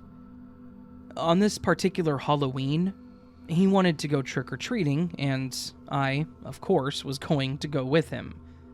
But he also didn't want me hovering over him. He was, in his words, big enough to go to the door alone and knock. It was also rather cold and wet that year, so he and I made a compromise. I would drive the car to each road and direct him which houses to go to, and I would watch him from the car, and he would get to do it all by himself unless he physically needed help. I would drive him to each street, and we would do this until it got too late, or he started getting tired. For most of the night, things went smoothly. He was pretty happy to be walking between the houses on his own. I was happy that I was able to watch him and not upset him. He would go to the houses, do his trick-or-treating, and they would ask where his parents were, and he would tell him that his mom was watching from the car because he didn't need help. Most of the older people would just laugh at these comments, and some of the younger ones I think had an issue with it, but we were both happy, so whatever. Every time he would get into the car, he would show me his bag and what they gave him, and he would tell me that he was having a lot of fun. so it was a great night. However, on one street, things went from really fun to actually quite horrifying. We had pulled up on the street, and everything looked normal. A few of the houses were dark, and there weren't many trick-or-treaters, but I figured that was more because of the time than anything. It was getting late. There were a few houses with their lights on, so I told him to go to the 3 houses and come back to the car, and then said we would make a game plan from there. He said okay, hopped out of the car, and started to the first house. As soon as I saw him finish up at the first house and then make his way to the second, I felt something cold hit the side of my head. I started to look over toward whatever it was, but it clicked pretty fast. There was a guy dressed in all black holding a gun to the side of my head, and he very forcefully told me to get out of the car and to not make a scene. I was obviously panicking. My son was at one of these houses, and he was going to come back to the car at any point, so I wasn't going to do anything to make this guy pull the trigger. I told him okay, and that I would do what he was asking, and I opened the door and stepped out. As soon as my feet hit the pavement, he shoved me off to the side and jumped into the car, and then took off down the road going way too fast. Thankfully, there weren't many people on this road at the time because with how fast he was going, he wouldn't have been able to stop if a child had walked out into the road. I stood up, still freaking out, and I immediately ran over to the house that my son was at. He was still getting candy from them when I walked up, and the old man at the door looked up and smiled, asking if I was his mother. I said that I was, and I think that he realized something was wrong right away based on my tone. I started to tell him what had just happened, and as soon as I said it, I just started bawling. He told me to come inside, so the 2 of us stepped in, and he said that he would call the police. His wife came over and asked what happened, and he told her, and honestly, the whole thing was just such a terrifying and embarrassing mess. Here I was with my 8-year-old son in some random old couple's house, crying my eyes out because some rando had just carjacked me. Of course, my brain was sifting through those anxious thoughts about how it could have gone if my son was in the car at the time, how it would have traumatized him, all that. They called the cops, and the old lady got some water for myself and my son, and we sat there while she held a pretty nice conversation with him. She actually gave him the rest of their candy, and they shut off their porch lights, and then she showed him how to crochet or knit. I don't really remember. He was entertained, and thankfully didn't really understand the whole situation beyond something bad had happened. When the cops got there, I gave them all the information that I had on the guy. I didn't really see his face, but I saw the logo on his jacket and shoes, and I gave them all the information on my car. After they left, the old man said that he would take the 2 of us home. Thankfully, I had a spare key hidden in the front yard so I could at least get back into the house. The whole time, I was apologizing to the man for the inconvenience, and he just told me that he was happy to help and sorry that the whole thing happened. After we got home, my son wanted to stay up and watch scary movies, and as much as I wanted to tell him no because it was late, I just said screw it and let him enjoy the night. I ended up falling asleep on the couch while he was watching some creepy movie, and the next morning when I woke up, he was passed out on the floor with candy wrappers everywhere. I ended up calling him out of school the next day, and I called out of work so that we could just hang out together at the house, since I knew he wasn't going to be up to go to school, and I wasn't really in the right mindset to go to work. And to wrap this up, they did actually find my car after a few days, but they never found the guy. The car was abandoned on the side of the highway after he had blown a tire and one of the wheels was pretty messed up, but thankfully, There wasn't any damage that couldn't be repaired. It was expensive, sure, but thankfully my parents were able and willing to help me. I can't imagine how stressful it would have been if they couldn't have. When he got a bit older, I did finally explain to him what actually happened. Mostly because I've always tried to be open with him. He said he didn't really remember that night, so at least I know he wasn't traumatized by the whole thing. For me, however, that was the most terrifying Halloween I had ever had. And it's probably the scariest thing to happen to me personally. We did go trick-or-treating for a couple of years after that, but we just stuck to our block. So, to everyone out there, stay diligent, and make sure that you don't let anyone sneak up on you like I did. Halloween is supposed to be a fun night, so make sure you're staying safe out there so that everybody can enjoy the holidays' festivities.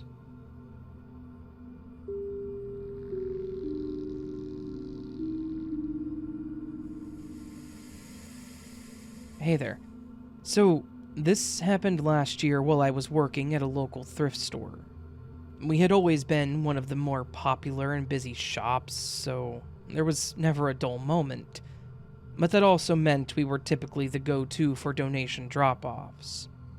I was a shift manager, so I was often there late, making sure all the donations were in, sorted, and put away, so that we didn't have to come back to a mess. At the time of this event, it was November, and we were doing a coat drive. One of the hospitals nearby did an adopt-a-family type deal each year, but they always started it early for this reason. They supplied the families with the coats that we got, as well as food and gifts for the holiday. Our facility was big enough to store all the coats for them, as well as wash and sort them, and they always brought us treats for our work, so really, it was a win-win-win. I liked all the feel-goods, you know? But this did not bring good feelings. This night, I already had 2 people working on the coats, and for some reason, we got slammed with donations. It was like a whole neighborhood moved out and just left us with everything they didn't want to take. It was probably about an hour after closing, and I felt bad keeping a couple of them after their shift.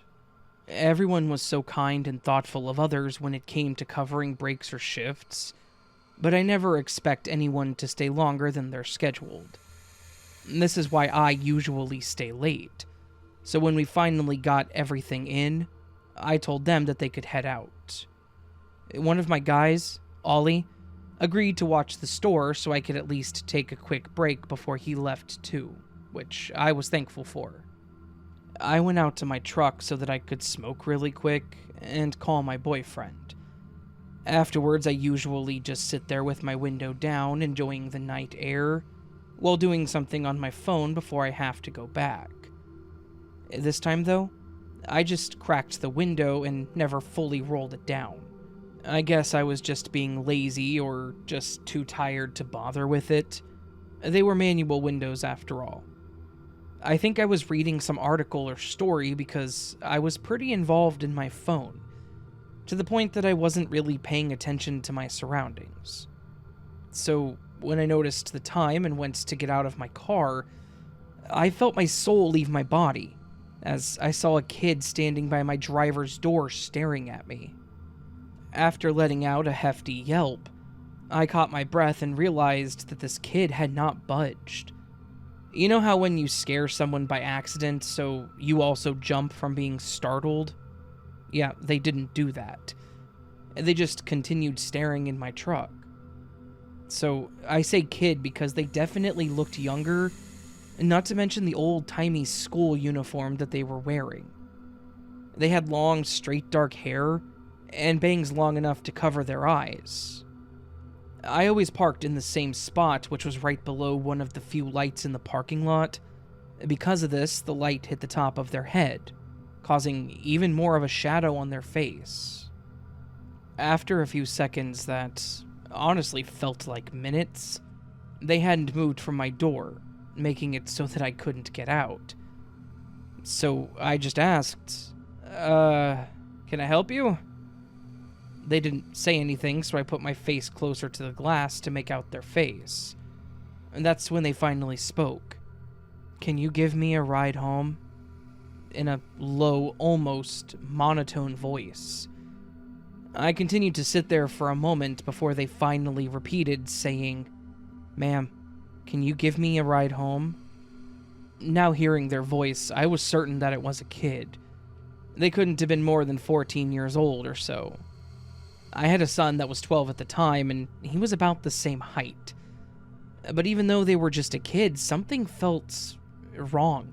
Terribly wrong. I noticed that I started shivering, but it wasn't even really cold. I felt incredibly uneasy, so I slowly lifted my hand and placed it on the lock.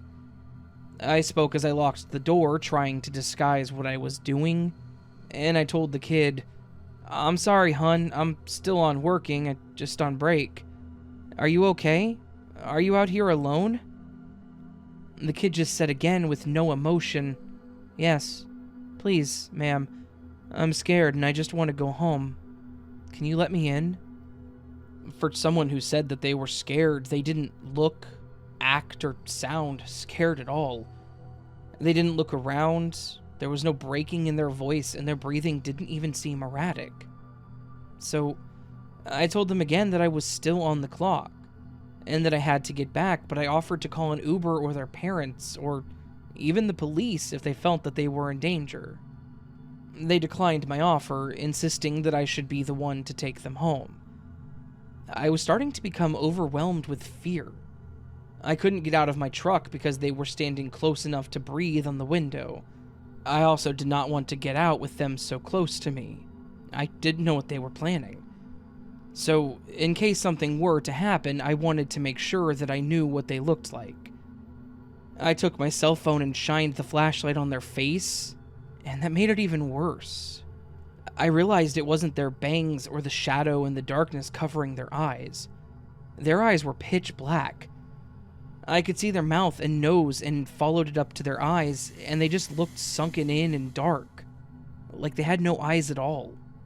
This caused me to say something a little unladylike, and I quickly rolled my window up the rest of the way and called Ollie. There was no way in hell I was getting out of my truck now. As I explained to Ollie what was going on, this kid just continued staring into my truck. He agreed to walk out to my truck to make sure that I could get out safely. At least I was hoping that if they tried anything, it would be a 2v1, so the odds should be in our favor. As Ollie approached my truck, I could hear him shouting something in our direction. This caused the kid to look over at him, and Ollie stopped dead in his tracks. I cracked my window again and told the kid that it was best that they move along, and that we would call for help. They slowly turned their head back towards me, then opposite of Ollie, and slowly started walking towards the edge of the parking lot towards the road. I was still a bit torn, but maybe that was because I was a mom. I was terrified. That fear that caused me to barricade myself in my truck was not letting up, but yet, I didn't want this kid to walk into the street. I quickly called 911, and when they were far enough away, I got out. I talked to Ollie for no more than a minute or so as I explained what all had happened. By the time I turned back around to look for the kid, they were gone. The parking lot was bare. There was a small median at the edge that just had barberry bushes in it.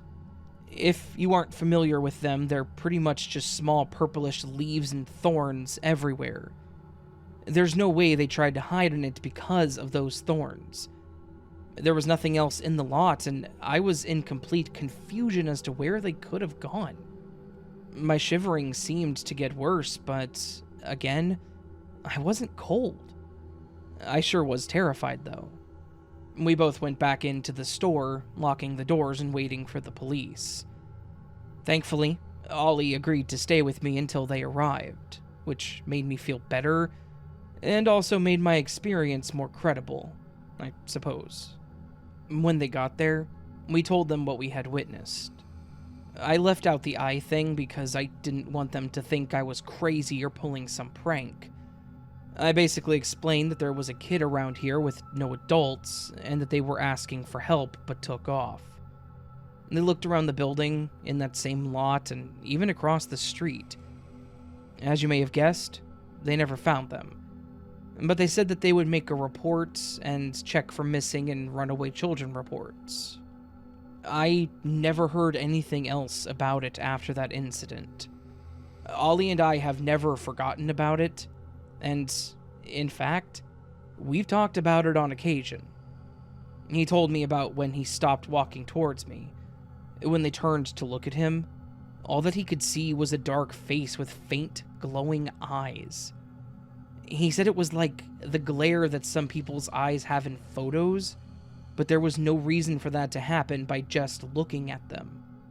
Between that and the overwhelming dread he instantly got too, he felt his body made him stop, or something told him to not get closer. I kind of knew of black-eyed kids' stories prior, but I never really thought about it one way or another.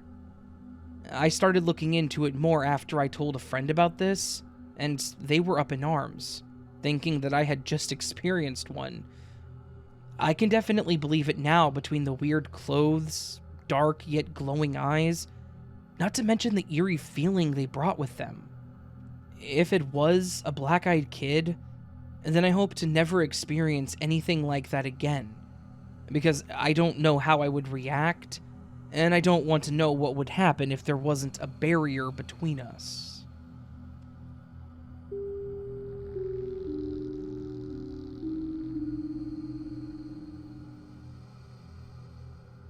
This story actually happened about 5 or so years ago, back whenever I was 16, and still living with my grandparents. This was back before I got out into the world on my own. I've always had a rough family life.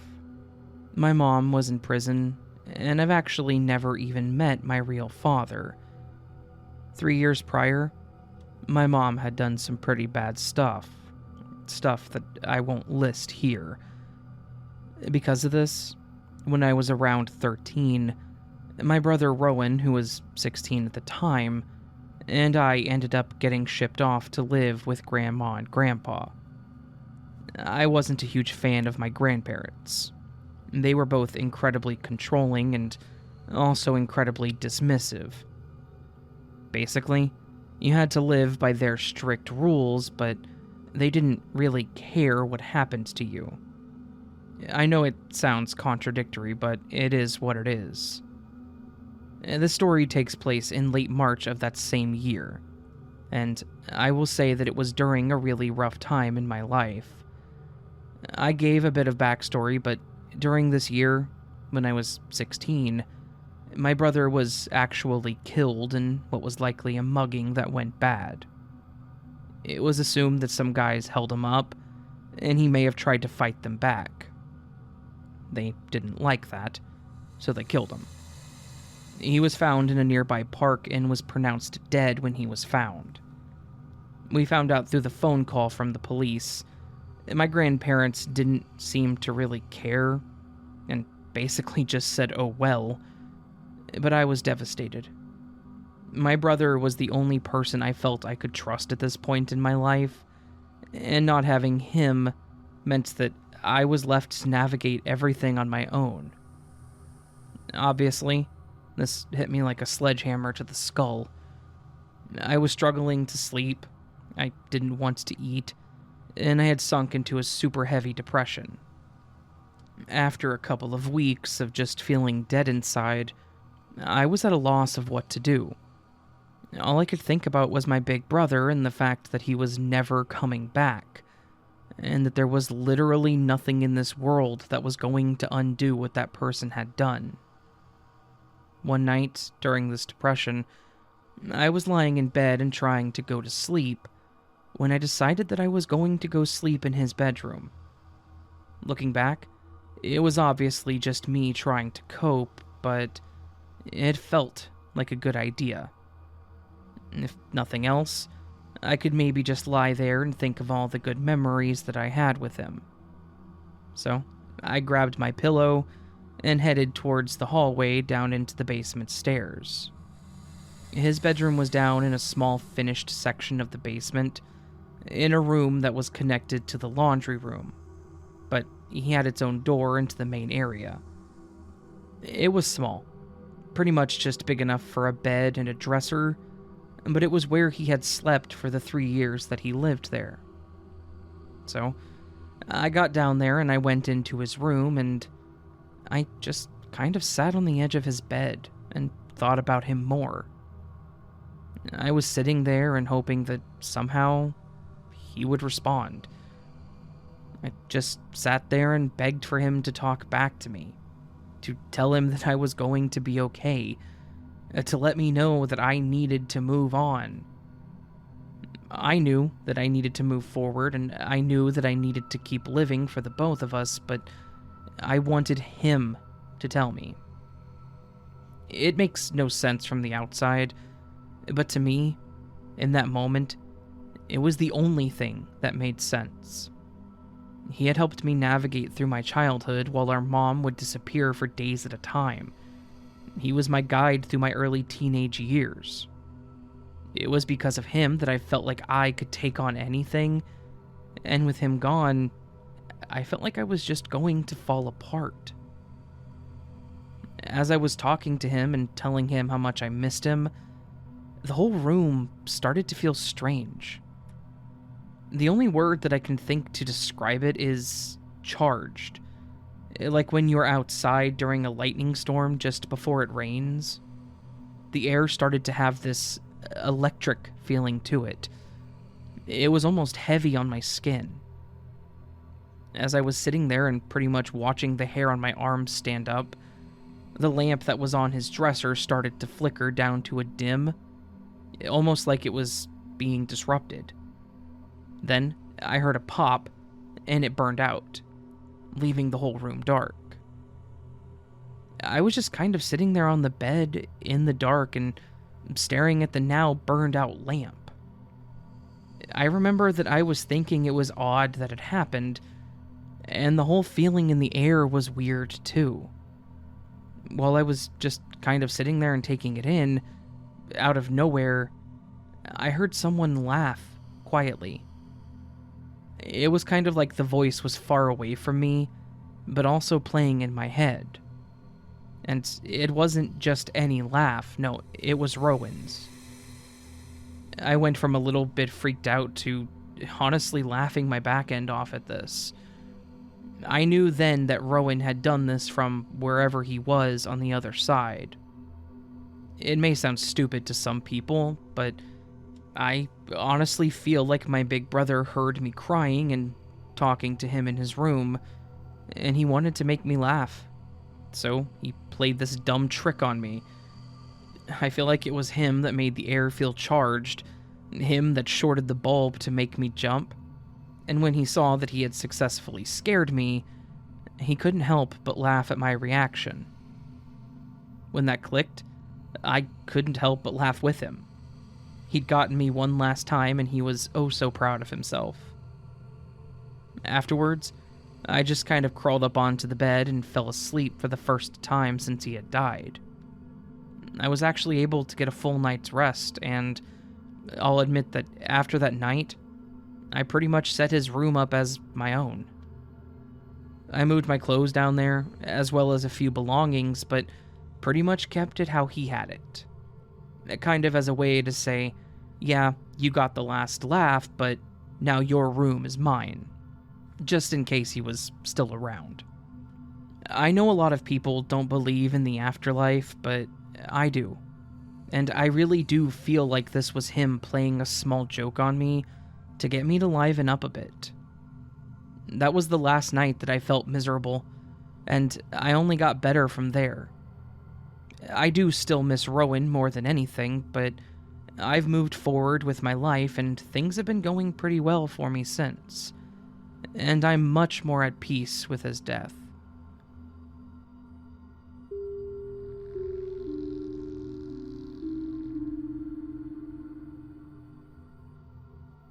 I used to babysit and do light housework for this family for many years.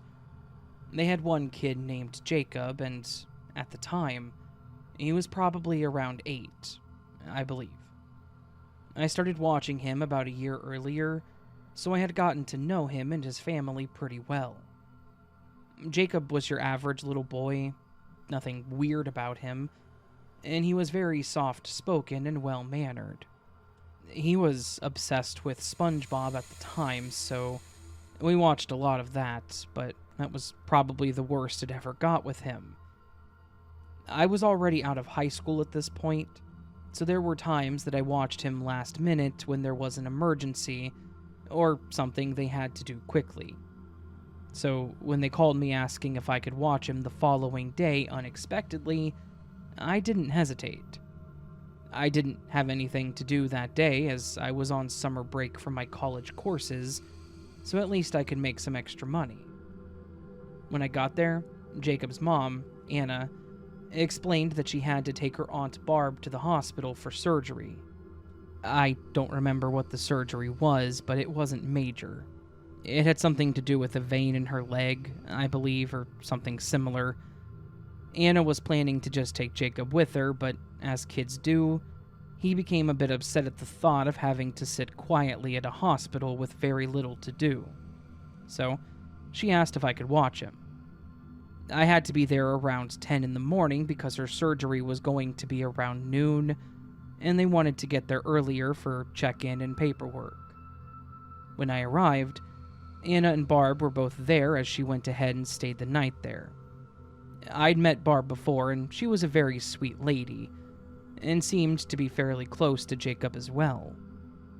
He was sitting next to her when I got there, and he was reading a book to her. Anna told me a few of the things and asked me to bring the clothes up from the laundry room.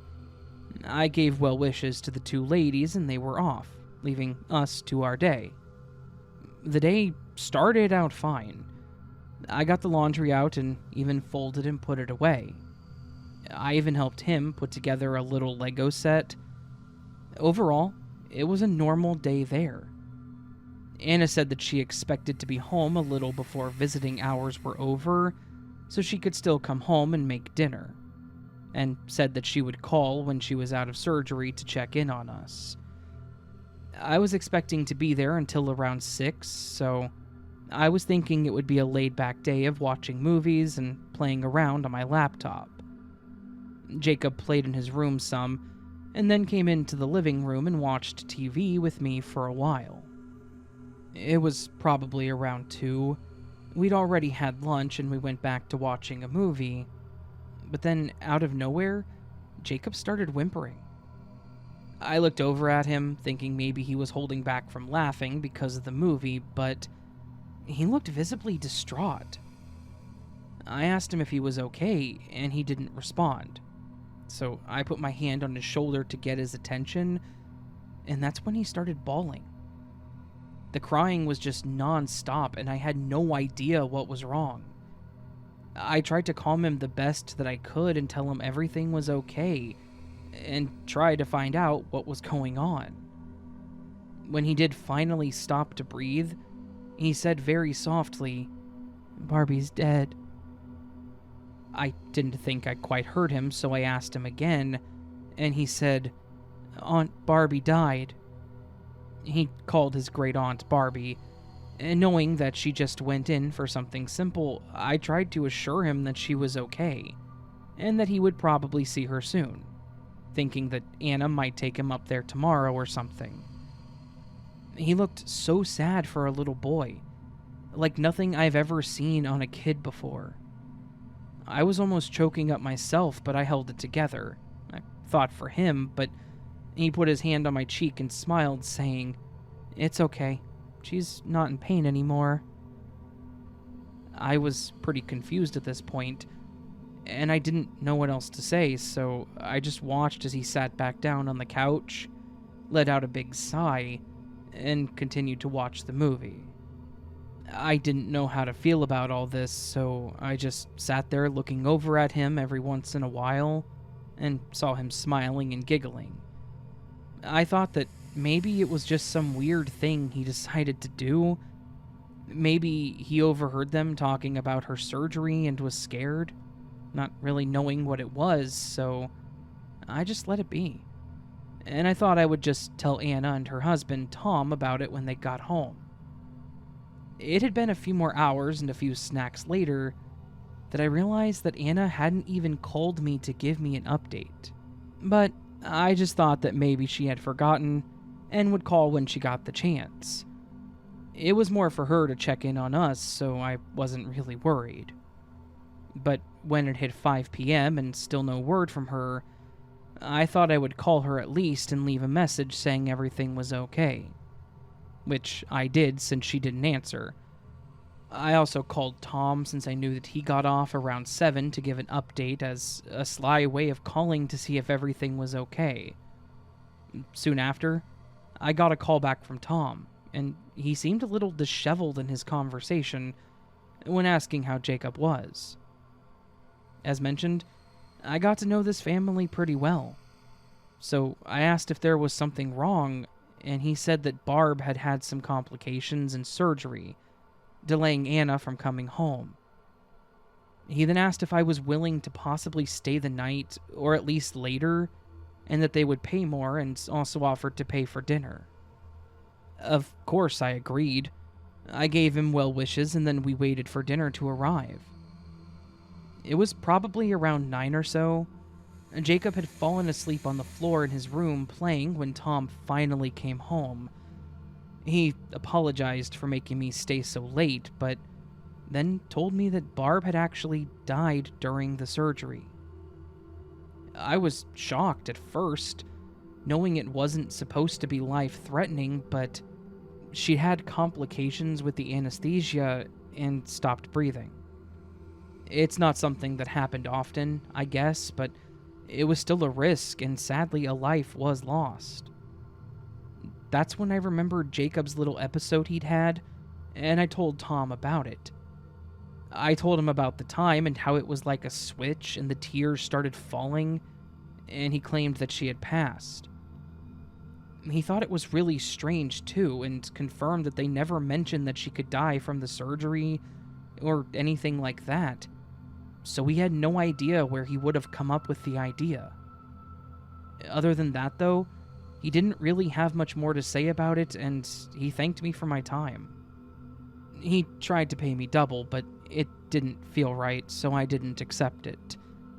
He told me that Anna had gone to be with her cousins, so she wasn't going to be home that night.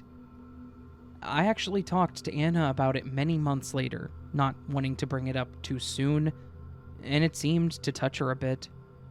She said that Barb was like another mother to Jacob, and it feels like their bond was just that strong that she had reached him after she passed, and let him know that she was okay. It still gives me chills thinking about it to this day. Jacob is almost 17 now, and he has no memory of that day. But he does remember Barb vividly, and says that he felt like he already knew she was gone when his parents finally explained to him what happened. Either way, it was quite the experience for a babysitter.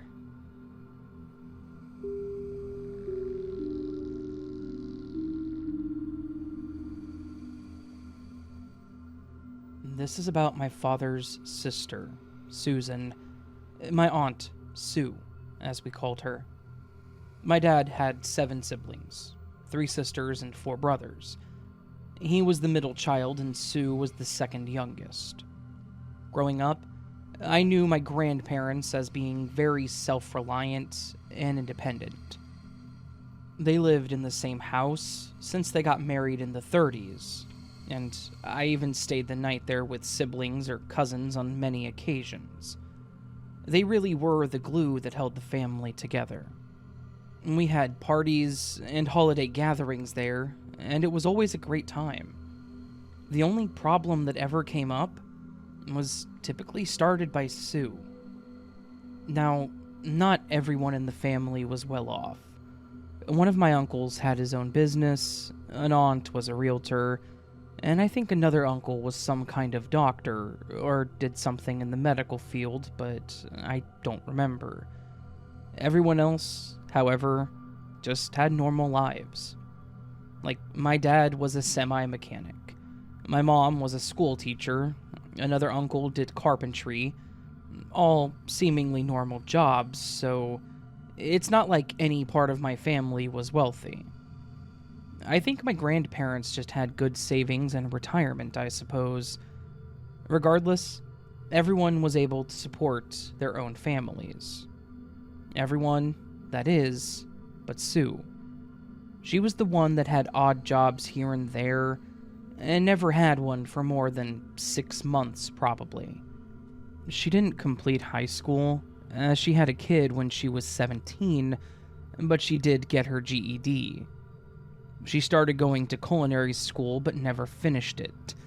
She used her son as an excuse for that as well, but then his father actually won custody of him before she dropped out, so she didn't even have to care for him.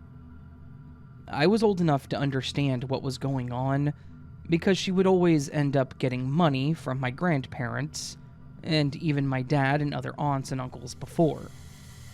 Some of them, like my Uncle Ben, always refused to give her money. I think something happened that I'm still unaware of to this day that made him put his foot down. Things really started taking a turn when my grandfather passed. He had underlying heart conditions, and his cause of death was heart failure, so I suppose the family knew that it was coming. He was in the hospital when he went, but I remember all of us going up there to see him and say our goodbyes. When he passed, as expected, just about everything went to my grandmother except for a few things, such as a vintage car that he gave to my oldest uncle, and he even had these accounts set up for me and my siblings and our cousins, which there were 12 of us total. They each had $500 in them, and they accrued interest, but they couldn't be touched by anyone but us kids, and not until we were 18. Nobody was upset about it, because since my grandmother had survived him, why wouldn't she get most of it? It all made sense to my aunts and uncles, except for Sue. We had the celebration of life party the same day of his birthday, which was a little over a month after his passing, if I remember correctly. And that's when we learned about these accounts. This did not sit well with Sue. She was visibly upset and had made comments about how much she did for them and that she wasn't being appreciated. Uncle Ben told her that she needed to calm down because even her son, that she didn't have custody of, got an account, and that it wasn't about her. She quickly left, making the party a bit awkward, but my grandma did what she normally did and brought it back around so that we all could have a good time. A few years later, my grandma had a fall on her front stairs, and she had to have hip surgery. My parents actually picked her up from the hospital, and she stayed with us for about a week, until someone helped install a ramp next to her stairs. As mentioned, my grandparents had always been very independent, and my grandmother even after my grandfather passed, so it was really hard to let go of the independence when she was healed. It was quite the surprise to us when Sue kept showing up and staying at her place for days on end, saying that she was going there to help her. Even though a lot of people thought it was weird, Sue actually seemed to be helping a lot. She helped her with her garden that she cherished, she mowed the lawn, and she even kept the house clean and dusted. Ben was even impressed, and we seemed to have a good time when we were over there. Then we learned that part of the reason that she had been staying there was that she had been evicted, and she didn't have the money to find another place, as she wasn't working at the time. My grandma explained that she allowed her to move in until she was able to find a place, as long as she actually helped around her house. So, she seemed to be under a spotlight, everyone watching what she did, but it didn't seem to faze her, which seemed to make everyone let their guard down, I suppose. Then, my grandmother started having complications. It started with her seemingly just having the flu, or something like that, so we would just have to cancel holiday plans or reschedule. She still called and talked to us, but the parties became more and more different. When we did go over there, she looked noticeably different.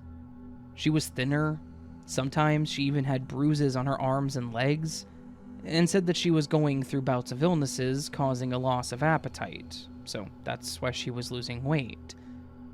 Of course, being grandma, she always made jokes about finally being skinny and things like that.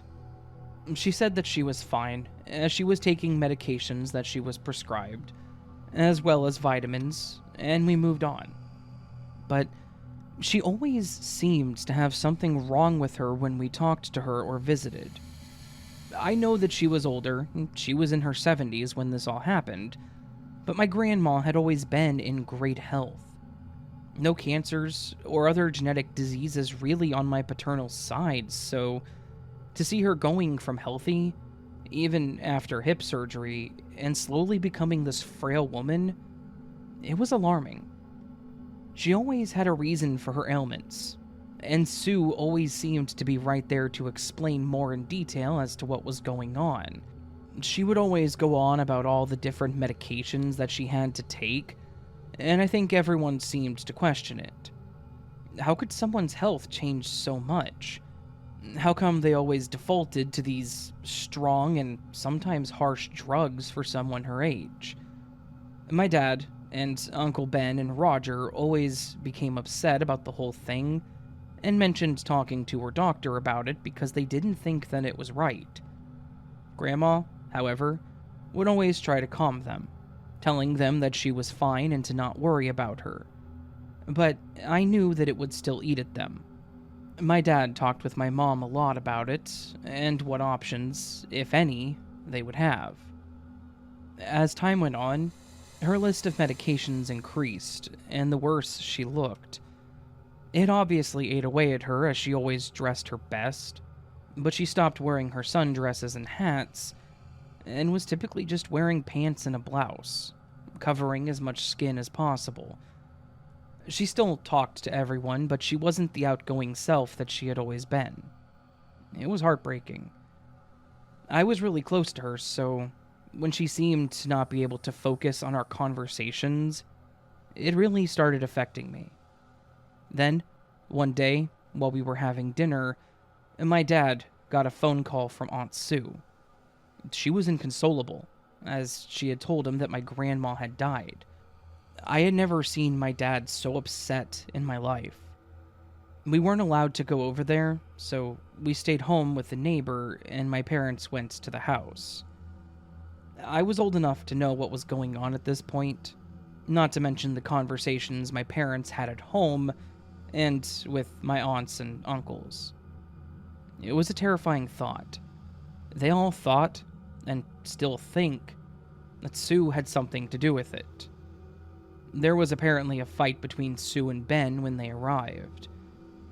The death certificate said that she had died of natural causes, but they also found no proof of any of the illnesses that Sue claimed she had. Yet, she still had all the medications prescribed to her. The other reason everyone believed that she was involved was because everything in her will, other than those accounts for us kids, was signed over to Sue. My dad knew for a fact that the house was supposed to go to my youngest uncle, James. His wife passed away from breast cancer, so he'd been raising 3 girls alone, and my grandparents had talked to some of the others about it, asked what they thought about the situation, and they all agreed with the decision. So the fact that it was now going to Sue was unbelievable. Their life insurance, the house, my grandma's prized possessions, all for her to do with as she pleased. And she had no qualms with keeping it all for herself either. She told the family that we could come and get some things that she didn't want or have any use for, which, in all honesty, most were of no value. Old furniture, knickknacks, clothing, things that she would have just thrown away. She had these beautiful dolls that I always loved holding and brushing their hair, and my grandma had told me that they would be mine one day. My aunt Sue tossed them out, so I snatched them up in a heartbeat, as well as some of her dresses.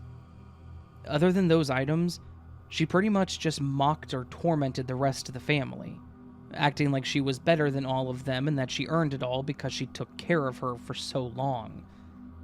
Everyone always offered to help, but sometimes my grandma insisted that she was fine, or Sue would answer her and never allowed it. Shortly after everything was settled, she quickly sent a letter, delivered by a lawyer, to all of the siblings, including my brother, saying that they were to leave her alone and never talk to her again. There was no actual court order or anything of that sort, so many people tried to contact her to find out what was going on, but she refused to ever talk to anyone. When I turned 18, I actually tried reaching out to her as well, but after saying who I was on the call, she acted like she didn't remember me and hung up. And that was the last time that I ever heard from her. In 2019, she actually passed away, most likely alone, as she never had any other kids or ever got married. We only found out through a mutual friend that she had passed. If she had anything to do with my grandmother's death, she took it to the grave with her, and our family will always live with this hole in our life.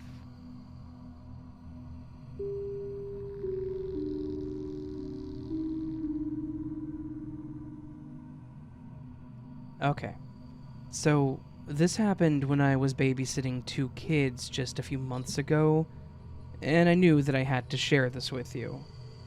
I'm in my mid-20s and have been babysitting since I was probably around 16, between my own siblings and my other family members' kids. I started getting my own regular kids that I would watch too, so that pretty much took up a lot of my time, especially in the summer. But I didn't really mind. Their parents typically paid pretty well, especially the ones that had multiple kids. So, one of my regulars recommended to me their coworker, and I started watching their kids too. They had a 2-year-old girl named Macy and a 6-year-old boy named Josh.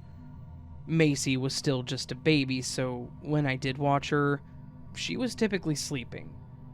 If they were gone for longer periods of time, they offered to take her with them, but she was actually a pretty happy kid compared to others that I've watched, so I really didn't mind watching her.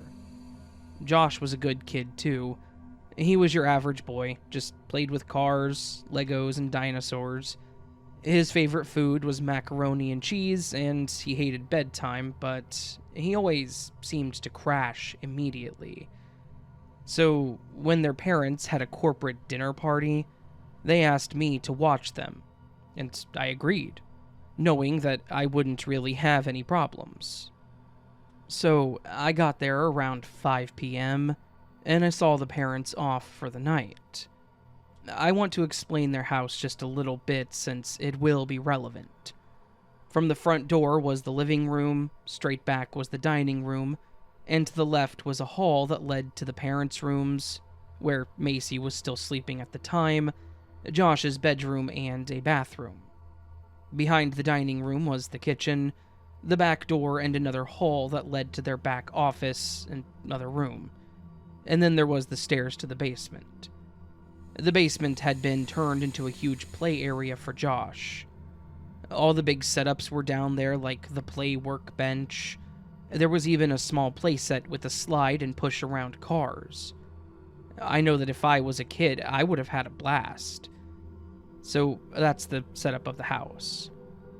When I went over there that night, I was handed Macy as she was still awake and Josh had been in his room playing.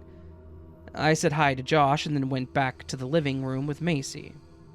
After some time, she fell asleep, so I brought her into her parents' room.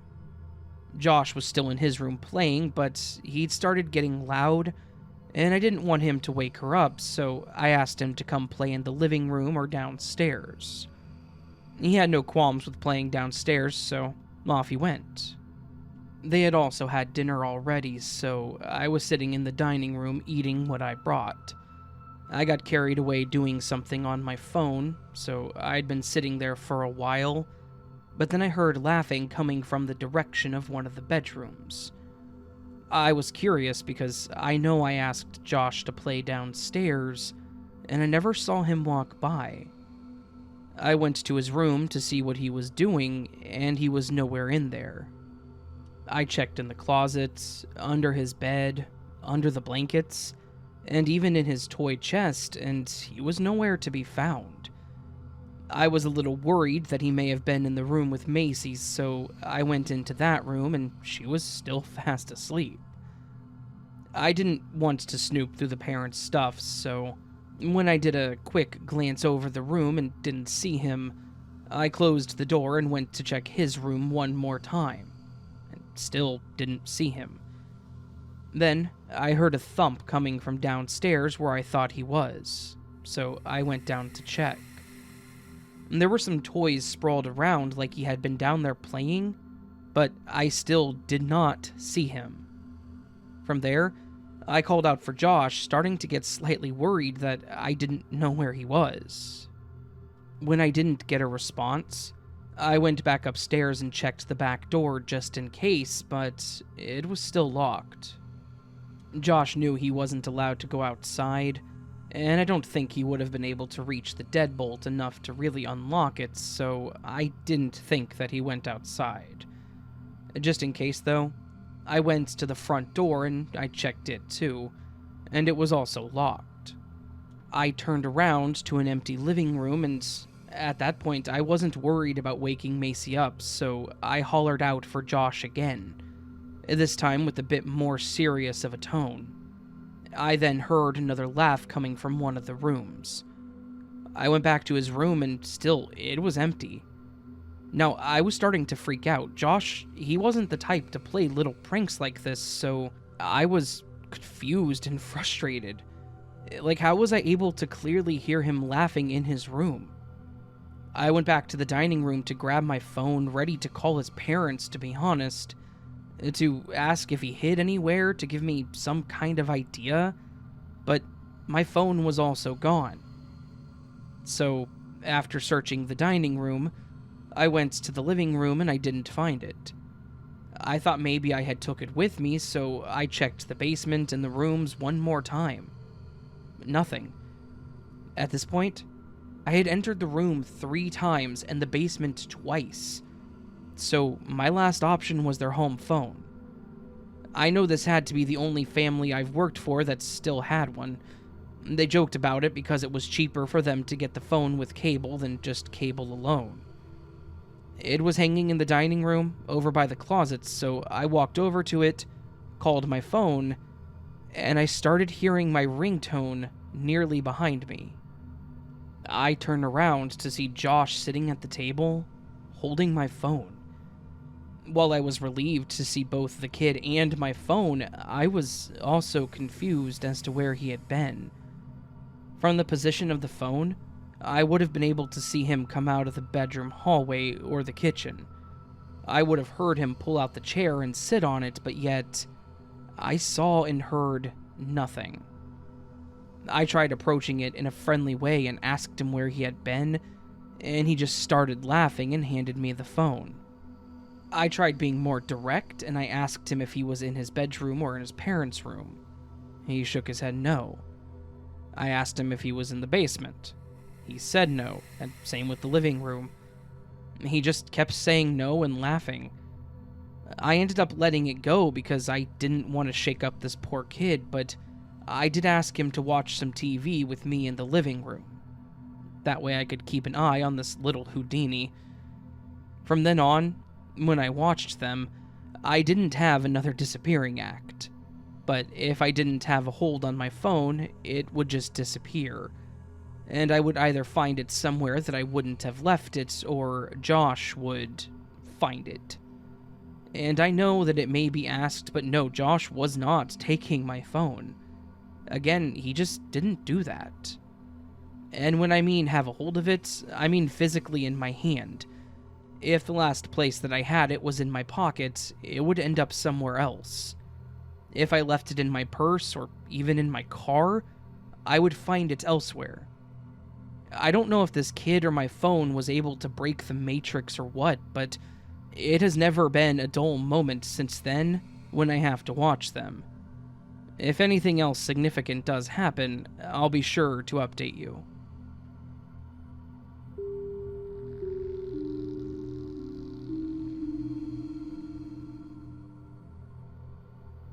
I have a story from when I went to college back in the mid-90s. What happened didn't actually happen to me, but to the person that was my roommate at the dorm. And it's the reason that she actually moved onto campus and started living in the dorms. Obviously, I'm not giving out the name of the school or my city. I'll just say that we live in the southwestern section of the US and leave it there. I lived on campus for the most of my time in classes, but the school had it set up to where you didn't have to live on campus at all, and a lot of people took advantage of that, living with family, each other, etc. My friend, and eventually roommate, and the person this story is about was a short gal named Stacy. Stacy's one of those girls that just never really grew taller than she was in middle school, and she had a very small frame at the time, so she was often taken for being weak, or thought to be a teenager pretending to be an adult. That said, when I got to know Stacy, I learned that she was a bit of a firecracker, and she had taken a number of self-defense courses, so she knows how to properly defend herself if she ever needs to. After a while of living with me at the dorm, she told me about her previous roommate, and what happened to get her to move on to campus. Whenever she was starting her first semester, she didn't want to live on campus because of the additional costs to the tuition, so she went pretty heavy into the wanted ads. This was the mid-90s, like 96 if I remember correctly, so the internet wasn't really an option. She said that she met with a handful of people in the weeks leading up to her first week, and she was getting worried because none of the places that she looked at seemed to be worth paying for. She said that she was then complaining about it to her mother over dinner, and her mom made a comment about having a coworker who had a son that went to the same school. She mentioned that she was pretty sure he had his own place, and that the coworker was just funding it for him, and she said that she would talk to her to get more information about him so they could see if it was an option. She was a bit desperate, so even though she had never met the guy, she was willing to at least consider it as a possibility. She ended up meeting with the son, who we're going to call AJ, and he seemed like he was an okay guy. Plus, he lived in a 2-bedroom unit, and he didn't have a use for the second bedroom beyond storing his extra stuff. They had pretty much agreed that she would take the spare room, as long as she furnished it, and his parents would just keep paying the rent as long as she pitched in for food. Basically, she had gotten in on a pretty sweet deal that seemed like it was going to work great. She said that the whole thing was fine at first, and that the guy would basically just keep to himself with little interaction. She was working part-time, and was attending classes full-time, so they didn't really interact much. For the first month, nothing really happened. AJ was friendly when they saw each other, but about a month in, he seemed like he was trying to be a bit more forward with the conversations. It wasn't too creepy, but he was very intent on getting to know her better, asking if she had a boyfriend, asking her about what she was studying, and what she wanted to do with her life, etc. She thought that he was just trying to get to know her better, and trying to be friends, which wasn't a huge deal. But he kept asking things which, to her, was feeling a bit intrusive. She attempted to set some boundaries with him, basically saying that she appreciated him trying to get to know her, but that she did kind of prefer that he not pry so much into her personal life. Having known Stacy as long as I have now, I can say that she can be a bit direct at times. She's very to the point with how and what she says, but not necessarily rude, just very straightforward in her presentation. She said that AJ seemed to understand what she was saying, and it was a respectful conversation, but that it only got worse from there. For a few days, AJ seemed to be a bit upset with her, but then he went back to just being himself, including going back to asking the personal questions. At this point, Stacy started to just give short or incorrect answers because it was obvious he wasn't going to quit. It was annoying, but she said it wasn't enough for her to give up her living arrangement. That is, until about a week or so later. During one of the days where Stacy was off work and didn't have class, AJ was out of the apartment doing something else during the day. And Stacy had decided to do some of the cleaning around the apartment and started putting stuff away. She grabbed his backpack and went to put it in his room so it was out of the way and off the floor. She opened his door and she went to put it on his bed, and when she glanced over and noticed there was a pair of underwear sitting on his nightstand. She said that, at first, she thought that it may have been his girlfriend's or something. Until, after a few moments, it clicked and she realized that it was actually a pair of her underwear. And obviously, she was a bit grossed out about this situation. It wasn't in a place where it could have accidentally come in with the laundry or something like that. It was on the nightstand next to his bed. At this point, she was pretty fed up with everything. Him being nosy about stuff, being inappropriate, and now this, it was enough to get her to decide to finally find a new place to live. It didn't quite end there, though. When AJ got home, Stacy said that she confronted him about the underwear that she found in his room, and the entire thing unfurled into something insane. She said that he told her he took it because he needed to know what size she was, and that he had more of her clothing in his room for that exact reason. He said that he was going to give them back here soon, but that he had a surprise for her, which was the reason he needed to know her sizes.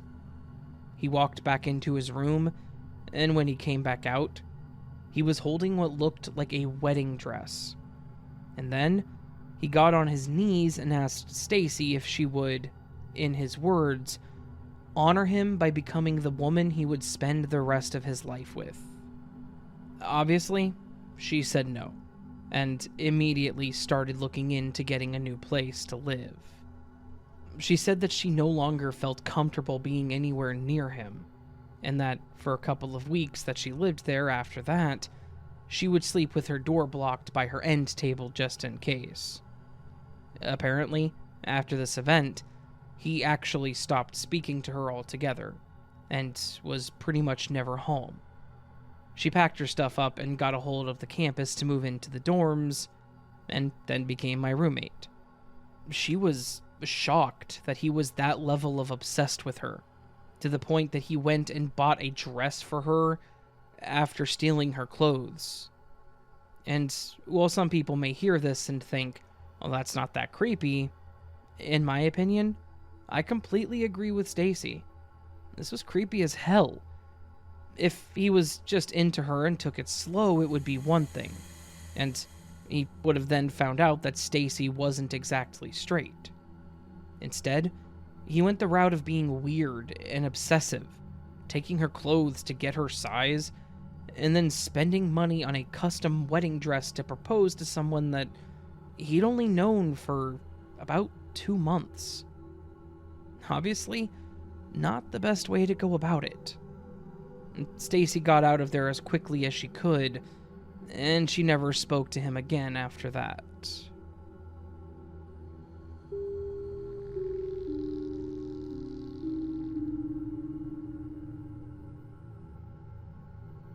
So I have a creepy story that happened back when I used to do snow removal for a bunch of rental properties. So, back around 2010. For a slight bit of backstory, I worked for a small company that did contract work for the aforementioned rentals. They would load us up 2 or 3 to a pickup. We would go out to the properties while it was snowing or just after a snowstorm, and it would be our job to plow out the parking lots, shovel the main stretch of sidewalk, and drop some ice melt. And just make sure everything was good to go for the residents by the time they got up to go to work. We weren't exactly detail-oriented. We were pretty much just told to move the snow out of the way and make sure that no one would slip, fall, or otherwise hurt themselves in the common areas. It was probably one of the most strenuous jobs a person could possibly do. Wake up at 3 in the morning, load up into a truck, get to the sites, and start shoveling. And that last part was my main duty. I didn't get to drive the truck. I was the newbie, so I was told to run the shovels on the sidewalks and drop the ice melt. It was miserable, but it paid all right for what it was. Plus, I only had to work about 5 hours on the days where we had to do the removals. So, on the date in question, back around 2010, our area had gotten a lot of snow and we had 4 properties we were supposed to do, which meant that we were going to be out until around 8, removing the snow. We loaded up, and we got through the first 3 with relative ease. No real problems beside being cold as hell and dealing with a mild case of frostbite. And then we headed out to the final property, which was a bit of an uppity style property. By that, I mean that it was a full-on rental property that was owned by a big real estate company, and it was a bunch of townhomes and duplexes around what was essentially its own block. The part that makes it uppity were the people, prices, and the property's requirements. The people were snooty, the prices were outrageous for the area, and the property management were the only people that we ever had problems with. For the most part, the properties we worked with had one requirement: make the snow not block the way of cars. This specific property, however, was super anal about where the snow went, the direction that we plowed in, and the type of ice melt that we used. Yes, they had a specific brand that they required we used because they claimed it was less harmful to the cement. We get the first half of the property done and cleared out, and when we get to the southeast corner, we notice that there's already a pile of snow in one of the parking spots. Like someone had used a small plow or a large shovel to move it into a pile about 4 feet or so tall, and they had filled the entire handicapped spot. We kind of sat there for a moment, trying to figure out what to do. If we should call the office, tell them that one of their tenants had left a pile of snow shoveled in one of the spots. But I made a comment about how they would just blame us because it wasn't in the designated snow zone. My boss sighed and paused for a second, thinking about what we should do. The spot wasn't large enough for him to maneuver in, and there were cars next to it anyways, which meant we were going to have to get out and move the snow back out into the parking lot so we could then plow it into the correct area. This meant a lot of manual labor to move a pile of snow, just to repile the snow elsewhere, which then also meant that I was the one that had to get out and do it. I hopped out of the truck and walked back to get the shovel, and then went over to the pile of snow and attempted to push some of it off the top. And of course, it had become a chunk of ice more than just a pile of snow. I smacked at some with the shovel to loosen it up, but had to climb over it and start breaking chunks off. but I was getting nowhere fast. I motioned for my boss and our coworker to come over and help me. They parked and grabbed the shovels, and we all started chipping away at the parking lot iceberg. It took us a few minutes to get a good portion of it out of the parking lot, but when we had gotten most of the way through, I noticed that there was actually something in the snow pile. It didn't take long for all three of us to realize what we were looking at. It was an arm, and that arm was attached to a torso. This pile of snow that a tenant had packed so carefully into this parking spot wasn't done out of frustration of said tenant. This was a temporary grave. We immediately dropped the shovels and ran back to the truck. My boss grabbed the phone and called 911 to report it, and he told me to call the property management. The management showed up first, then the police and the EMS. Though EMS wasn't going to be able to do much. This person was quite obviously dead. They had us help remove the ice as best as we could from around her so they could get her out and attempt to identify. As soon as we were able to get her uncovered, it was pretty clear how she died. There were multiple stab wounds to the chest and stomach area. The management was able to identify her right away. It was one of their elderly tenants that lived in the building that was just to the right of the parking spot.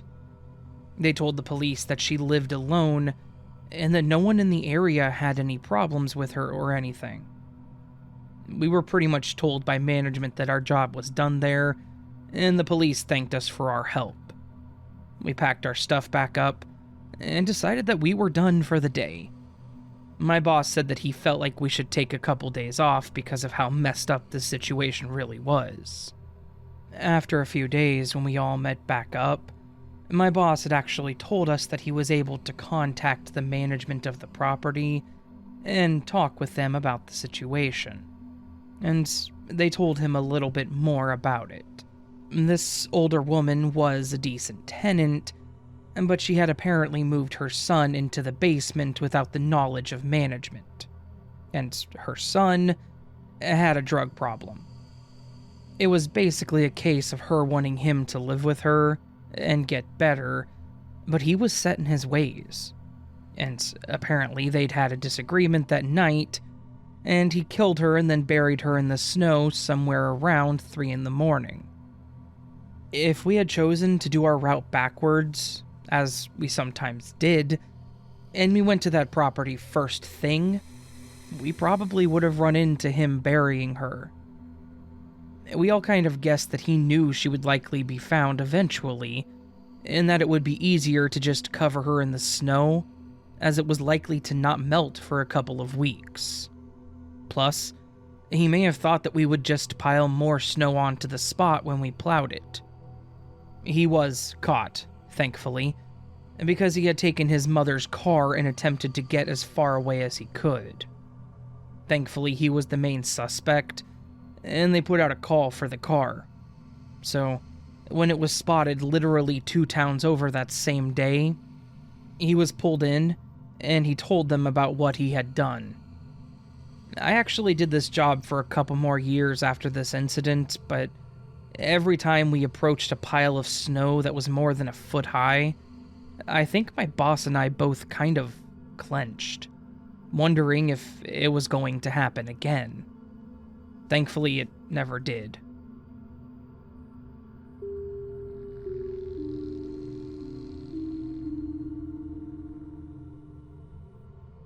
I've been a user of the dark web for quite a long time, going through the various deep sites and seeing what's out there. There are some interesting people and pages that exist, but if you don't know what you're doing, I really don't recommend getting involved. I've been in too deep for a while, and the story I'm about to tell you was at a time in my life where I was out of control and doing stupid things. Back in the day, I used to be one of those users that may or may not have been involved in some questionable activity. Of this questionable activity, the worst was doing business with a website that was very similar to Silk Road. It was not Silk Road, but it was obviously trying to be, as dumb as that sounds, but the prices were more competitive than others. Thinking back to it now, that probably should have been a red flag. The bigger sites had methods of verification of their sellers. They knew who they were working with, and the security was definitely part of the pricing structure. But when you're a broke college kid that's addicted to certain medications, you don't really think too hard on the security of your dealer. Basically, your only thoughts are, do they have what I want and can I afford it? So, obviously, I knew what I was doing back when I got involved with these sites and these people. I knew it was illegal, and I knew that I had no way of disputing if my dealer didn't come through, and I would have no manner of taking legal action against the site or seller. The site did have an interesting system in place, though. The sellers wouldn't list what they had beyond a few cryptic user tags, and they had what they called a traffic light system. Basically, the seller could mark their stock based on a color. Green was fully stocked, yellow was limited, red was offline and not selling. If it was green, you could basically send them the money and get whatever you wanted. Yellow typically required a message to make sure they had what you wanted, and red just basically meant do not contact me. It was actually a pretty damn smart way of doing things, and it cut out having to incriminate yourself by specifically listing what you had. And it also cut down on the communication requirements. You just bought what you wanted and moved on. In my time on this site, there was one user that I worked with regularly over the 2 years. They were very dependable, and strangely enough, incredibly polite when I had to message them. I know that sounds stupid, but they typically signed their messages with, "Have a nice day and thank you for your business." Not something you would expect from a person committed to doing something that's illegal. They were the only person I wanted to work with on this website, and they always came through for me. In my time doing business with them, they had always been green or yellow. I couldn't recall once over the 2 years where they had switched over to red. Well, that is until the last time that I put in an order with them. I got on the site as normal, and I saw that he had marked himself as yellow. No big deal. I sent him a message basically asking if my usual was available. Almost immediately after, his page had switched over to red. I was a bit annoyed as he had always come through for me and I was, as I said, an addict. I went over to his page and sent him another message that basically said, "Hey man, what gives?" Within a few moments, I got a message back that said to, put it kindly, F off. This came as an honest surprise to me as, like I said, he had always been so cordial before. I responded with something like, "Do you not want my money anymore?" I waited for an hour to see if he would message back, but I didn't get anything. It was a few days later that I went back to see if maybe he had stock again.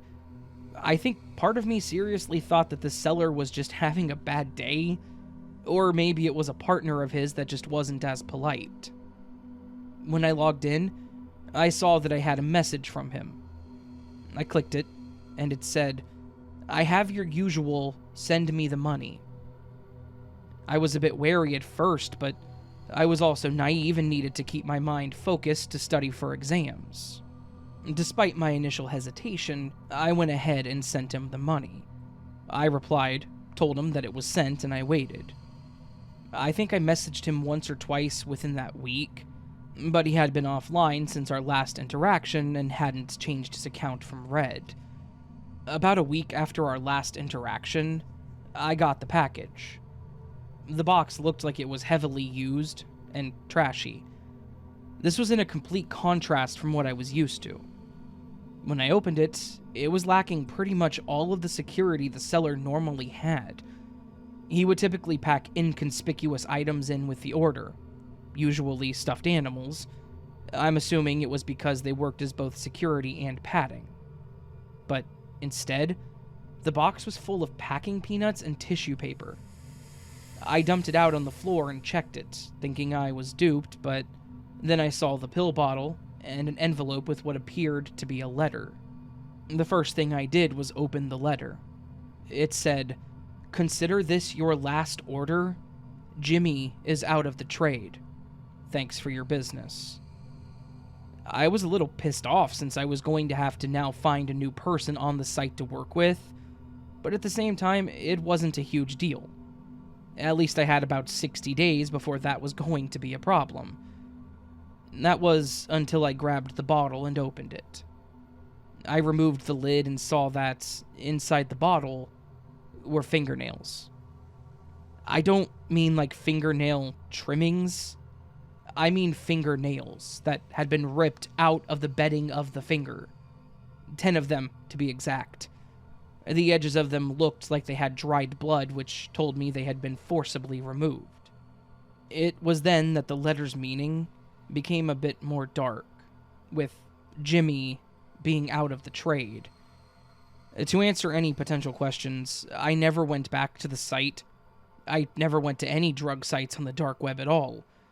This scared me to the point that I pretty much abandoned all illegal activity. And to those that are curious, no, I did not go to the police. I wanted to. I wanted to tell them that it was possible someone had been murdered, but how exactly does one explain that with what I had? I couldn't waltz into the precinct, slam my pill bottle full of fingernails down, and say, "My drug dealer has been murdered." Technically, he could have pulled them out himself. Not likely, but possible. So, anyways, that's my story. Stay off the dark web. Deep web stuff is probably okay, and don't do drugs.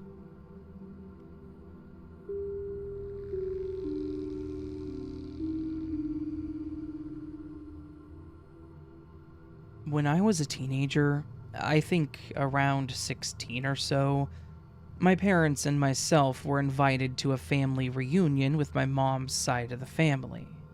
My mom was from a few states away from where I grew up, and I had never met most of her side of the family, so I thought it would be really cool to go and get to know the people that she grew up with, and meet the people that I was related to and didn't know. My father was, unfortunately, not able to get out of a work trip that they wanted him to go on, so it was just me and my mom that were going to be going to the reunion. I was still pretty excited though, and when it came time to go, I was anxious for the whole thing, but in a good way. We got to my mom's hometown and we were staying with her parents, my grandparents, for the whole weekend. I had met my grandparents and they were decent people, so that was a fine time overall. The first day of the reunion was a blast. Everyone was kind, we all introduced ourselves to the family, and I got to know some really great people. Then, around midday, I was talking to my mother and my grandmother, and they both looked past me with a look of complete and total disgust. I obviously turned to see what they were so upset about, and all I saw was some older guy walking into the room with a big smile on his face. He quickly made his way over to the three of us, and he put his arms out to hug my mom, who quickly just patted him on the back and pulled away. He then went to hug my grandmother too, but she turned to walk away from the situation pretty much immediately. After getting the cold shoulder from my grandma, he seemed to get the hint, and he turned to walk away from us and go mingle with the rest of everyone else. As soon as he walked away, I asked my mom what that was all about, and she told me that that man was actually her half-brother. At one point, my grandfather had had an affair with another woman, and they had a child from that affair. It was a rocky point in everyone's life, and it damn near split my grandparents up. But after a lot of rebuilding, they ended up getting back on track, and this man was that child. He was my mother's half-brother. I guess that this would technically make him my uncle. From what she said, he had done some really bad things, and he wasn't invited to the reunion because of his past. And they did not know why he was there. I left it at that because my mom didn't really seem to want to talk about what he had done. And, well, I respected that. But I told her to just do her best to ignore him and enjoy the time with family. She agreed and said that she would. The second day was a bit more of the same, though I had told my mom that I wanted to go out and get to know some of the other members of the family. She had introduced me to a lot of them on day one, but I wanted to socialize with them more and get to know them. She agreed, and she said that she was wanting to spend some time with my grandmother and her great aunt anyways. We agreed that we would meet back up at lunch, and we went off to do our own thing. About an hour into the whole thing, that man from the day before, my sketchy uncle, came up and asked me who I was. I was a bit reluctant to even talk to him, but I'm also not the type to do well in awkward situations. So I just quietly and reluctantly responded. I told him that my name was Cassie, and he then asked me who I was in the family. I stupidly told him that I was my mother's daughter, and his blank look changed to one that was beyond happy. He pushed his arms forward and pulled me into a hug, saying that he always wanted to meet me, and that I was such a lovely young lady. This hug was really weird to me because I wasn't really hugging him back, but he held me way too tight and way too long for it to be comfortable. As soon as he let go, he said that he was my uncle, Nicky, and he then asked me what I had heard about him from my mom. I told him that I hadn't heard much about him at all, and he almost seemed relieved. He then told me that he wanted to get to know me better, and that we should get together at some point so that he could be a part of my life. I just kind of smiled and laughed while nodding. He started telling me all about himself, saying that he didn't have much going on at the time, that he had made mistakes and that he doesn't have any kids, and that he had regretted that fact. He then made a comment about how he was single, like really emphasizing it, almost to a creepy degree. He then asked me if I had a boyfriend. I said that I did back home.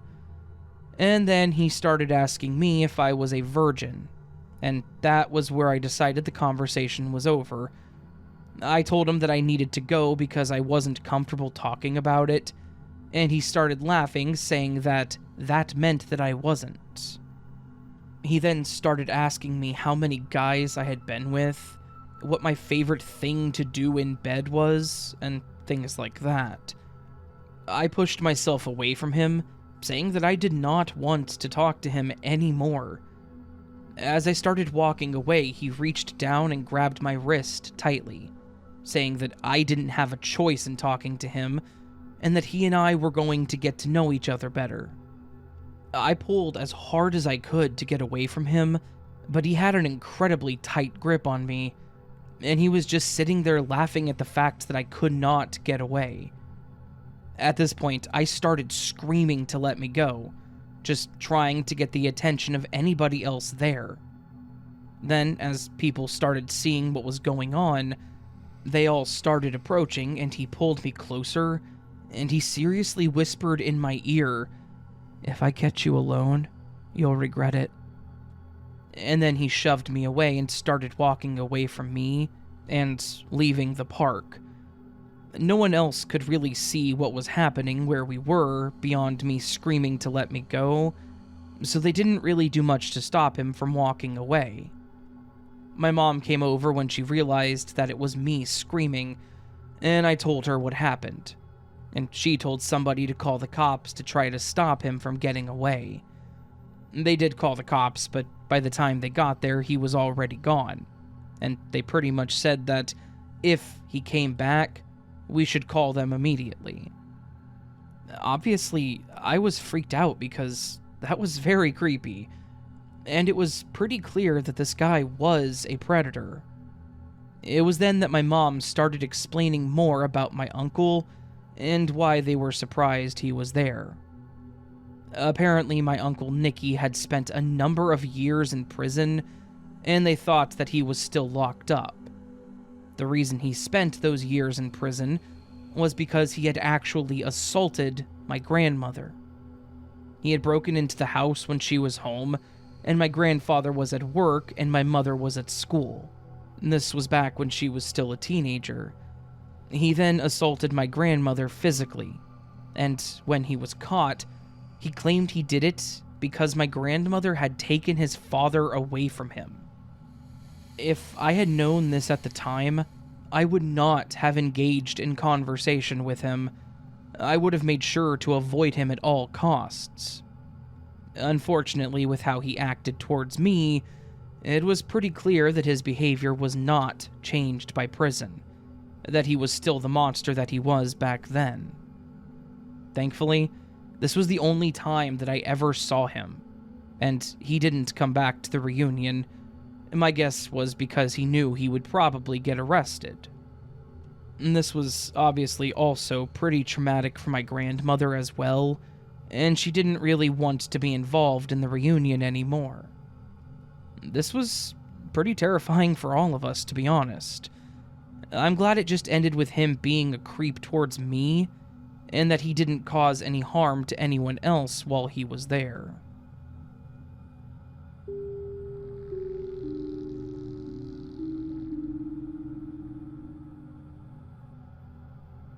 When I was younger, I seemed to get sick a lot.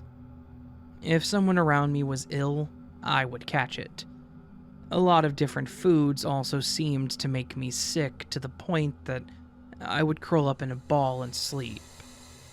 My parents would later have tests done to find out what could be wrong with me, but I bring this up to explain the situation further. My parents weren't neglecting me because it was a normal occurrence for me, and I would just wait for it to pass. Not to mention, I was old enough at this point to stay home by myself. One night in January, after dinner, I started to feel nauseous, so I took my medication and went to lay down on the couch. My little sister wanted to spend her Christmas and birthday money. Her birthday is December 30th, but she couldn't wait any longer. I told my parents they could take her and that I would stay home and sleep. I wanted to be left alone anyways, so I didn't have a problem with it either. They finally agreed after convincing them I would be fine, and reminded my mom of the returns that she needed to make as well. They left around 5 or 6. It wasn't quite dark yet, so they said they would call when they were close to home, so I could turn on the porch light. Now, with them gone, I laid on the couch turning the TV on, something to fall asleep to, and slowly drifted off. It had been an hour or so when I was startled awake by something on the TV. I grabbed the remote to turn it down, and as I readjusted on the couch, I looked over to the large window in the living room and noticed it was dark. Then, I noticed that there seemed to be a figure in the window as well. I wear glasses, and I didn't have them on at the time, so I just thought I wasn't seeing something right. So I just stared at the figure for the longest time, trying to focus and get my brain to figure out what I was looking at. After a few moments, I leaned over to the table to put on my glasses, and that's when I started to realize that it was definitely a person staring back at me. I could see the outline of a hood, their shoulders, and their arms. Then I started thinking, what the hell do I do? This person is staring back at me and they know what I look like. Will they try to rush in at me if I try something? I slowly started to lay back down on the couch, like I didn't notice them, and grab my phone with my eyes closed.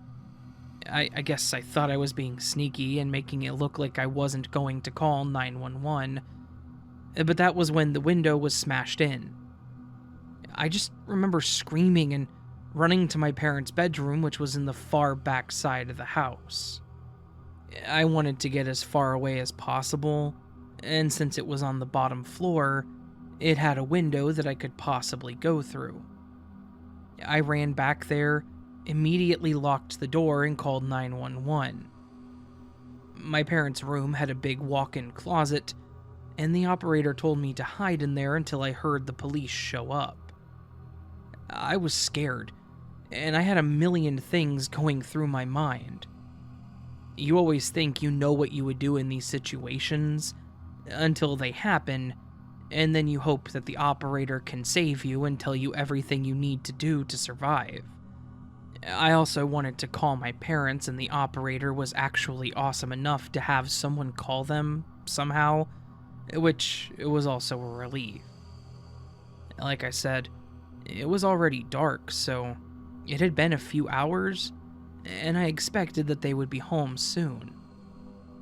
It felt like forever, but after checking the call records, it had only been about 7 minutes, I think, before I heard the cops calling out, and I hung up and came out with them. When I walked out, one met me at my parents' door, and there were two more in the living room. It was freezing in there with the window, of course, but my attention was averted when the officer showed me this rock with what looked like paper and tape on it. I asked them if it was a note, and they said yes, and asked if there was anyone they could think of that would want to hurt me or my family. And I had no clue.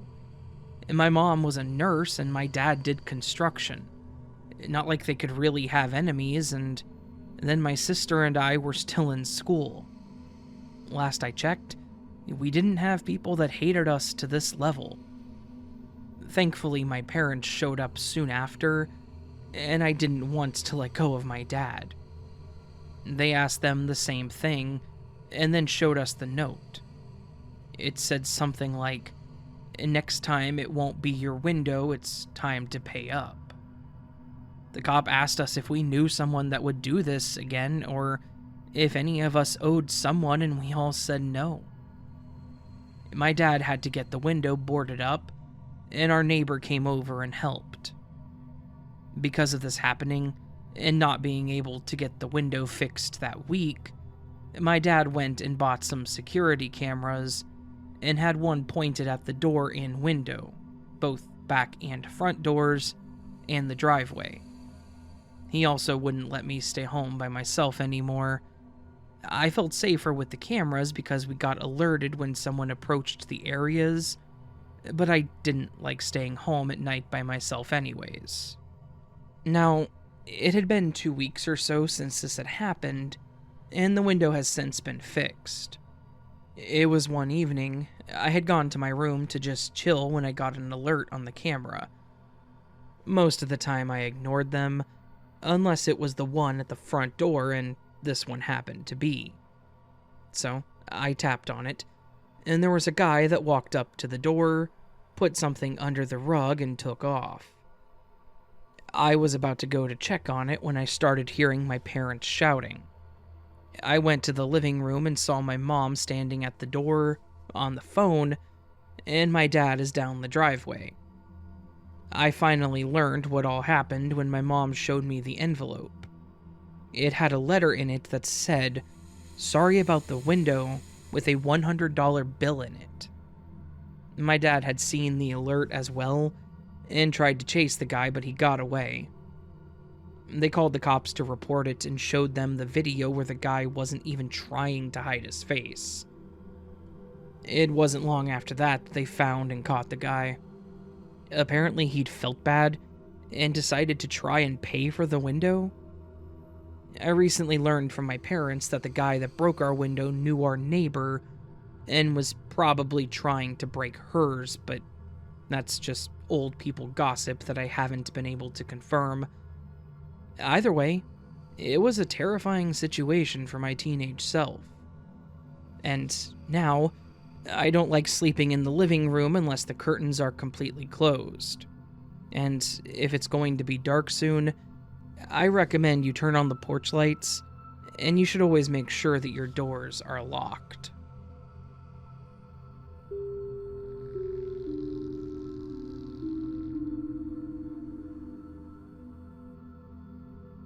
I used to browse Craigslist all the time when I wanted to find something cheap, a quick and easy job, or when I was just bored. I got quite a few good interactions out of it, and I even met some new friends in a random get-together for a video game contest. Being a guy, though, a lot of the jobs I got were the dirty ones, or heavy lifting. Heavy-duty cleaning, like gutters. I've had a small local pool cleaners posting job for assistants, basically grabbing supplies for them and scrubbing out tiles. Just things like that. I don't often get chosen for some of the easier jobs like babysitting or seasonal desk jobs, like helping people set up their printers or Wi-Fi. Easy stuff. As a teen, I wasn't too interested in finding a permanent job at the time, due to everything else I did outside of school. So, between these little odd jobs and trying to fix and flip electronics, that was my life. So, I was trying again for a babysitting job. The week prior, I was helping my dad basically gut an old commercial building, and my hands were still sore, so I wanted to kick it back a little. I answered a few of them, including one that was the next state over. I lived pretty much on the state borderline, hoping I would have better luck because that city was barren, and I could imagine there weren't many people asking. Now, the wording was a little weird though, but I thought maybe the person had just never posted something like this before, or were really proud of their kid. The title said something like babysitter needed immediately, possibly permanent. They then mentioned that there would be an in-person screening and, if they liked us, it may become a regular or permanent position. Then, they went on to explain when they needed someone, and then described in detail what their daughter looked like, that I would be watching. But it wasn't just 8-year-old girl, long brown hair, likes to play with dolls and watch cartoons. No. It was, Sally is an adorable 8-year-old girl with dark brown to hazel eyes and tight, curly brown hair that sits right above her shoulders. She loves short, fluffy dresses and showing off her wardrobe. She will want to play house or hide and seek with you. Can send a picture for proof. Maybe some people out there want to know a little about the kid beforehand, but I thought it was a bit too much information. Nor did I feel the need to see her first. Otherwise, it was weird, but I still applied. They responded sometime that same day and asked if I was male or female. I was a little upset at this point, thinking they were going to turn me down, but to my surprise, they wanted me to come out the next week. So I headed over, and it took me about half an hour to get there. There was a man that answered the door that I assumed was the father. The house looked normal to me. Living room with a couch and TV, kitchen looked fine. It was clean and kept up. And then the dad started going on about the rules. He said if she was hungry, she had a designated cabinet she could choose to eat from. All of her toys and clothes were to stay in her room, and I was welcome to go in and play with her too, but I had to make sure to thoroughly clean up any messes. Okay, weird, I thought. Maybe they were just a neat freak. Then he said he would be home at exactly 11 p.m., and that she had to be showered and in bed by then. And he left. It was a weird interaction, but I decided to move on. And that's when I noticed I hadn't even seen the girl yet. So I started walking down the hall and saw a pink door with a sign with her name on it. I knocked on the door, and sure enough, a little girl answered it. For her privacy, I'm calling her Sally. Sally looked exactly like the description, down to the eyes and dress. Her whole room was covered in pink. She had a shelf full of dolls and stuffed animals, a closet full of dresses and costumes. She asked me if I was her babysitter today, and I confirmed. I told her my name and asked her for hers. She seemed shy at first, but as I started asking her what she wanted to do, she seemed to loosen up more. I asked her what she wanted to do, and she seemed confused that I asked, and then shyly mentioned that we could play house. I asked her if that's what she wanted to do, and she again quietly said no.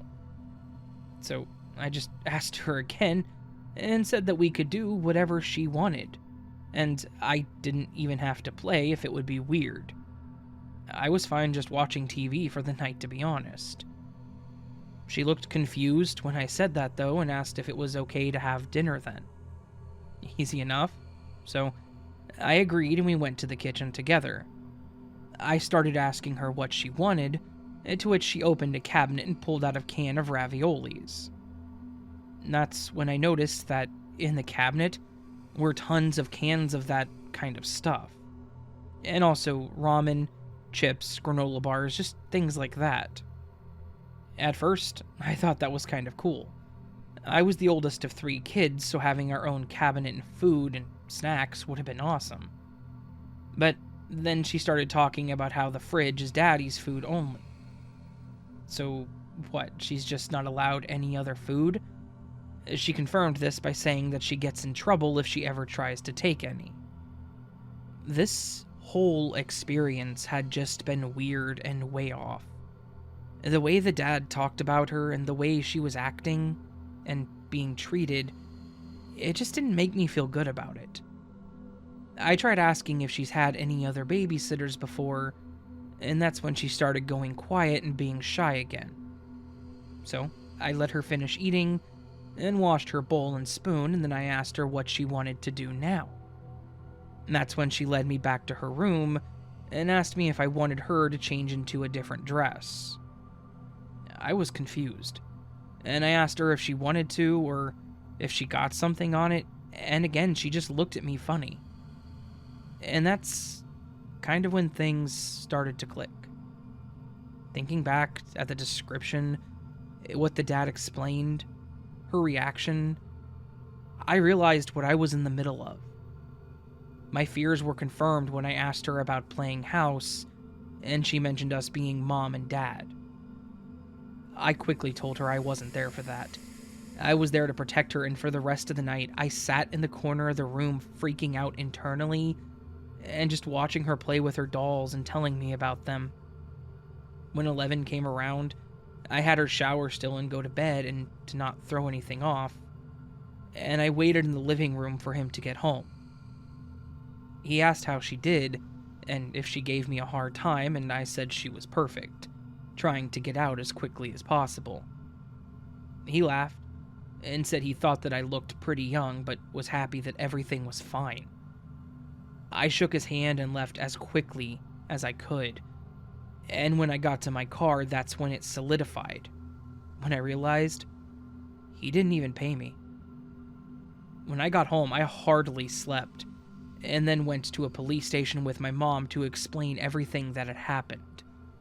I told her everything because I didn't know what to do. They, of course, asked for any kind of proof, so I went home and tried to find the posting, or a new one, to ask the guy if he needed another babysitter. To my surprise, he actually responded. He said he could use a babysitter in a few days, and I tried to be sly in asking for things that were allowed, and again he took the bait. He wanted to text me, though, instead of through emails, and he confirmed more while still trying to be secretive about it. I gave the police everything that I had, and they said they would look into it further. I checked the local news and reports, hoping they would move on this quickly before the girl could be put in that situation again, but I never found anything. I can only hope they caught this guy because I stopped seeing posts from him after that. Thankfully, this was the worst and weirdest posting I ever responded to, but it definitely made me more aware and cautious of meeting strangers, no matter what the case may be.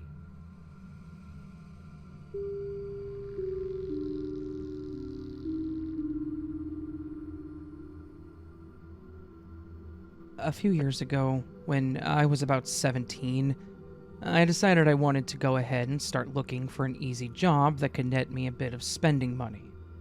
I was still in school, obviously, but I was nearing the midway point of my senior year and was about to turn 18 in less than 3 months.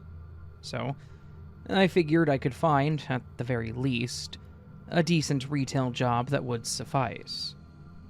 Given the time of year, late September, and the things that I'm personally into, scary, macabre horror things, I figured why not try to work at one of those temporary Halloween stores to get some experience. There were a few of them around my area, and I ended up getting hired at one that's pretty well known for taking over empty shopping centers. Honestly, I loved the job from the first minute that I clocked in. The store was decorated with some of the spookiest things I'd seen. The manager was all about leaning into the scary season, and when October rolled around, she encouraged us to dress as creepy or horrifying as we could, within reason. Basically, no weapons or masks, but if we wanted to come in dressed up, we were allowed to. We still had to wear the orange aprons, but that was fine by me. Getting ready for work was actually fun for me, and working was something I was actually looking forward to. I didn't dress up every day, obviously, but I did on several occasions, and I absolutely loved it. I could honestly sit here and type out how much I loved this job and everything about it all day, but the story is actually about the one thing that completely ruined it for me and for many others. Because I was one of the younger people that worked there, and the others all had families and lives outside of just going to school, I actually talked with my manager at the start of working there about being a closer for the store. Being a closer meant cleaning up the shelves where necessary, sweeping, basically the normal retail closing checklist. She didn't mind. As long as we were out of the store by 11, she was entirely fine with it. We closed at 9:30 during the week, so it was definitely doable. One more tidbit of information before I get into what happened: the layout of the store. I'll keep it brief. For the most part, the entirety of the stock was on the outer walls with a few shelves that we could see through to minimize the possibility of theft. There was only really one blind spot in the store, and that was the giant inflatable Grim Reaper that was dead center. It was one of those huge 9 or 10 foot tall inflatables, and my manager had built a little diorama-like thing around it. So there was a small area that we couldn't see past. It wasn't a huge deal, and the decoration was really neat. When I was cleaning the store, I would actually do it in 2 parts. The front half, which was everything in front of the Reaper, and then the back half. I feel like it made things go a little faster with just a little bit of structure, but that's probably just me. On the night in question, we were really busy from the time I got there to the time we closed. It was in the latter half of October at this point, so people were pretty much going into Halloween overdrive. Thus, at this point, we were pretty much only getting out at 11. Between closing duties and cleaning, we were going to the last minute. I always felt bad keeping my manager at the store so late trying to finish up, but she was typically pretty understanding. So, on this night, I was cleaning up the store, putting things back, and then I moved on to sweeping and mopping. I was done with the front half and was cleaning up the back half. I was sweeping up the dirt from under and around the Reaper, when I noticed what looked like headlights shining through the front of the store. My mind immediately went to, some person thinks that we're still open and is looking at our hours. And because I didn't want them to see me and try to ask us why we were closed or something, I stood there behind the Grim Reaper just waiting for them to go away. Much to my surprise, I heard what sounded like somebody pulling on the door and trying to open it. Now, mind you, the door was obviously locked. The lights were all off, the sign on the door said closed, and the hours posted said that we closed at 9:30 most nights. Nothing about the store looked like it was open. At all. So, again, I was just standing there and rolling my eyes about the fact that this person clearly had zero situational awareness. After standing there for a few moments, I was actually starting to get annoyed with the fact that they weren't leaving. I could still see their headlights shining in the front, and then the unexpected happened. While I was standing there, I heard the sound of an engine revving, saw the lights moving slightly, and then I heard the sound of glass shattering as they literally drove their SUV through the front of the store. They smashed through the front, and they stopped just shy of the Grim Reaper, meaning that they were less than a few feet away from driving into where I was standing. I know for a fact that I screamed and shouted a couple expletives, and I immediately ran to the back office. Fortunately for me, my manager had saw what happened on the security camera, and she pulled me in and then shut and locked the door. She then told me that she was already on the phone with the police. My heart was racing like crazy while I just sat there. I watched the camera screen as these people ran around the store, grabbed as much merchandise as they could, and shoved it into their car, and then tried to drive off. I was actually able to see on the footage how close they came to me, and they seriously stopped at the inflatable. So if they hadn't stopped at that moment, they likely would have pinned me between their car and one of the shelves. I'm not sure I would have survived that. They grabbed all the stuff, drove off, and then were pretty quickly caught by the cops.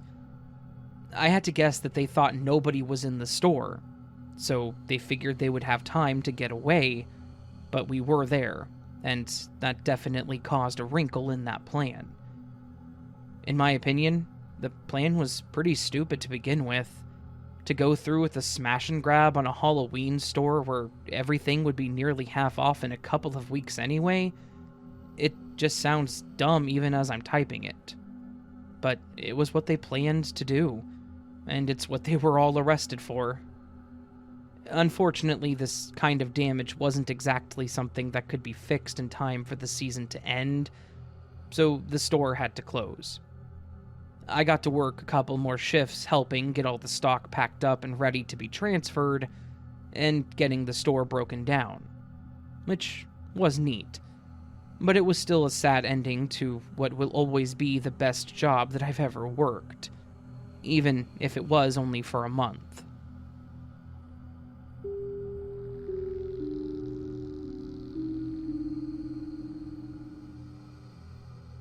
I have a weird situation that I wanted to tell about my life from when I was younger. I'm female, currently 33 years old, and I have a brother that is 2 years older than me. When we were children, I always felt like my brother hated me with a passion. Like for some reason he was hell-bent on ruining my life and making me feel like a terrible person. However, the more I've been reading stories about demons and possessive entities that attach to not just people, but bloodlines, I'm starting to wonder if everything he did was by his own doing, or if something out there was guiding his hand. For the story, we're just going to call my brother Kay. Growing up, Kay was horribly aggressive and abusive towards me, but he wasn't always like that. For the first few years of my life that I can remember, Kay was actually the most loving brother that ever existed. My mother had photos and videos of him holding me as a baby, of him telling her how beautiful I was, and the video that I hold closest to my heart is one from the day that I was born. Mom was still in the hospital after giving birth to me, and my dad had brought Kay into the room a while after everything was settled, and he looked at me and then to the camera that my dad was holding and said, "That's my little sister?" My dad said that I was, and he just smiled, turned to me and said, "Oh my gosh, I love her." It's the cutest thing in the world to me, and it honestly makes it even more painful when I think about how things went later on. I have to add a bit more context to my family, so do bear with me. First off, my grandfather and who he was. From what I've been told, my grandfather was a very hard-working man that did everything for his family. And he was part of the generation that worked hard manual labor day in and day out for 50 years straight. When he retired from work, he seemed to have lost all sense of purpose, and then became an aggressive and violent man. Not just to my grandmother, but also to my mother. It was like losing his job caused a switch to just flip, and he turned into a horrible man overnight. He, however, loved my little brother more than anything. Every time he saw him, he would light up and nothing else in the world would exist for those few moments. Now, when I was born, he had the opposite reaction to me. He never wanted me around. If I was there, he would yell at my mother to shut me up or leave me outside. Yeah, he literally told her to leave a newborn child outside if she came over.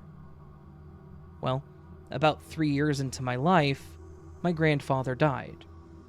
There was a small funeral. Us kids weren't there, but my mom told me that my grandmother seemed like she wasn't even hurt that her husband of 55 years had died. In fact, she seemed happy. And she actually smiled after the whole thing was over.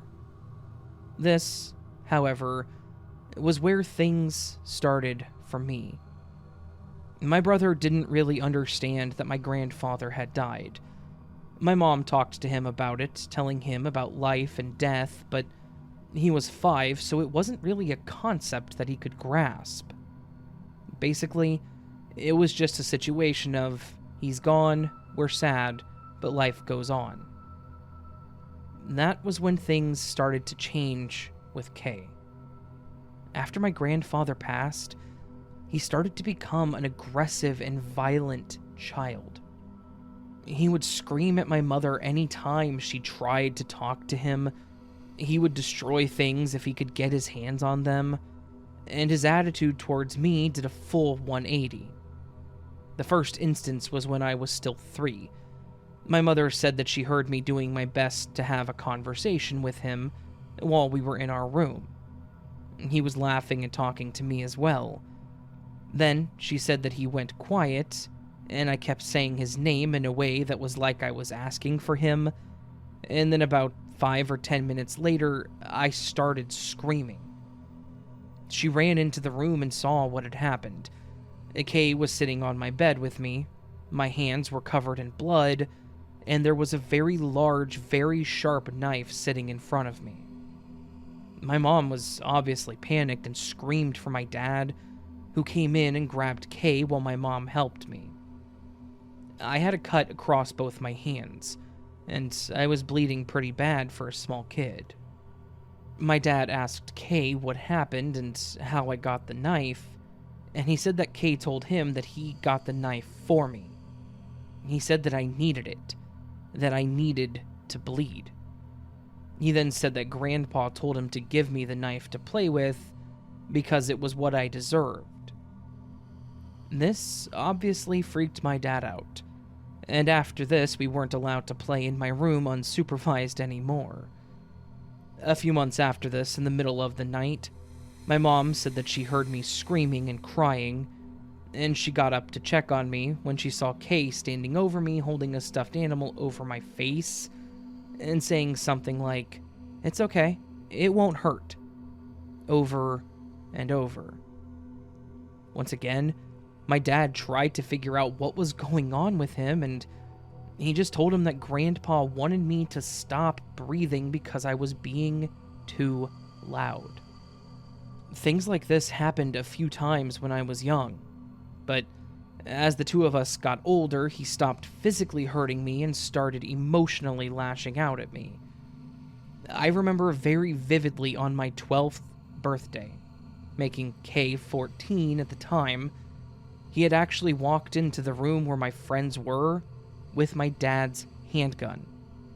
He then placed it on the table in front of us, and he set it directly in front of me, and then looked me straight in the face and said, "You should end your life.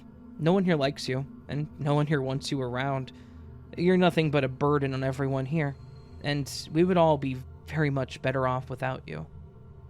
I can't even begin to explain the emotional pain that situation caused.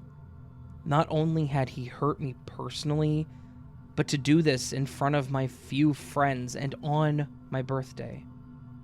Agony is the only word that comes close to how I felt. When my dad came back in with the cake and saw the look on my face, his face, and then noticed the shock on the other girls' faces, and then finally saw the gun, he went off on Kay. He placed the cake down, grabbed the gun, and I remember him screaming at Kay about the situation.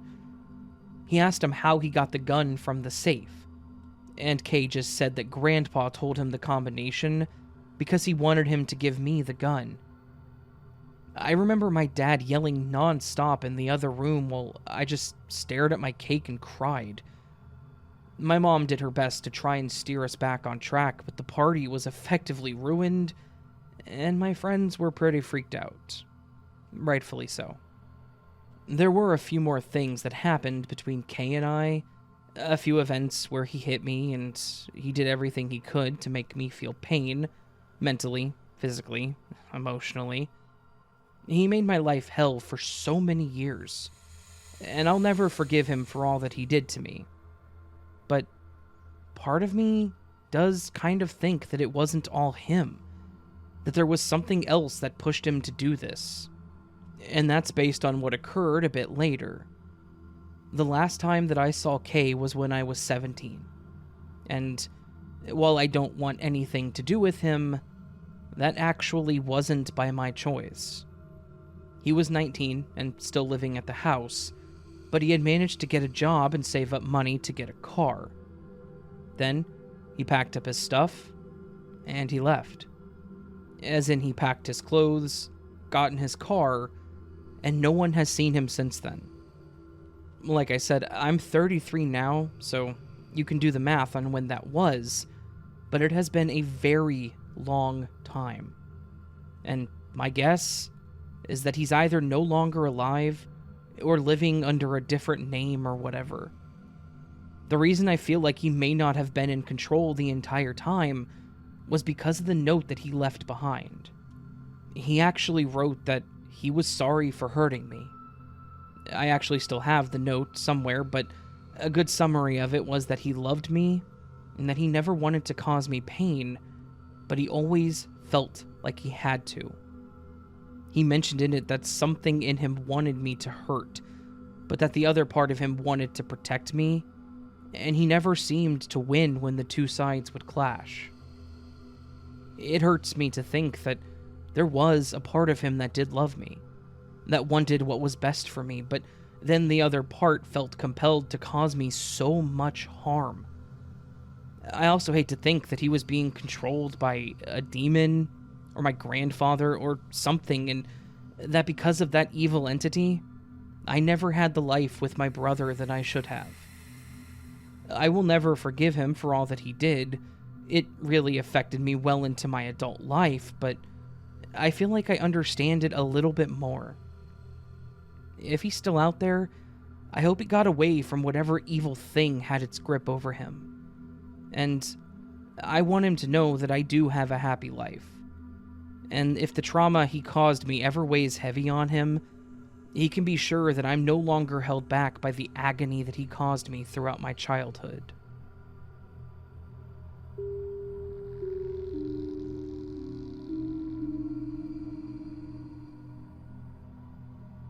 my mother has always been such a giving person.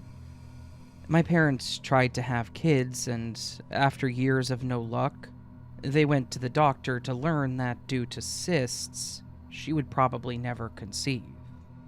So, instead, they adopted me at the age of 2 and fostered many children in between. This also led my mother to start her own daycare so she could be helpful to others in need, as well as be around as many children as she wanted. She was always so kind and supportive to everyone, and all the kids that we watched. It was no wonder that everyone liked her. She ran the daycare out of our home for most of the time that I lived there too, which meant that I helped a lot, but I didn't mind. It was like having little brothers and sisters any time to play with.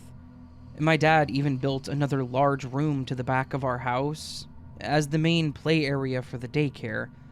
He even built a new door to the backyard with a covered porch that led to the yard with all the outdoor toys and games. The daycare was doing great, and since I grew up around so many kids, I found no reason to stop helping out. And, in fact, I started officially working there with my mom. And that's where this story took place. At this point, I was 23 and had been working there full-time for a few years now, while I went to school for children's psychology. I ran errands for my mom, like picking up groceries, and I helped with scheduling and making meals and snacks for the kids. We also planned special activities for the kids at least once a week. It was close to Mother's Day, so we had picked up some extra supplies for the kids to make gifts for their moms. We had materials to make cards, treat bags, and even paper flower bouquets. I loved walking around and helping them out, so we got them all in spots with like 4 or 5 kids at each table to split them up a bit. Now for the kids. We had about 16 kids there that day, because I remember one table empty, so we just put all the supplies on it.